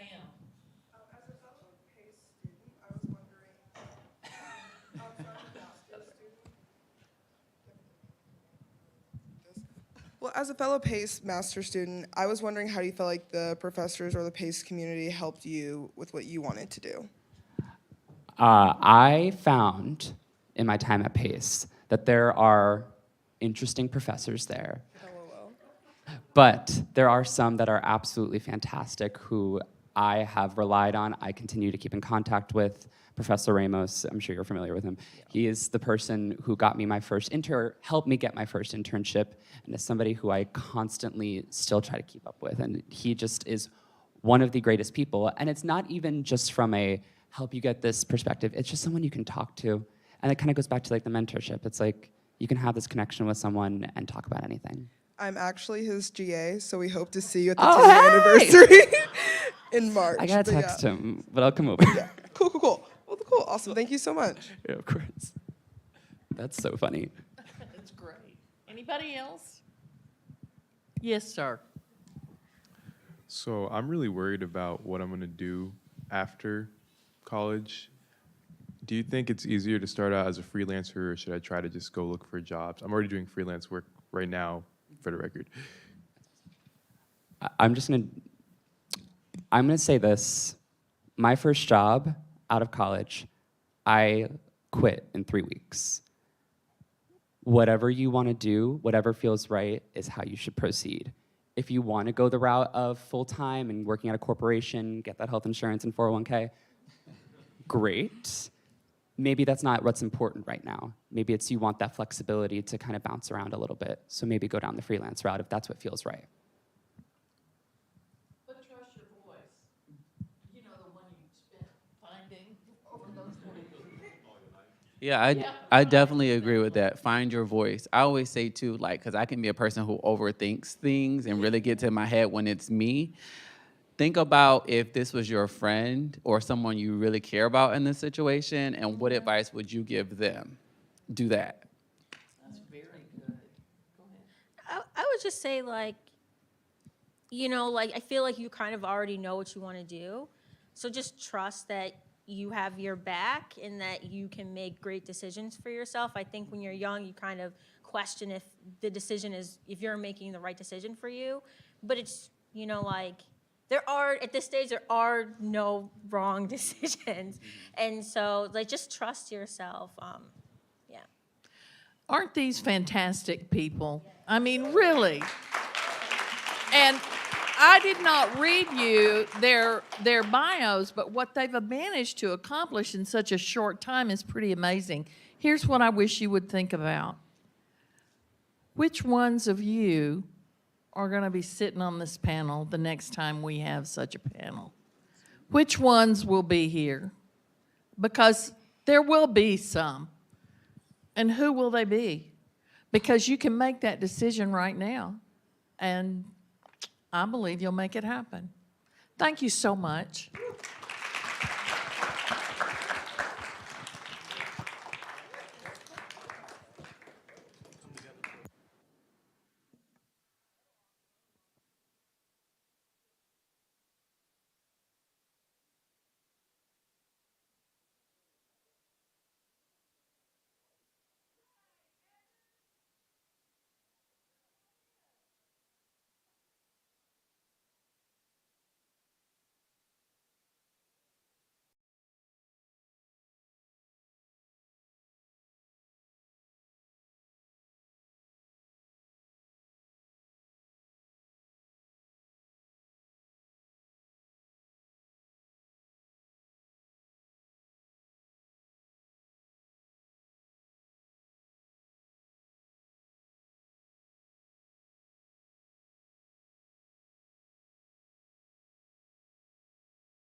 Because I can relate to, like, you can relate this all to, like, any type of business, not just broadcasting or social media, but every business needs social media. Yeah.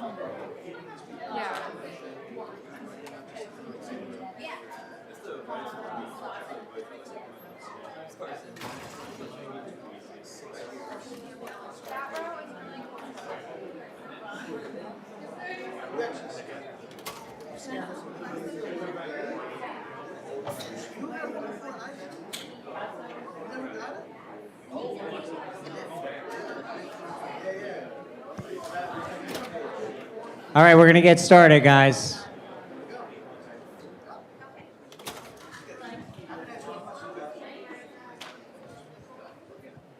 Do you want to? No worries. I know look like I'm not ready, but I am ready. How we doing? Good. How we doing? All right. We are small but mighty. Thanks for sticking with us at home. Hello. Actually, I have the list of schools on my phone, which is up in the top of the stands there, so I will do that before we leave. But thank you for watching. Hope you are enjoying the good content. I actually feel like my entire presentation was just taken by the last panel. Pretty much like what they said.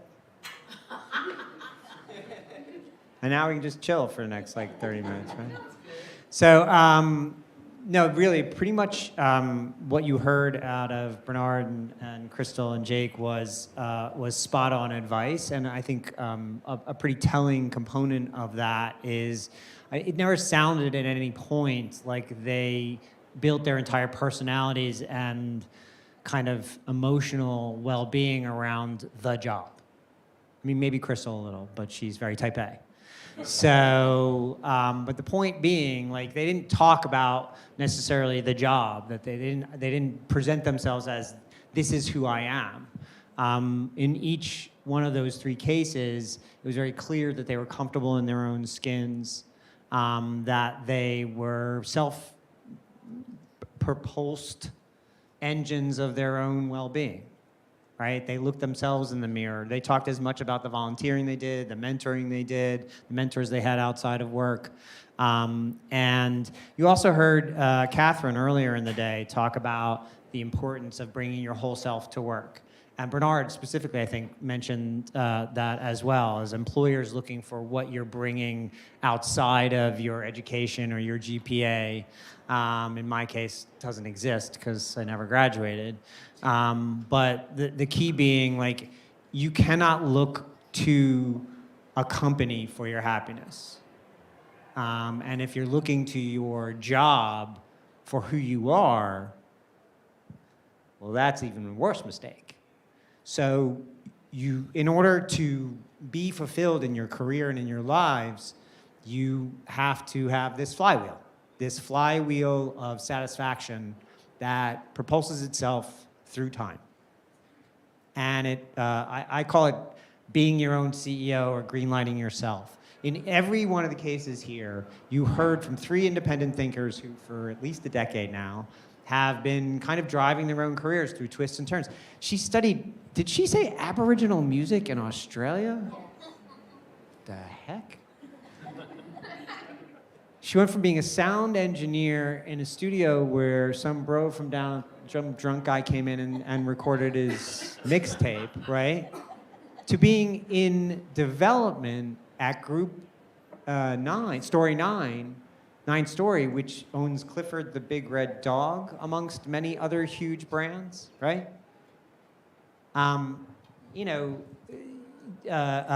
Catherine talked about her journey from English Lit major to running the biggest brand in the history of sport, right? 100% brand recognition. So in each case, these people are their own businesses. Sometimes they have a client, Wieden Kennedy, in her case, she actually has two, Wieden Kennedy and Nike. 9 Story, RIT. Sometimes you have one client, and sometimes you have many clients. Sometimes I have many clients now. Sometimes you freelance and you have many clients. But you always have a boss, right? Whether you're the CEO, you're a board, you have a board, whether you have your own agency, you have your clients, or you have your actual practical boss. But you have to be your own business because you have to be able to take that business with you when you need to.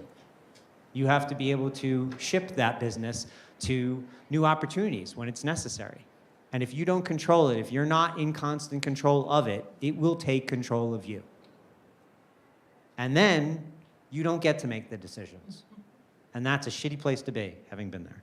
So I call it be your own CEO or greenlight yourself. Do not look for an excuse for someone to, don't wait, in the creative arts I talk about, don't wait for Netflix to come around and greenlight you. Greenlight your stuff. If it's that good, greenlight it yourself. If you're waiting to start a business, if you're waiting to find your pathway in your career, you have to give yourself a shot in order to get that shot.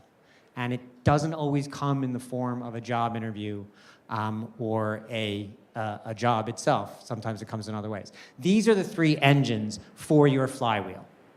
These are the 3 most, and they talked about them again, like it's almost like they read my presentation, stole it from me. I'm not saying they did do that, but someone did take my presentation off my laptop. Your passions. I'm really glad they spent so much time on passion. You need to figure out what you will do even if you're not getting paid. You want to know how you powered through? It's Aaron, I think, who asked that question. I don't think he's in the room right now. He asked, what do you do through those tough days when you don't feel motivated, right? Key is understand what drives you and try to find jobs where that's at least a possibility. I think Aaron is big into IT and he also loves music. Luckily, that's an intersection that works really well together. You know what I mean? IT is a skill that he has, and he may love it too. It may be a passion of his, but it's definitely a skill. And if he can marry that skill with that passion, well then at least when he's bored, it's about something he loves. Even I get bored sometimes doing what I love. But in each one of their cases, they did talk about, Jake talked about this really beautifully, getting lost in the work. Putting your head down and then suddenly it's 2 hours later. It's really important to at least decide to go into a portion of the business. Who here wants to work in media in some shape or form? Raise your hand. Okay. So whether it's in media or in any other industry, at least make sure it excites you. Do you know what I mean? Then you can start to narrow it down from there. But if you're entering a whole field that doesn't excite you, you're gonna run out of gas. It's gonna happen. And the more you run out of gas, the worse you're gonna be at your job. And the worse you are at your job, even if you're great when you're bad, you're still gonna suck compared to your best. You're not gonna make as much, you're not gonna get ahead, et cetera, et cetera, et cetera. So the passion should be at least in the zone somewhere. Talents. What can you do better than anyone else on the face of the earth? That's not true. Every single person in this room has something they can do better than everyone else on the earth. Even if it's just being who you are, because there is no other one of you. I know that sounds kind of kumbaya, but it's just mathematically the truth, right? We are each occupying time to find out what that is, right? Some of us never find it out, but you have to look for it. If you're not looking for it, that I can guarantee, well, that's not true. Sometimes you can happen upon it. But if you're not looking for it, sometimes you can find it and not realize it's it. Who here likes to public speak? Raise your hand. Raise your hand high if you like to public speak. All right, that's a pretty high percentage for this room. But still, not everybody. Who hates to public speak? All right, so that's clearly not your talent. Who here loves to organize stuff like Maria Kondo? Who hates to organize stuff like Maria Kondo? Just because something comes easy to you, like organizing or public speaking, or like Bernard said, getting to know, becoming fast friends with people in an hour, right? Who loves doing that? Who loves walking into an airport bar and meeting, walking into a new classroom and finding that's the wrong audience, sorry. Switch my note cards. Damn, Paul, wrong note cards, man. Who likes walking into a new classroom, meeting 3 new people, and making fast friends? Raise your hand high. Not everybody loves doing that. If these things come easy, who loves math? Who loves designing in PowerPoint? If these things come super easy to you, they are in some way talents. Chase them down. Don't ignore your weaknesses, and I'll get to that in a second. Do not ignore your weaknesses. But if you focus on your talents, if you get an A in English and a D in math, you don't actually have to learn the math. There's a calculator. Sorry, math teachers. Right? I haven't done the math in years. I have people for that. Because I focus on my talents so heavily that I make my weaknesses irrelevant, or I can pin them in a quadrant where I can drown them in the bathtub, or I can assign them to other people, my attorney, my accountant. My attorney gets a lot of work. And then your skills. These are things that you learn along the way, like PowerPoint, like certain other things that make you. PowerPoint makes me a better public speaker. Zoom actually makes me a better public speaker. It has honed my skills, but it is not necessarily a talent. I don't think talents can be taught. I do think skills can. The quest is to put your 3 different cogs together to create a mechanism that does this. What is this? It is the intersection of the things you do better than anyone else, the things that you get out of bed for even if you don't get paid, and the skills you pick up along the way that allow you to market the other things so that you can get paid. Right? This is the mechanism. Those are the circles to fill. You will not find them here today. They're not under the seat. You don't get a circle, and you don't get a circle, and you don't get a circle. It's called a callback.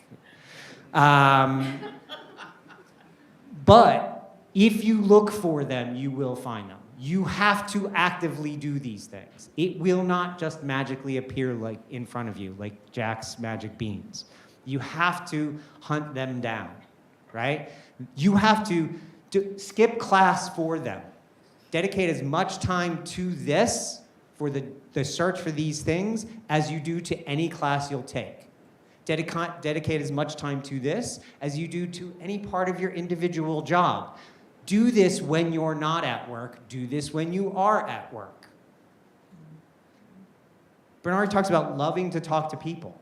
It's just it's a passion he has throughout every piece of, he embeds it in every piece of his life, right? So that it doesn't feel like work when he's doing it. It's just fun. All right, now I'm just gonna get into my bullets.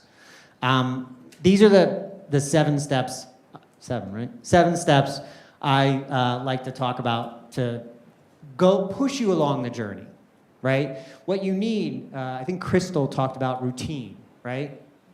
About consistency. You have to give yourself no excuse to keep the mechanism going, right? You have a job, you have to go there every day. I teach a class at Fordham in the fall, I teach it at NYU in the spring, and I teach it again at Fordham in the summer. 3 semesters in a row, no break. Why? Forcing mechanism. I have no choice. I have to get up in front of people, and I have to talk about the media in real time as it's happening. It's a forcing mechanism. I write on LinkedIn every day. Why? It's a forcing mechanism. Give yourself no choice. Put up the rails. Fill the engine. Make it go. And then you're just along for the ride, and you have to do the things you've put in front of you. Hold yourself accountable. So these are the things I say that build the rails, that build the engine, that make it go.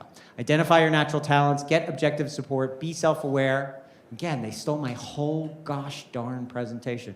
Build your personal brand, have an action plan. Again, every bullet point. And build a career around your superpowers, and also be happy. He stole it too. This is a great way I like to help people find their strengths. It's stolen from Strengths Finders, which is a great series of books that I love. Zena loves them. But there are many other ways to do it as well. By the way, you could just do this yourself. Take out a piece of paper, draw a line down the middle. On the left side, write down moments where you just forget the time. Maybe it's this presentation. Maybe it's a comic book you're reading. Maybe it's Lord of the Rings you're watching on Amazon. Whatever the heck it is, write it down. Feel weak? I have to do my checkbook. I have to explain myself again. Write it down on the right side. Do this for 60 days. At the end, you will have a bit of a diagnosis of what this looks like. right? Try to stay away from the things on the right. Try to focus on the left. You're not going to completely avoid the thing. I have to balance my checkbook, but I did find someone else to do it. So you want to section off the right-hand column to less than 25% of every day of your life, as fast as you possibly can. But it is also about knowing what not to do. If there's things on the right-hand side that you see in a job description or in a whole career track, like if selling stuff winds up on the right-hand side, maybe don't go into sales. Like, even if it's a good first job, even if it sounds like it's going to make you a lot of money, if on the right-hand side you see sales, well, then don't go into sales because you're not going to be good at it. You may trick yourself into being okay at it for a while, but you're going to hit a plateau. On the left-hand side, find job descriptions, find career tracks that just have the same, it's a metadata search, right? It's keywords. Look for those words. And it's not necessarily every job, every time, but it is a search mechanism. It is a filter as you start. Knowing what not to do is just as important. In fact, it will help you find what to do. Process of elimination is the greatest way to figure out what the heck to do. If the destination is a job, or even a sector in media, in my business, you're right. It may not be there in 10 years. Linear television. Cable television. Nintendo. I say that. Nintendo may not be there in 10 years. This is the ecosystem I work in. That's how fast it changes. So define yourself by your weaknesses and your strengths, and focus on your strengths, and where you can employ them, and what cultures will allow you to employ them. The network effect. Everybody on stage has talked about this. I shouldn't even have to go through this slide, but this is more valuable than an MBA you're going to get. And in fact, to a certain extent, getting an MBA is in large part to expand this network. And this is about basically having a three-way mirror for your career. Yeah. And please, do interrupt with questions. I had a question about the previous slide, if you're able. Don't make me go back, though. No, I'm kidding. Yeah. I didn't say it in time. Okay, so do you find that when you do this exercise, how often do you do it personally? And do you, there's some things, personality tests, like the Myers-Briggs, that don't necessarily change, your personality doesn't necessarily change, but I feel like as you grow, different stages in your life, these could change. Things that make you feel weak. It's not like Brussels sprouts. Things that make you feel weak. Jennifer asked, what do you do? How often do you take these tests? And do the things that make you feel weak or strong change over time? I've taken this test that comes from this book, the StrengthsFinder test, 5 times, and only one trait has changed over the entire 5 times. And this is now well over a decade. Will you worked at it? No. Oh, okay. Say again? Will you share what that one trait is? It went from significance to believer. And significance is a trait that, I know this is going to be very surprising. It means that you want to be significant. Here I sit in the front of a room with everybody looking at me. And it changed to belief. And I think the key is that I went from wanting to be significant to believing I was significant, if you want to be metaphysical about it. And now I'll lie down and we'll do therapy. But they don't necessarily, people do change, they do evolve, but the things that make you feel strong and the things that make you feel weak are kind of this is why I don't necessarily think talents can be taught, is because I do feel like it's chemical almost to a certain extent. Is it when you think back to how you were as a child? Yeah, I mean, look, I do, we can definitely, some of it is chemical imbalance, but some of it is, I'm kidding, some of it is just, is it nature or nurture? We're going to get into a deeper conversation. I don't know, but I do believe the things that make you are kind of innately there. You can find environments where you allow yourself to be more you. I am now more of who I ever was than who I've ever been. Does that make sense? Yes. The life I'm living now is more true to who I am as an actual living being on the planet than I've ever. Now that is a 55-year-long journey. And a lot of discovery along the way, and several career pivots. Like, as you said, thanks, many career pivots. So you want to make sure that you understand what is important to you and what isn't important to you. Talking about money is on my right-hand side. I hate it. It is, so I just negotiated against myself in case you're ever paying me something. But I really don't like talking about it. And so I try to create a system where that's not where I have to do that very often. Anyway,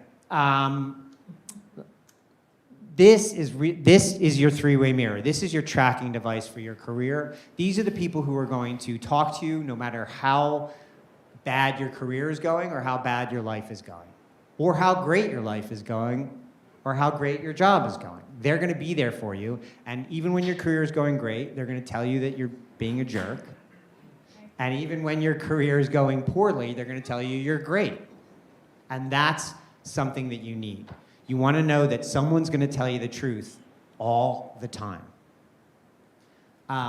Consistent support, advisors and mentors, we did talk about this. Advisors and mentors are really, really important. They are sometimes also champions and advocates, but they're not necessarily the same thing. And clarifying that in your mentor relationships is actually a really important thing. Or am I coming to you just for advice, or am I looking for you to help me find a job? Understanding and clarifying goals are really, by the way, that's just a consistent rule across all of life. Anxiety loves an information vacuum. I think Bernard talked about this. He talked about being kind of paralyzed by choice or not being able to make a decision. You know what you want to do. That's a generation-wide thing. You guys, we have conditioned you to be so afraid of making the wrong choice because social media will destroy you, that you make no choice. Being brave enough to make choices and reach out to people to fill out this network is one of those things. And make sure your network is diverse. Older than you, younger than you. The early career people are going to be sometimes more valuable, as I think we just demonstrated by that last panel, than anybody else. First of all, they're going to know where the job for you is. I'm not. You know what I mean? The senior person is very rarely going to have the job that's going to be your first great career move, right? It's going to be someone 3, 4, 5 years ahead of you, likely from the same school that you went to, or someone you know from this kind of network. That's where this comes into play. We talked about this. They stole my whole thing. Self-awareness is incredibly important. Knowing your weaknesses is how you stay away from them. Your brand is built for you when you're not in the room. Understand what people say about you when you are not there. Be self-aware. It will keep you away from your weaknesses, but it also will enable you to find those superpowers, find those strengths. It'll know when you're there. Yes, I am good at this. You know what I mean? As opposed to, hey, I really love this. The self-awareness will say, I know you really love this. You're not so good at it. How you tell your story. Once again, this has been told a lot here, but how you put your brand out in the world really matters. Once again, your brand is built for you when you are not there. Whether or not you get a job is dictated for you when you are not in the room. Let's start with LinkedIn. Who here has a LinkedIn profile? Good. Who here would love me to pull up their LinkedIn profile on the screen right now? You would? Oh, yeah. I can't do it, but but that's somebody who worked on their LinkedIn profile. Who would be really mortified if I pulled up their LinkedIn profile right now? These are people who did not work on their LinkedIn profile. And the rest of y'all didn't raise your hand because you're afraid I'm going to call them. That is the career social media. You don't have to like it, but you have to play it. It is the table that we are all playing on now. But more importantly, yes? Well, I'm just going to ask you, do you think that how you tell your story to yourself is something, like when you talk about moving from whatever it is to a believer, I mean, didn't that have to do with the Did it change the way you tell the story of you to you? No, not to me. It changed the way I reacted to the impulses I have. So the question is, I'll get to that in a second. I do want to talk more about your presentation and how you created an elevator pitch that you can believe in the world really, really matters. It is just because it's a complicated answer. It is really important. I sell myself as a media pundit, professor, and producer. If that weren't true, it wouldn't work. Do you know what I mean? So it took me a moment to get to a place to sell myself in a brand new way that wasn't tied to a title that I had out in the world, right? And I had to drill it down into 3 memorable words, because you have to drill it down into 3 memorable words. And it also had to be true.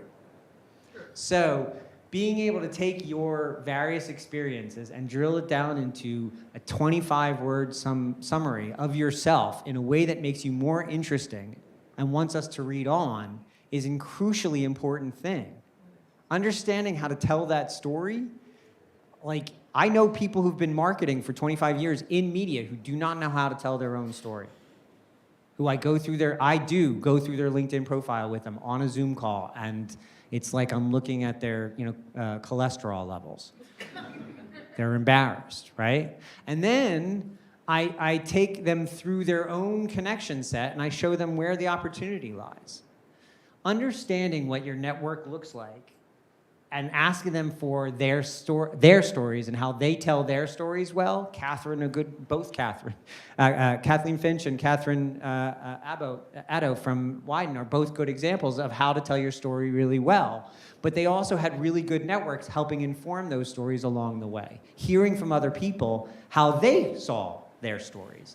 It really does help. But being able to drill down into who you authentically are and tell that story well is incredibly important. Doing it in places where people can find it, like LinkedIn, like these conferences, like joining organizations like JHRTS or like NAMIC, all of which you can join if you want to. And participating and volunteering, that shows you, Jake talked about volunteering for organization. People saw him in a brand new light. He also talked about reaching out to somebody who just lost their job and keeping his network alive that way. All of that builds a brand for yourself that is going to pay you dividends, especially when you need it. What were you going to ask your question?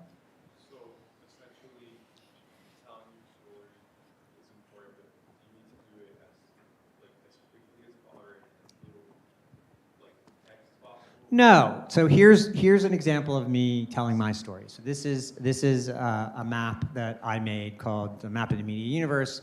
Decent number of people now know who I am based on this. I posted this on LinkedIn. It got picked up in the press. It spun into a whole little college industry for myself. This is a good personification of my Venn diagram of my flywheel, because it is narrative storytelling about something I love, using data to tell an upside story about people, but it is also a great marketing tool for myself. I put it on LinkedIn. It made LinkedIn go crazy. That's not short. First of all, that took me months to make. Second of all, look at all the data on that slide, right? Right. But people in my industry went cuckoo for Cocoa Puffs for it, right? And the content I put out, you're a photographer, yes? The content I put out on LinkedIn on an ongoing basis is how I generate interest in what I do for a living. It is my story, incredibly well told. At no point do I say, hire me. At no point do I say, I'm looking for clients. At no point do I say, anything about kind of pitching. It's all content for a network of people who now rely on me for a decent piece of their daily LinkedIn. And she's telling me I have 5 minutes left. So putting it out there in a way that is authentic to who you are, in a way that's gonna tickle the algorithm into thinking you're interesting, and therefore the network that you're building into thinking interesting, you don't have to do it in a way that is authentically you. But you have to do it. The network is there. These events are happening. These groups exist. The internet exists. LinkedIn is a really important forum for it. Give yourself to be a chance to be at bat. You don't have to do something like this. Just reposting an article on LinkedIn and saying, this, by the way, will work. Because LinkedIn is all so full of self-aggrandizement and so much bullshit that a plain, simple look at this article from someone your age with your perspective is actually, that works. Now do that 2-3 times a week. Now maybe write more than this. Ease into it, yeah. Is this on your LinkedIn page? It's on my LinkedIn page. It's also on my Substack, which you can subscribe to. It's called Media War and Peace. Self-promotion, see? Tell your story. Do not fail to plan. And again, this was reinforced by our last panel, but have a plan. Think about where you want to be in 3 years. If you're thinking past 3 years, you're fooling yourself. The world is going to change 6 times in the next 3 years. So think about where you want to be in 3 years. Then back up to 18 months and think about how you get from 18 months to 3. Then back up. Then back up to 90 days. Then every 90 days, update the goals. That is your operating system. Don't stop doing that. Why are you stopping doing that? Never stop doing that. The answers are always in that list. Because you can keep changing the 3 year out, but the near-term decisions are made easier by knowing where you're going, right? Short term. Hold yourself accountable. This is the subscription of my Substack, which I mentioned earlier, Media War and Peace. You can subscribe now. This is my mother. Do you know what I mean? Like every day I wake up, I look at this and it says, "You're not doing good enough." No one made me sign up for this. No one makes me look at this. This is the forcing mechanism. This is, along with the class that I teach, this is the forcing mechanism that makes me get up every day and put out content and make sure that the marketing flywheel that pays my living, and I would say pays my rent, but it pays my mortgage, keeps going. That the motivation comes from within. You don't have to do this, but find your own forcing mechanism. Find that little voice of your mom in your head that gets you through the hard time, makes you write when there's a blank page in front of you, forces you through it. And don't forget, again, this came up, it's not a work-life balance. They shouldn't be balanced, because that means when one is up, the other is down. One is on, the other is off. Make it all agree with itself. Make sure the passion carries through it all. Make sure that it all tastes like one good pie, right? That it all agrees with itself. Don't go work at a place that pays you a lot but treats you like shit. Don't go for a title that's going to promote you past the thing you actually love to do. Don't take a job that forces you to commute that's going to keep you away from your family that you need to see all the time. Make sure it all agrees with this balance, especially after the last 2 years, is more important than literally any other part of it. Look for this stuff. It's out there. Make today the first step down that path to finding these 3 things. And the harder you look for these 3 things, the easier it will be to see this. Do I have any time left? 1 minute? Any big question? One big question? Yeah. Brianna? Yes. Basically, my question is, what is your advice to people that are thinking about feeling Yeah, the list thing works. You know that anxiety you feel of not getting it all done? Make a list. Make a list. By the way, make a list before you go to bed. Make a list of all the things that you're worrying about before you go to bed. Every single thing that's worrying you, put it down on a piece of paper or in your notepad in your phone before you go to bed. You will sleep better. Well, but that's we could talk about that later. But it does help. Activity helps. Doing something is a forcing mechanism to stop thinking, right? So whether that is a list of people you want to meet, or a list of places you'd like to work, or a list of things you want to do in order back from 3 years, keep track. And one of the things I like to say is go through LinkedIn profiles, and we talked about LinkedIn at lunch, but set a list of networking goals for yourself, a list of 24 or 50 people on it that you want to meet. Go down that list. People will tell you no. No is progress. No is progress. Sometimes it's even better than a yes because now it's out of the way. A yes is like I can screw around with it for a little while and may waste my time, and then it's still a no. Right? A hard no is better than a soft maybe. Any day of the week. So make a list, start crossing things off. People you want to meet is a really good one. Even if it's over Zoom. Hi, my professor talked about you. I'd really love to buy you a virtual cup of coffee over Zoom and ask you for some career advice. Make a list of 50 people you want to do that with and keep crossing it off whether they say yes or no. What'll happen is half of them will say yes, half of them will say no. You'll take the meetings and every meeting will come up with 2 more people that you're going to want to meet.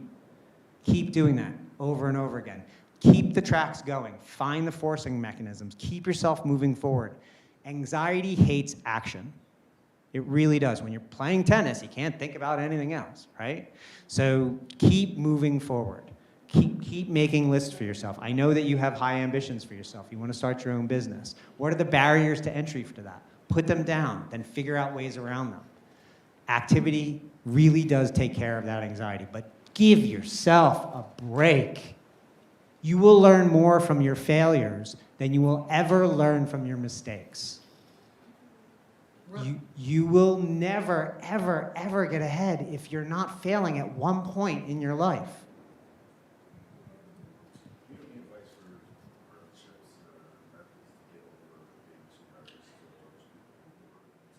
Rehearse. Rehearse. Come up with that 25-word elevator pitch.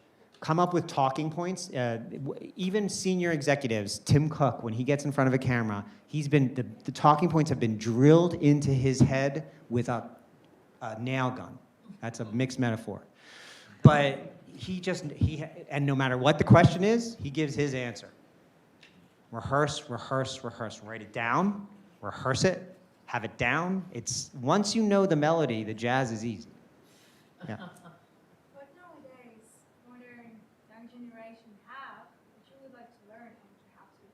That's why I teach, is so that I can learn from the class. And so I think you're really, Sophia, right?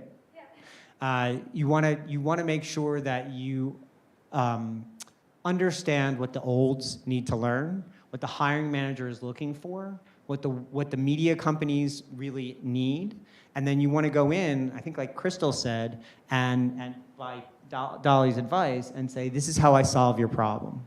We talked at lunch about how when you start a new business, the most important thing to think about is what problem you're looking to solve. Every interview is an opportunity. Every client pitch is an opportunity to solve a problem for someone. If they had all the problems solved, you wouldn't be there for an interview. So do your research. Come in ready and say, I noticed that your Snapchat is this. I noticed that your whatever is that. And do have ways that you can offer. I most learn about new forms of media emerging. My class teaches me VTubing. I did not know what VTubing was.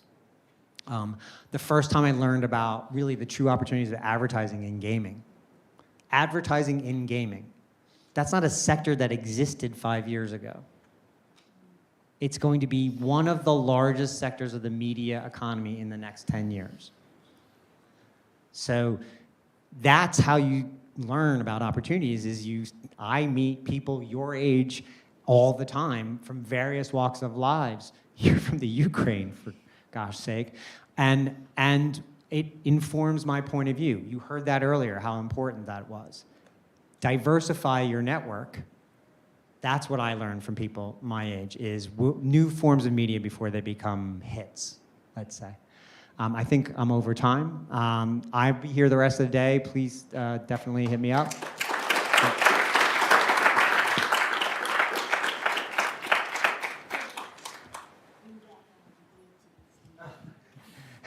I'm going to bring back Radia to the stage. Oh, we're doing another? Oh, this is the LinkedIn front. See, I got confused when I saw you on stage. Yeah. So Radia is going to come back on stage and talk about the importance of LinkedIn and how to build your LinkedIn profile, yeah, from scratch. Yes, yes, thank you. Do you want me up here? Sure.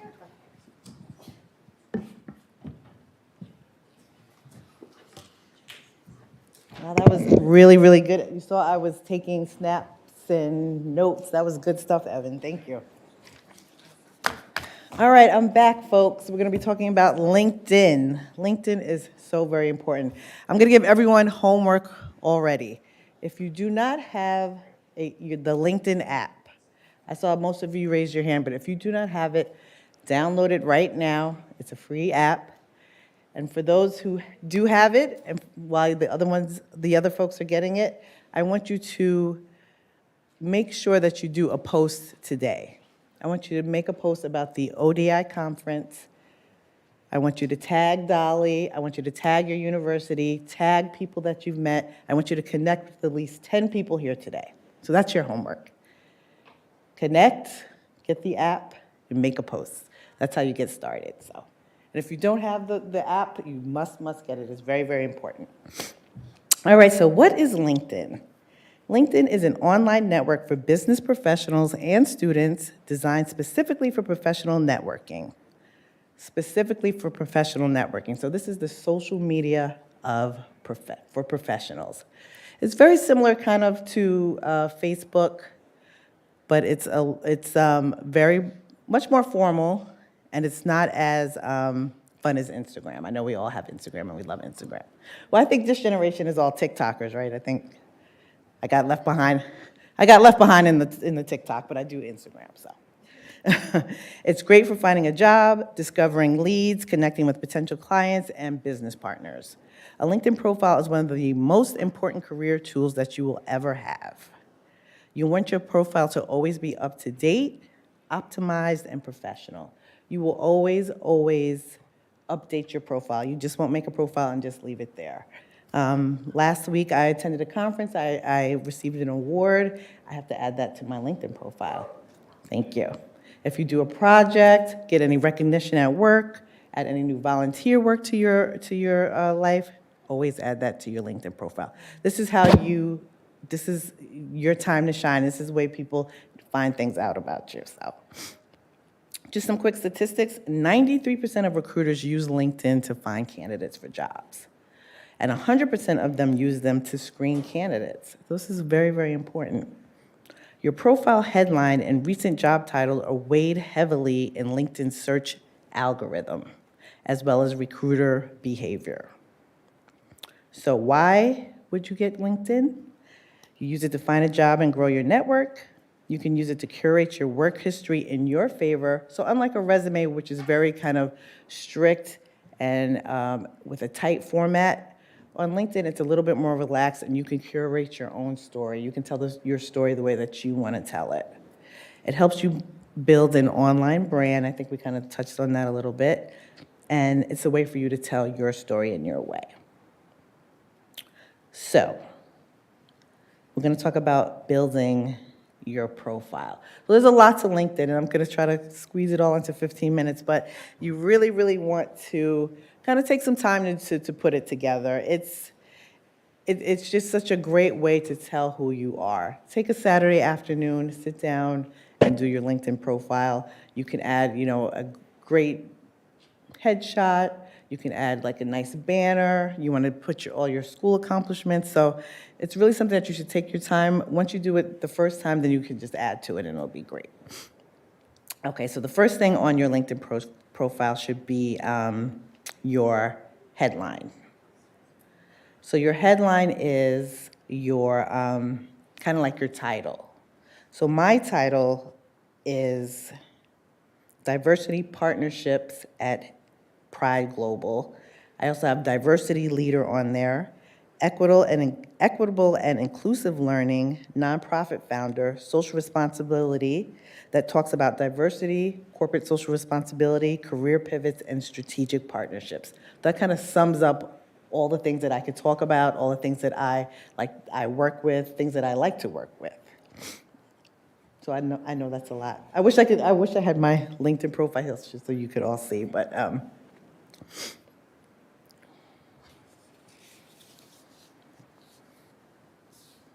okay. So that's your headline. You must have a professional, nice picture. Not, a nice casual picture that your friend took of you, at the barbecue or sitting in front of your Christmas tree. You want a nice professional picture. It doesn't have to be done by a professional photographer, but something that looks nice, clear background, no distractions. You want it to be where the focus is on you and not anything else. That's number one, have your nice professional headshot. And then a great headline. So I told you my headline. It's critical to increasing your findability, your professional credibility, and it engages your audience to find out more about you. So like I said, I'm a diversity partnerships liaison at Pride Global. I'm a diversity leader. People might want to learn a little bit more about, like, what do you do at Pride Global? How are you a leader? What do you lead? So that kind of just gives you a high overview of what you are and what you do, and it kind of leaves people wanting to ask you more questions. So an example of someone who has a headline as a graphic designer, instead of just putting, I'm a graphic designer, you could put a graphic designer and illustrator, web design, photography, Adobe Credit Suite Master. Just make it spicy, make it nice, make your headline, people want to know more about you. Something else very important, you have got to add keywords. There's an algorithm. I'm not sure exactly what it is, just like I don't understand Instagram's algorithm, but LinkedIn has one as well, and it picks up keywords. So make sure you add keywords.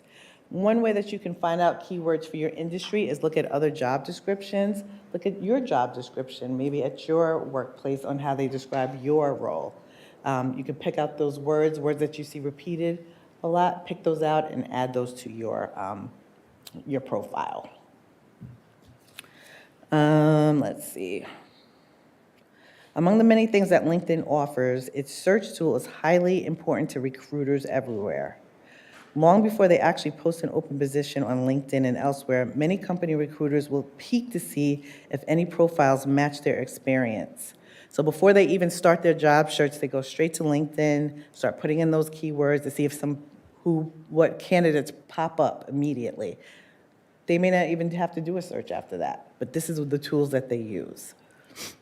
Okay. You can start by using the LinkedIn search tool. Look up your ideal job title and look for other profiles that pop up. Take a look at job postings for similar roles in your field. What keywords appear again and again? Okay.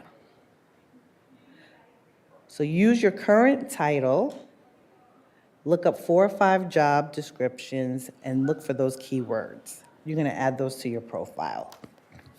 So under the profile is your summary. And your summary is kind of really like the bulk of your story. Too often, we see people who either skip their summary, which I do see that a lot, and I do not recommend that. Always use everything that LinkedIn has to offer. They either skip their summary section entirely or barely put anything into it, and that is a big mistake. Your summary section is another opportunity to humanize your profile and make yourself memorable to recruiters. It's your virtual handshake, personable and descriptive. Focus in this part of your profile to sell yourself, particularly the traits that make you unique. What are you passionate about? What do you do? And why do you do it?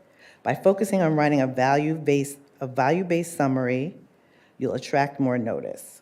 You can also use this section to focus on what you want to do, downplaying any work that you've done that you don't want to do in future positions. So if you want to be a graphic designer and you used to, you had a dog walking business, you may not want to put this in your summary because that's not the job that you're looking for. So here is just a little piece of my summary. I put, professionally, I have gained an extensive amount of experience in diversity and inclusion, building brand awareness, community outreach, and event planning, and strategic partnership roles. I provide thought leadership advice, coaching, solutions, and consultation to business leaders, DE&I champions, ERG leads, and recruiters. I also assist with planning, strategizing, and execution of DE&I initiatives and recruiting for communications companies and their business entities. In my role as a diversity partnerships liaison, I help to identify schools, organizations, and nonprofits that serve underrepresented communities who I can partner with to offer career development and vocational training opportunities through my nonprofit Pride in Education. So that's just a little bit about what I do, what I can offer, what I like to do. Quick and to the point, but it's kind of in your face. And that tells a story. I hope you got a little bit of a story of what I do through that. You have to do the who, what, when, where, and why. The goal of your summary is for you to tell who you are, what you do, and what you've done in the past, and where you're going and where you would like to be known for. If you're trying to transition careers, you can change this to what future you would like to be known for. Very, very important to be in your summary. What sets you apart from your peers? How would your colleagues describe you? What expertise do you have? What are you interested in and why? What are your unique skills? What's your work style? What do you value? What's your biggest professional accomplishment? What are you responsible for in your current role, and how do you accomplish that? And what are your future goals? You don't have to have all of that in there, but those are some good things to include, and that will really bulk up your profile, your summary, and make your profile look a little bit more robust. There's an experience section in LinkedIn, and this should be functional and not chronological. So you don't necessarily have to put every single job or every single role that you've had, but you want to put the roles to the top that you think are most functional and apply to what you're trying to do in the future. Please include projects, any projects that you've worked on, any special reports, any videos that you may have participated in or are a part of. Use this to highlight details, unlike a resume. So in your resume, you're not really able to add all these kind of little extra tidbits. Use this part of LinkedIn to add those extras. There's another part, there's a lot of sections to LinkedIn, so another section of it is education. Of course, you're gonna add your education, your school. Make sure to add any degrees that you're obtaining or are looking to obtain, projects that you're working on. If you haven't received your degree yet, you can put degree expected and the date that you're expecting it, and the year and the date. You can also put your GPA on there, but only if it's a good GPA. You don't want to put negative information on there. There's a lot of new features on LinkedIn that people are not utilizing, but I think are very important. Recommendations is one. Get recommendations from your professors, anyone that you have worked with in the past that can speak to how great of a team player you are, or a coworker, managers, any organizations that you may have worked with, any clients that you've worked with. On my profile, I have a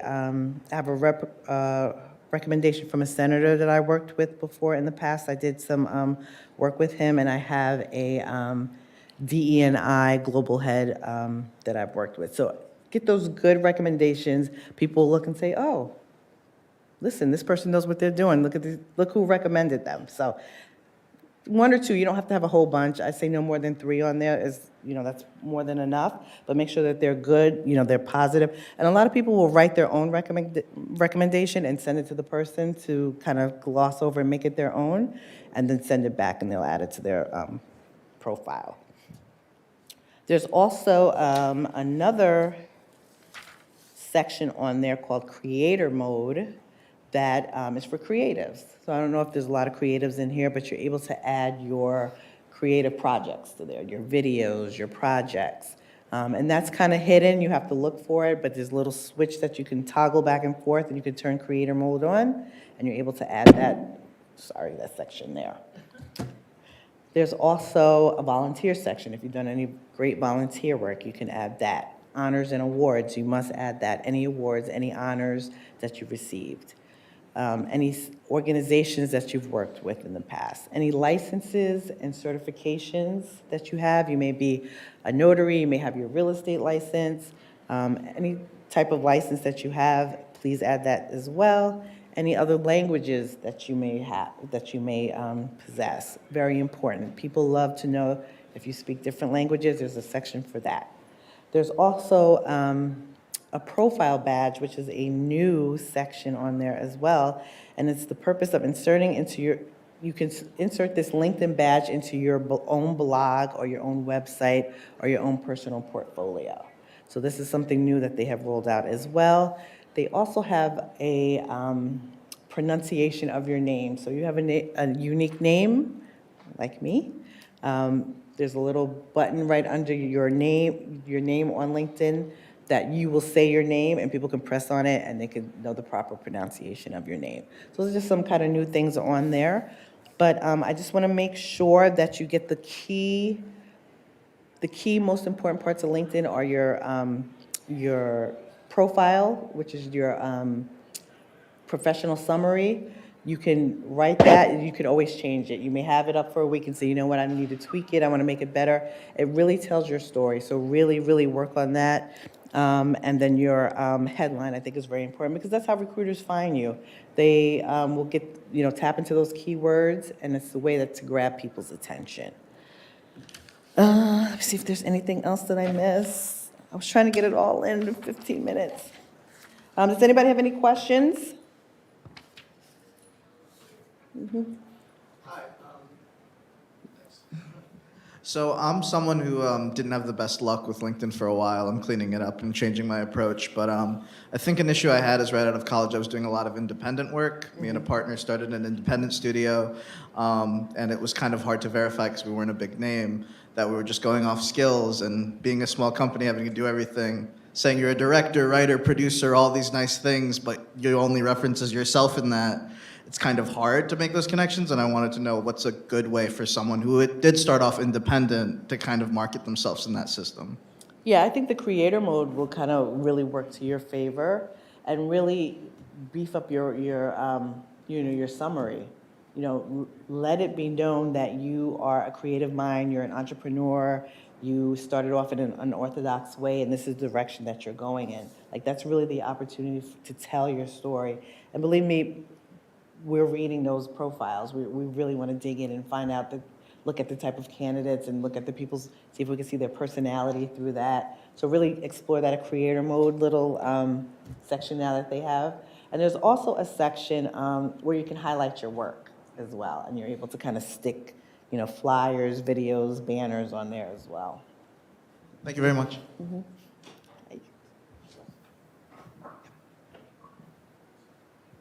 Hi there. Hi. One of my questions is about kind of like posting. In like the previous talk we had with Evan, he mentioned a little bit about like just posting things that you're working on. Is that like something that's applicable to like students right now? Like if we're doing a thesis, it's like research. Should we be posting things like that? Yes, post it, put it on your profile and post and talk about it. Whatever you're working on, let the world know. You want that to be on your, what we call it, on your timeline. So anytime anybody clicks on your name, they can see everything that you've posted, what you've been working on. So yes, definitely post it. And then you may, if your thesis is on a certain subject, look for somebody else who might be an expert or working on something similar. Tag them, repost what they're doing, so you can kind of get the momentum. You really want to build a community on LinkedIn. Hi. Yeah, so I just wanted to ask what you think is best practice for writing your summary on LinkedIn. Do you think it's best practice to use like, first person? Okay, thank you. To say, I am a marketing specialist, or do you think it's okay to use like third person, like, this is me, this is Chiwendu, my name is Chiwendu, by the way. This is Chiwendu, she is a marketing specialist, or what is best practice? Definitely first person. First yeah. person, Mm-hmm. Oh, awesome. You're Thank telling your story, so yeah. Oh, thank you. Mm-hmm. I have a quick question. Do you suggest shelling out for like a month or two on the LinkedIn? Is it like gold or something? They're always trying to promote that, and I'm thinking, like, for people who are like recent grads, if that makes your profile more noticeable for recruiters. Mm-hmm. You know, I do pay for that. It's called LinkedIn. It might be- Premium or something. Yeah. Yeah.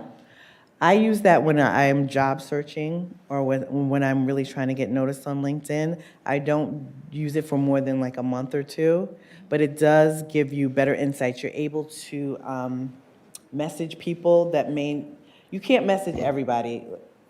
One thing I probably should make clear, there's a messaging field on LinkedIn where you can send people, I guess we could call them DMs, direct messages, but you can't do that to everybody. Some people you can't do it to. So with that feature, you can message everybody. You can also, your profile is shown higher. I think you're able to get people's emails also, direct emails with that feature as well. So I use that when I really need it, like when I'm job searching or working on a project and I need to, get people's information. Yeah. Thank you. So it's worth it for, Okay. but I wouldn't say like keep it on forever. Right. Yeah.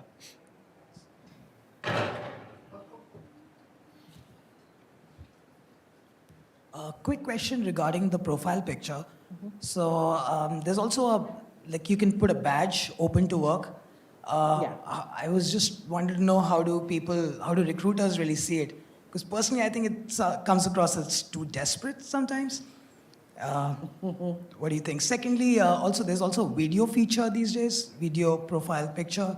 Is it too distracting or does it get more attention than a standard LinkedIn profile picture? The digital picture? Yeah. Yeah, I don't think it's too distracting. I just don't know if it has caught on as much yet. But, I say try anything new. But I haven't heard anything negative about that. As far as the open to work, that's what it's there for. Use it. The recruiters are looking for that. Don't put it on if your manager does not know that you're looking for work, because they'll see that. Everybody will see that you're open for work. But recruiters look for that. That's how they start their search. It's not desperate at all. That's what LinkedIn is for. It really is, yeah. Thank you. Mm-hmm. One more. Hi, my name is Jeffrey Marquez. I'm from Fordham State University. A question about LinkedIn is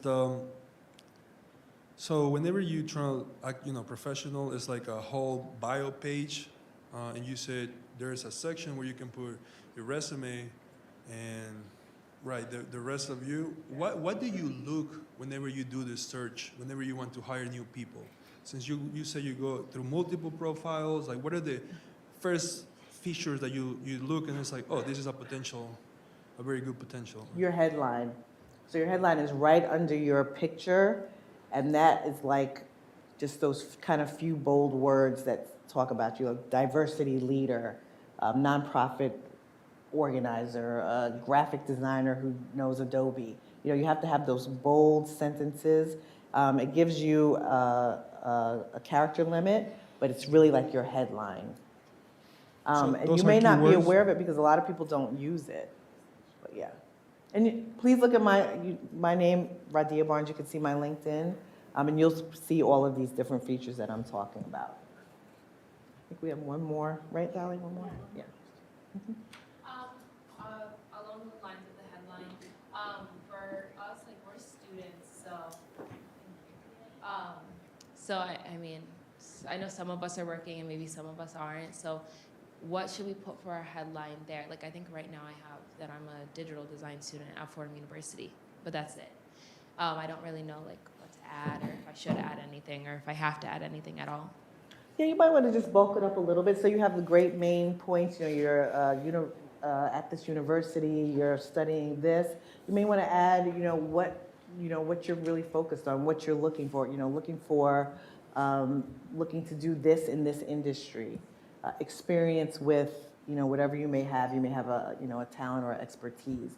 But you put something in there, just kind of bulk it up, make it a little, I always use the word spicy, make it a little bit more spicy, more interesting. I And again, play with it. You may look at it, a week later, say, you know what? I don't know. I'm going to change that. That you can change it as many times as you want. That's what I love about LinkedIn. I've changed my picture, my background picture so many times. So it's just your personality. Yeah. Mm-hmm. And I just want to emphasize to everyone, please, please, please connect. Have a great network. LinkedIn will get you into so many doors, meet so many people. People have recognized me on the street from LinkedIn. They're like, you look so familiar. I think I know you from LinkedIn. Like, it's just such a way to build your network and opportunities. Have a diverse network, as we talked about earlier. Don't friend just your coworkers or your colleagues or your schoolmates. Friend, the world is open. If you want to be friends with Steve Jobs or whoever it is, go ahead and do it, because this is LinkedIn and this is a great way to connect. So diversify your network. Have as large a network as you think possible at this stage in your life, and just really post. That's one of the big things that I can tell you, is to post and to it's. The world is yours. The world is yours.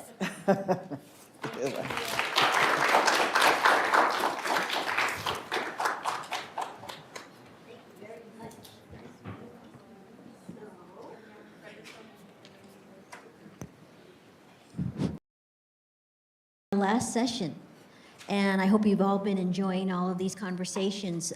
This last session is with Dr. Jennifer Turner, who is the, as it says, her EVP of TriStar Television, another top executive in the industry. And she is interviewed by ODI's one of our incredible board members, Michael Smith, and Michael Smith happens to be the Chief Marketing Officer of NPR. So just stretch if you have to, but we're almost there, and let's go ahead and play the video.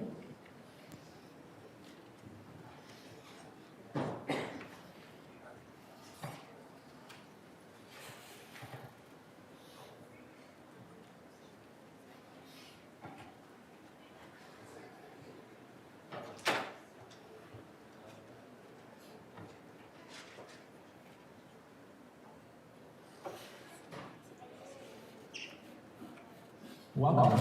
Dr. Jennifer Turner is EVP of Sony Pictures Television's TriStar Television, where she works to expand the creative universe of TriStar Television, bringing perspective to projects that align with the label's mission to champion diverse, authentic characters and underrepresented voices. Jennifer is an expert in working with top-level creative talent and has uncanny instincts and a passion for unique and impactful storytelling. She's overseen several hit TV shows, including the acclaimed drama series The Good Doctor, The Blacklist, The Boys, For Life, and Wolf. She's also established business development departments for Bravo and Oxygen Media, responsible for extending the network's brands into revenue-generating businesses. She was vice president of drama programming for NBC Universal, where she developed drama series and managed the creative of critically acclaimed series like Friday Night Lights and Crossing Jordan. She's also been director of current programming for ABC Entertainment, and she's had creative oversight of hit dramas like Desperate Housewives, Grey's Anatomy, and Lost. She holds an MBA from Stanford University, a Bachelor's of Finance from the Wharton School of Business at the University of Pennsylvania, and a Bachelor of Japanese Language, also from the University of Pennsylvania. Now, a successful TV career might be enough for most people, but Jennifer has also excelled in her passion for health and fitness.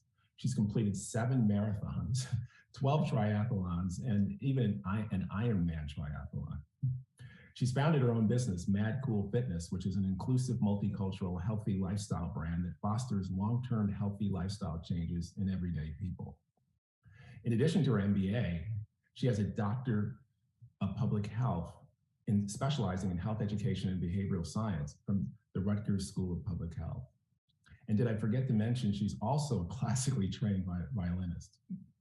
Now, saying someone is one of the smartest people you know is an overused cliche, but listening to Jennifer, as you'll hear today, is truly a masterclass on life, leadership, empowerment, resilience, and creativity. Let's start with your personal story, Jennifer. You say in your bio and on your website that you are a, quote, formerly overweight asthmatic child with an eating disorder from the south side of Chicago. Now, where did you find the grit and resiliency to chart such a successful path in your life, coming from such humble beginnings? Sure. Well, first of all, Michael, thank you for having me today. I'm really excited to be speaking with you and the group. And thank you for that introduction. I was just thinking to myself, wow, I'm old. As you were saying all that stuff, I must be 137 years old. But yeah, getting back to grit and resilience. I mean, so yeah, I am a formerly overweight kid from the south side of Chicago. And, interestingly enough, reflecting back on my childhood, in terms of my identity, I was actually Jennifer who played the violin. I actually started playing the violin when I was 4 and played it pretty successfully, pretty seriously, I should say, until I graduated from high school. And then I continued to play even after I graduated, but I made that sort of critical decision to go down a different professional route. So I bring that up because on one hand, I was excelling musically, but privately, I was struggling with this eating disorder. And so on one hand, I had the ability to get up on stage and perform at a high level. And often, especially at that time, I was the only Black player, in the Chicago Youth Symphony Orchestra. I was the only Black person that was touring with my orchestras. And I think that there was a lot of pressure that I internalized and wasn't even completely aware of, but was able to, pull it together and to perform at a high level. So fast forward many years, when it became what started off as a way for me to sort of manage my weight, developing this eating disorder. I was bulimic, morphed more into a stress coping mechanism. And fast forward many years, when I was actually on my way to go to Stanford for business school, I decided that really I needed to get healthy on a fundamental level, because without good health, playing the violin, trying to be a business person, ultimately pursuing my interests in television entertainment, none of that was going to be possible if I was in a pine box, right? So I really had to do some foundational work in terms of really committing to my health for the first time in my life, not focusing on counting calories and what a scale said and using a scale to sort of validate my self-worth, but to really focus on developing the habit of engaging in healthy behaviors every day. And it was through that process, focusing on the process versus the outcome of trying to get skinny or to live up to some perfect ideal of what I should look like.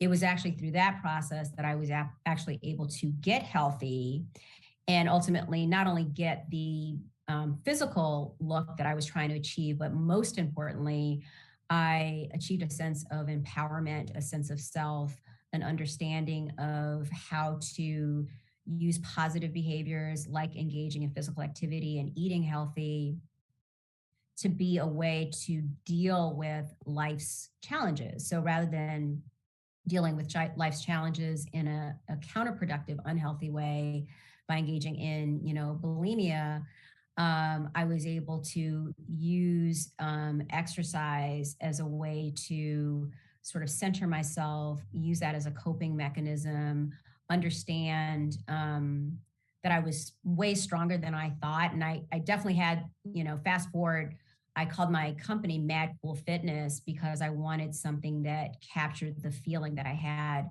when I crossed the finish line of my first marathon. And that sense of empowerment, sense of self, sense of this is my accomplishment, that was something that I did not, when I started to engage in healthy behaviors, I wasn't really trying to get that, but it ended up being an incredible tool that served me well, not only physically, but also in all aspects of my life. So whether I'm dealing with work issues or in other, sort of fora where it's important to feel a sense of identity and empowerment, I was actually able to get that through this, through my health journey.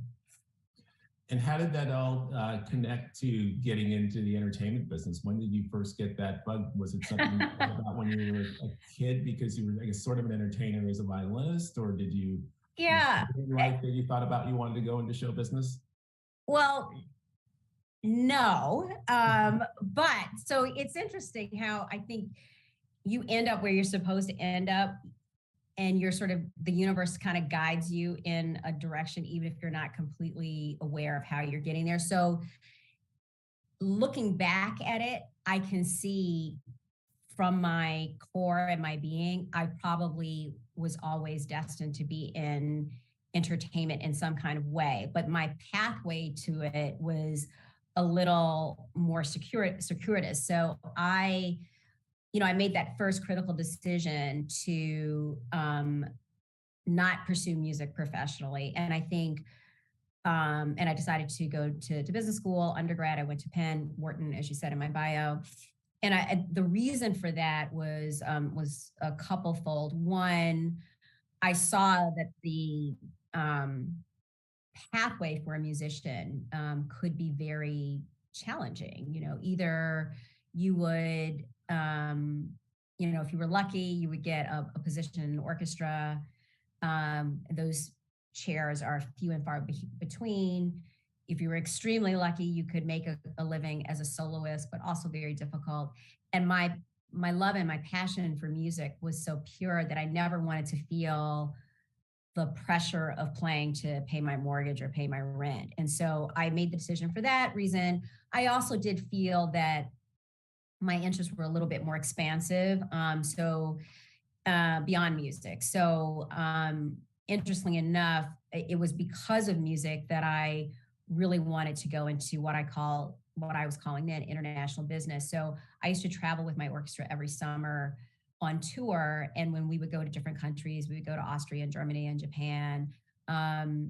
We would actually learn in France, and we would learn about the different economies and of the countries and the cultures. And that actually piqued my interest to learn more about international business and economies, et cetera. So that's actually how I ended up going down the path of business. Fast forward a few years later, I had been interning with Goldman Sachs in Chicago in sales and trading. And then I ultimately graduated from Penn, from Wharton. I went to work for Goldman Sachs in fixed income capital markets in New York. And I would say, and my experience at Goldman was phenomenal. I learned so much. I worked with incredibly smart people. It was a tremendous way of having kind of a finishing school after being in business school, to kind of learn how to conduct yourself in business, learn how to do client management, learn how to work in high pressure situations and multitask, stay cool. There were just so many things that I learned from that experience.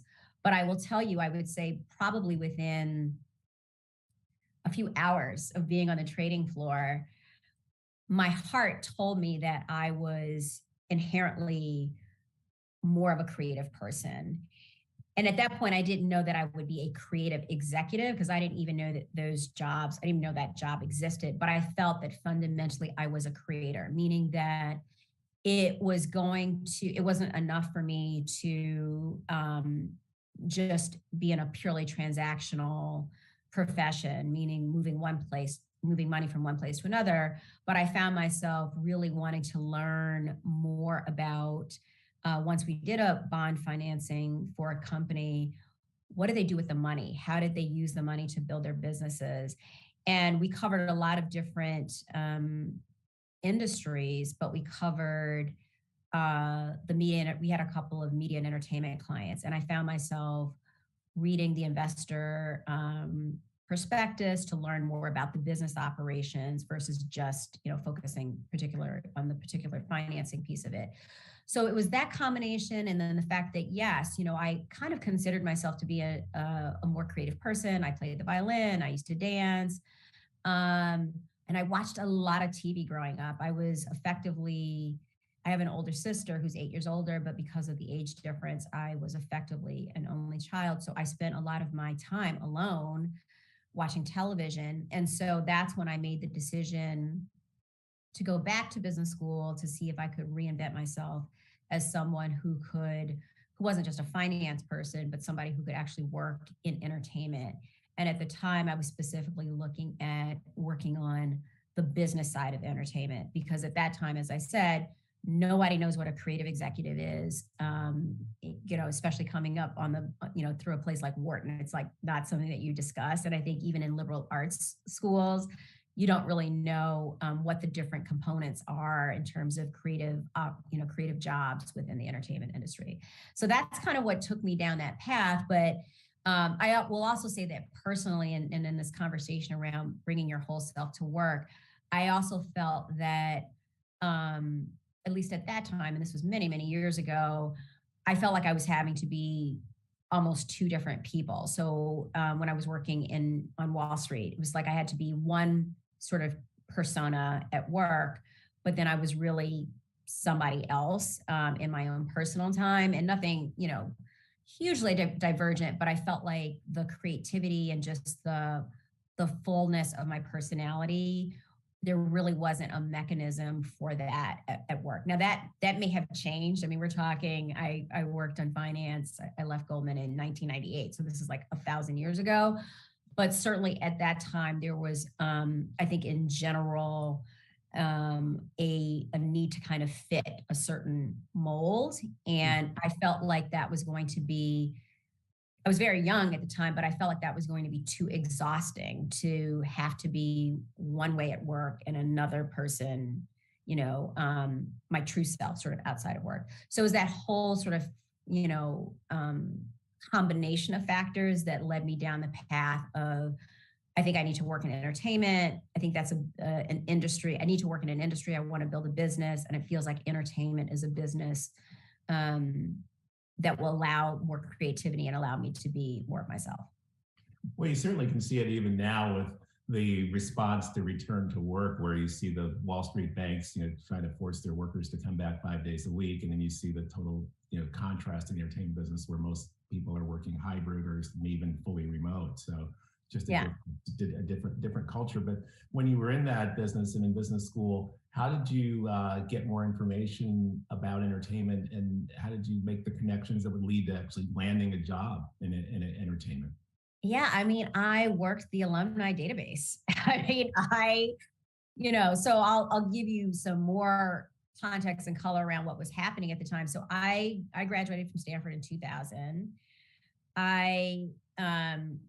So this was 98, 99, 2000. This was kind of the height of the first .com bubble. And literally everybody was starting companies at the time.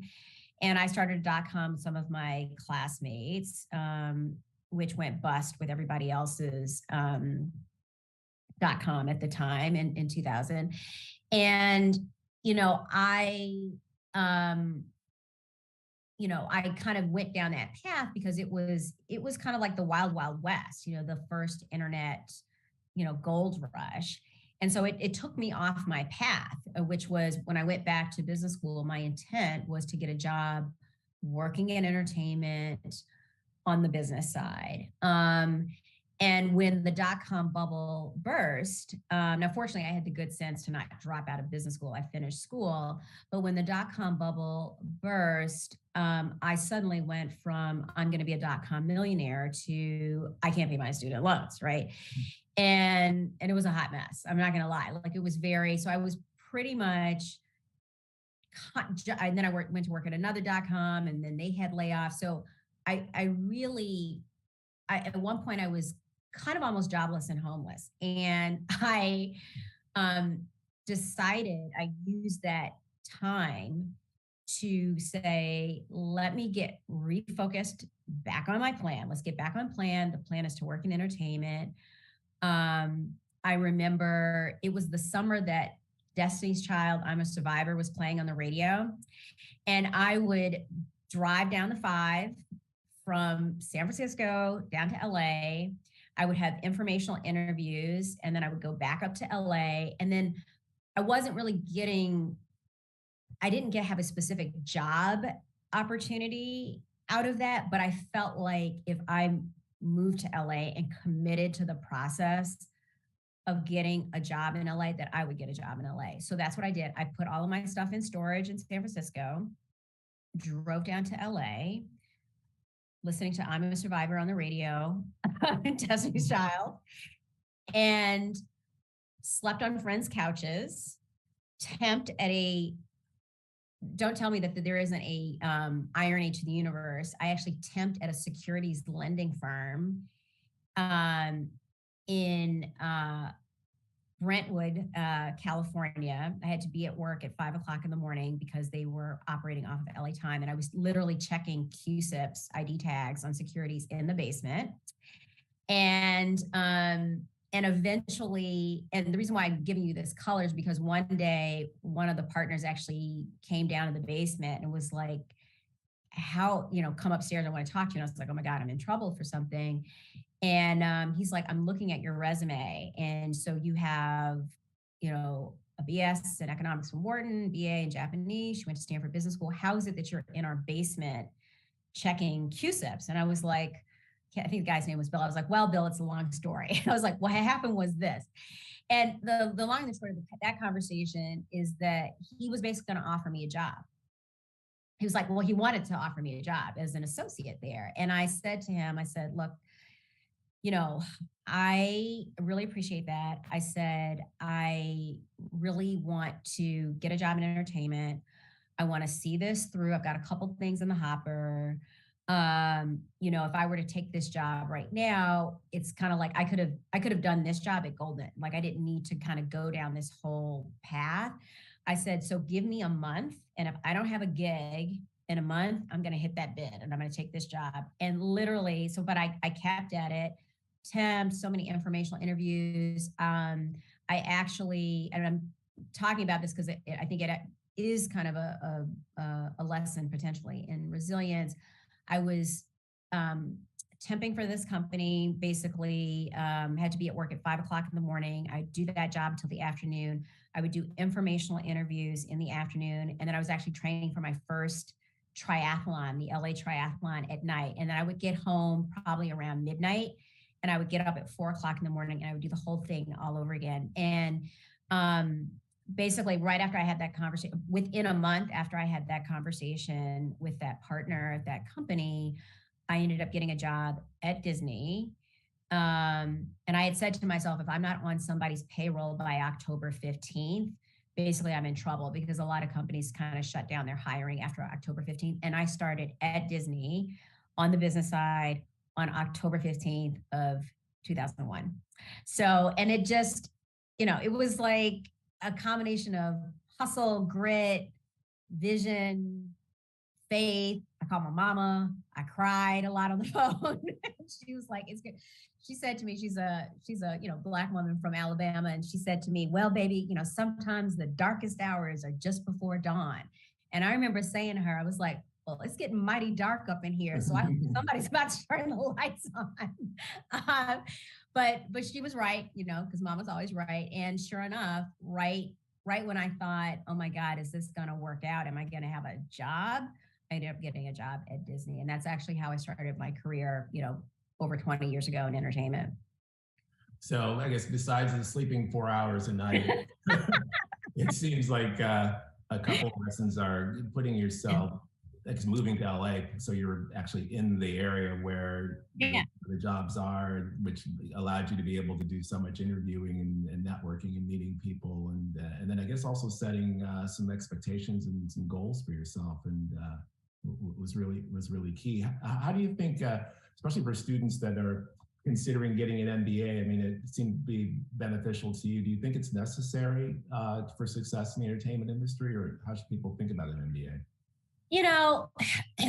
I don't think that it's absolutely critical in entertainment, especially if you want to be on the creative side. I would definitely say I'm in the minority of creative executives that have an MBA, and it's definitely not critical. However, I do think that the MBA is very important in teaching you how to think strategically. and giving you frameworks for thinking and giving you a way of breaking down problems. And so it may not, look, I don't need an MBA for my immediate job, but I do think that my MBA has serviced me, certainly in terms of getting that first job in entertainment. I came in on my strength, which was on the business side, and having an MBA on the business side, I do think was helpful. But it's also about, you know, life is long and your career is long. So it may not be critical for the job that is right in front of you. But I 100% think having an MBA from Stanford has been critical, has been important to me in terms of moving beyond entertainment and moving beyond my current position. And certainly in terms of other aspirations that I might have in terms of my career. So, but I think everybody has to do that calculus for themselves. It's not like it's cheap to go back to business school. It's an investment of both your time and your money. I think you have to think about where you ultimately want to be.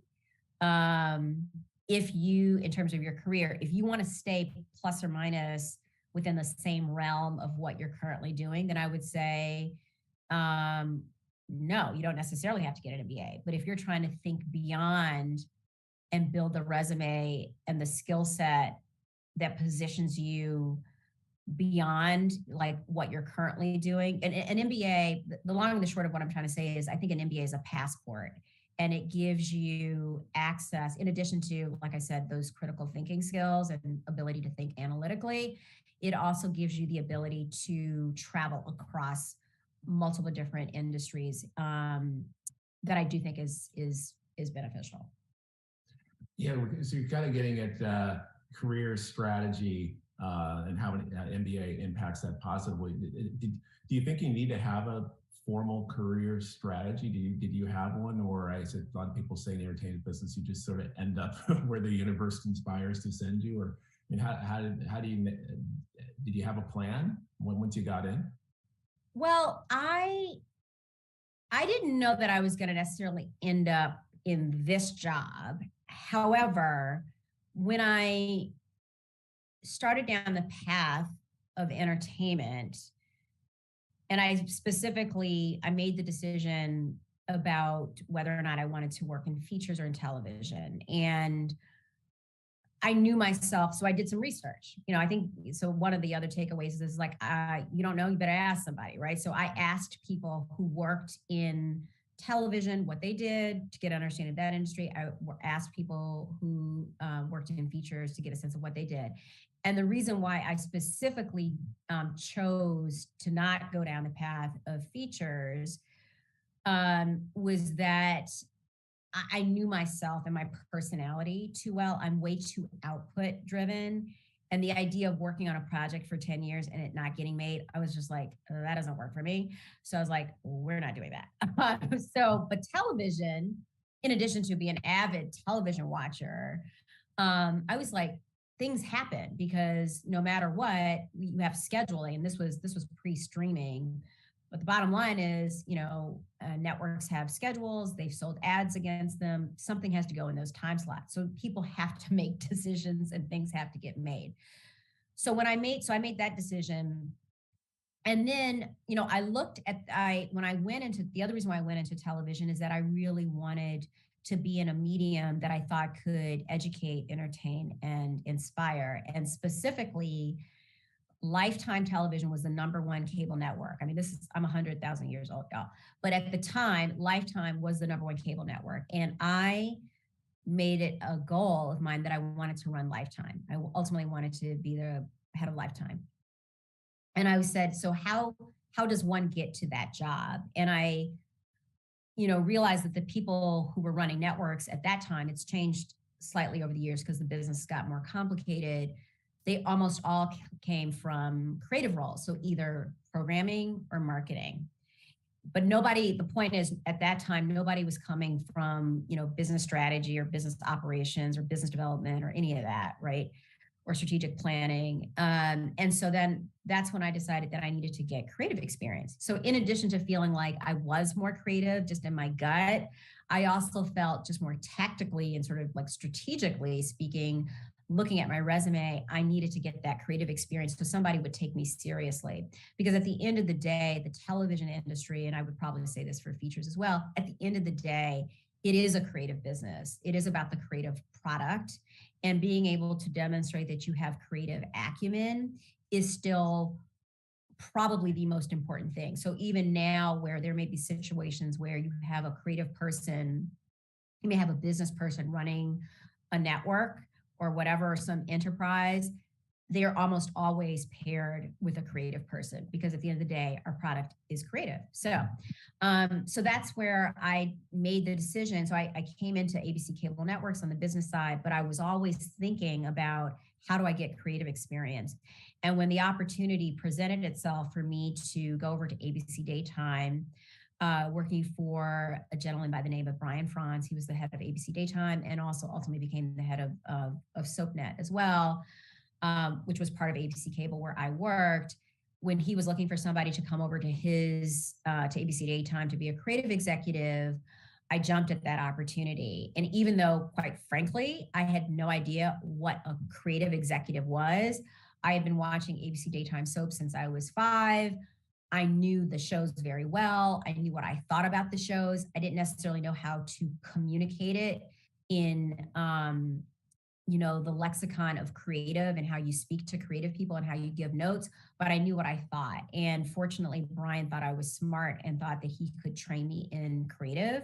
And then that's when I was able to make that big jump from business manager at ABC Cable over to being director of creative at ABC Daytime. So that move was very deliberate and intentional. And then from there, I knew that ABC Daytime was also a shrinking day part.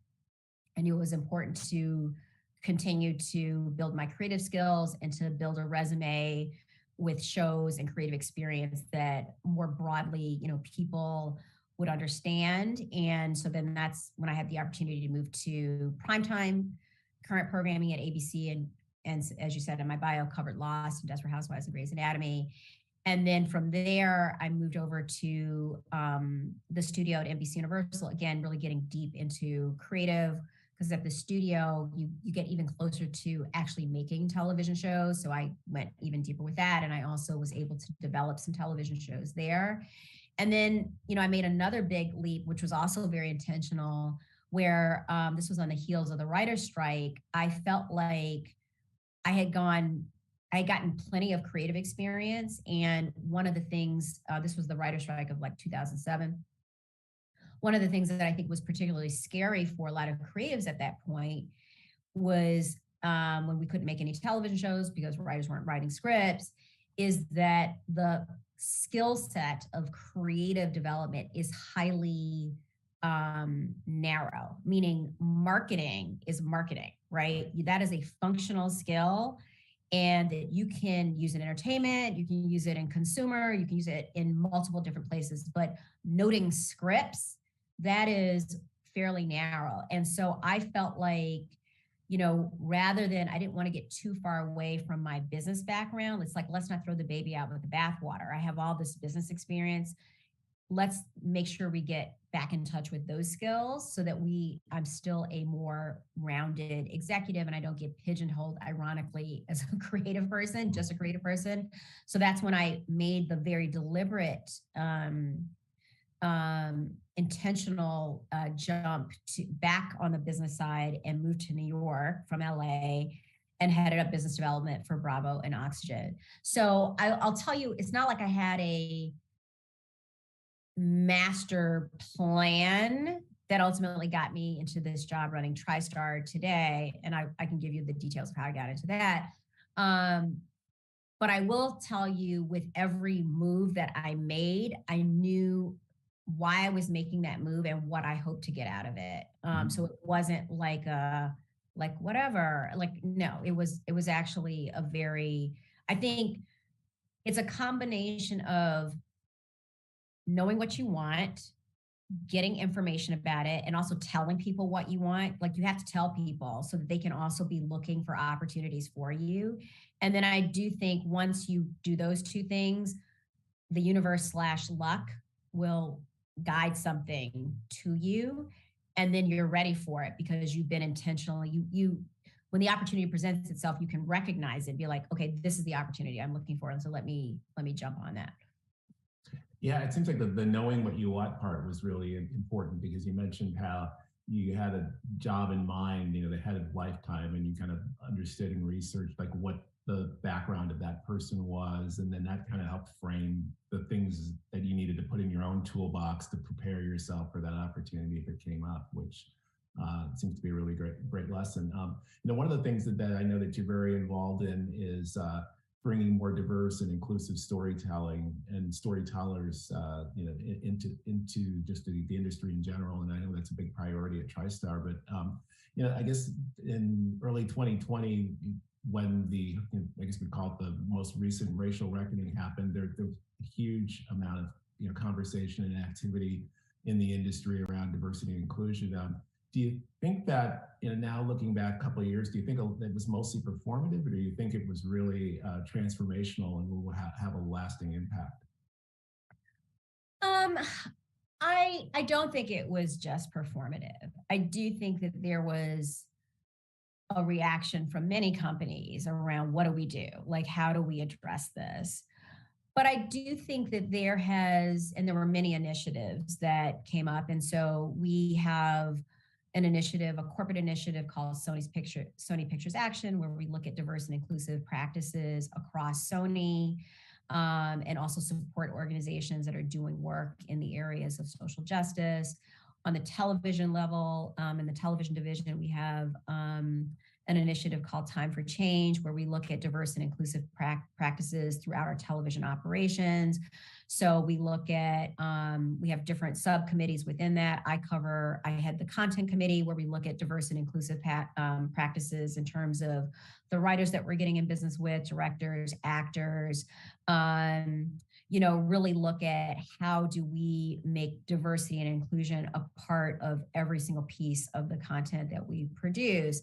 So I do think, and I think because the audiences, people, our consumers are expecting to see themselves in our content, to see themselves reflected.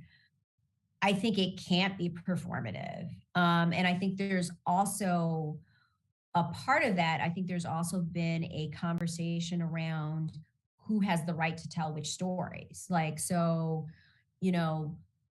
not having someone who is not trans play somebody trans, right? Like, whose story, and if you're going to tell a story about Black people or Asian people, it's important that the creators be from that for authenticity. And so, and I think audiences have been pretty vocal that this is their expectation. So I don't think it's been performative, because I think there has been such a shift in terms of a social shift that we as the entertainment industry must service this and and recognize it. Now, I will also say that it is incumbent upon us all to, time can be very distancing. So it is, George Floyd happened in May of 2020.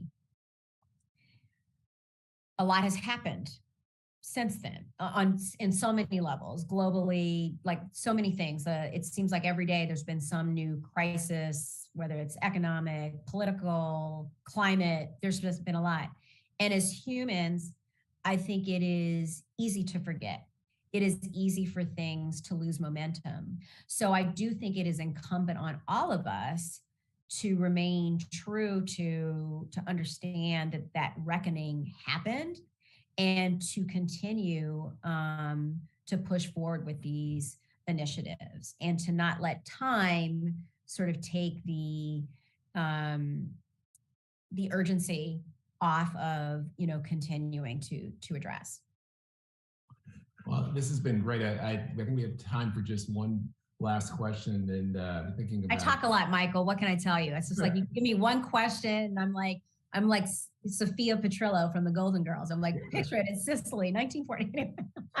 I tell a lot of the people that I work with that same thing, that as you get more experience and you get older, you have more to share. And so I know my staff always says that it's like, we don't really want to meet with Michael sometimes because we ask him questions. We won't leave his office for 2 hours. But the final question, though, is speaking about lessons. What would be something that you wish you would go back and tell your 22-year-old self, when you were just getting in, a lesson that would have been really beneficial to know? I wish I'd known then what I know now, kind of lesson. Yeah, this is always a good question. Let's see. I mean, I think it's a couple things. So one, I think I would have had more, I would have told myself to have more fun and enjoy life and enjoy where you are. So on one hand, I think it was good that I was always thinking about the next, because it did help me to kind of move forward. But I also think being able to sit back and kind of enjoy where you are and trust that it's going to work out. Not to sit back and to not be proactive and present and a driver of your life, but to all of the worrying, I'm not, and always thinking about the next thing. I think I would have told myself to, kind of sit, to just trust that it is going to work out and to enjoy like where you are at the time. I'd also say, networking is important. And actually, let me rephrase that. I think relationships are important, right? So it's not just about, and the reason why I said, let me rephrase rather calling it networking, relationships, period, are important. Relationships, whether they're personal relationships, professional relationships, being connected to other humans is important. Sometimes a personal relationship can lead to a professional opportunity. You just don't know. But the point is, we're not on this planet by ourselves, and we can't do everything by ourselves. So it's important to invest in your relationships, professionally and personally and professionally. And I would also say another thing is time. Just be very mindful of how you're spending your time.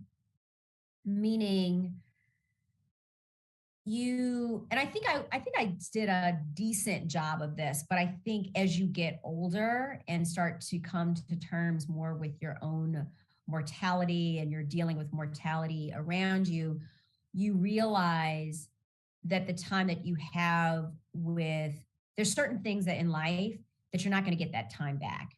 So you need to understand your priorities. So for example, I'll give this, it's something that I've been doing more recently, but I was much more lax about as a younger person. So my mother is turning 82 next week. And so I am, a few years ago, I made her a promise that as long as she was alive and I was alive, that we would spend her birthday together. And, I got a lot of stuff going on, and I'm not going to lie, to fly to Chicago is kind of a little bit of a thing, but she's not going to turn 82 again. Right. And so I think, and as a younger Jennifer, I think I was more like, yeah, whatever, whatever, I'm busy. I got work stuff, blah, blah, blah, whatever. I can't do it. But now I'm kind of like, know when the universe is telling you, it's like, this is important. You need to prioritize this. I'll give you another example, and not to be morbid, but I think it just brings this point home, and that's why I want to make it.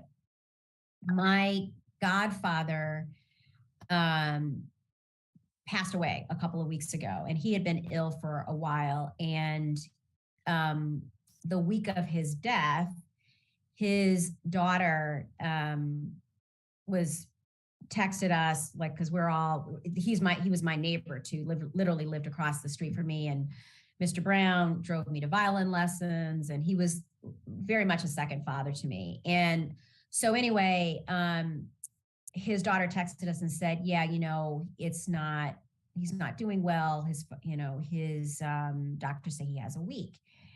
And he was in the hospital, and I said, well, can he talk? And she's like, well, he can't talk, but I can hold the phone. And so I was literally in the middle of all sorts of craziness at work. Like, it was a crazy, crazy day. But I stopped everything that I was doing and I called him. And I believe that was Tuesday. And I called him. He couldn't talk, but I told him how much I loved him, how much I appreciated him. And he passed away that Friday.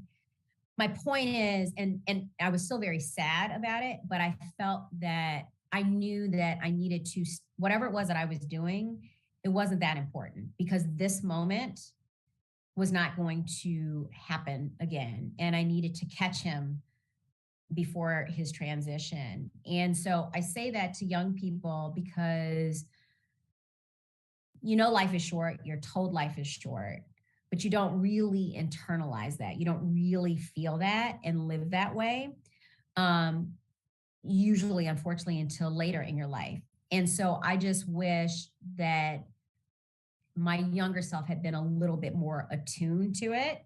There's nothing I can do about that now, but what I can do going forward is recognize the importance of time, recognize what is important and your priorities, and to prioritize accordingly, including, and most importantly, I would say, your friends and your family. Yeah, those are amazing lessons, and it reminds me of the old James Taylor song, "The secret of life is enjoying the passage of time." And I think you definitely made that point. And then the other brings to mind a quote from Maya Angelou, where she says, people may forget what you did or forget what you said, but they'll never forget how you made them feel. Absolutely. And I think that you really bring that home. Well, this has been an amazing conversation, so illuminating and enlightening, and I really appreciate you taking the time to join us today. And everybody, Dr. Jennifer Turner. Thank you. It was my pleasure. I really appreciate it. Thanks, Michael. Okay.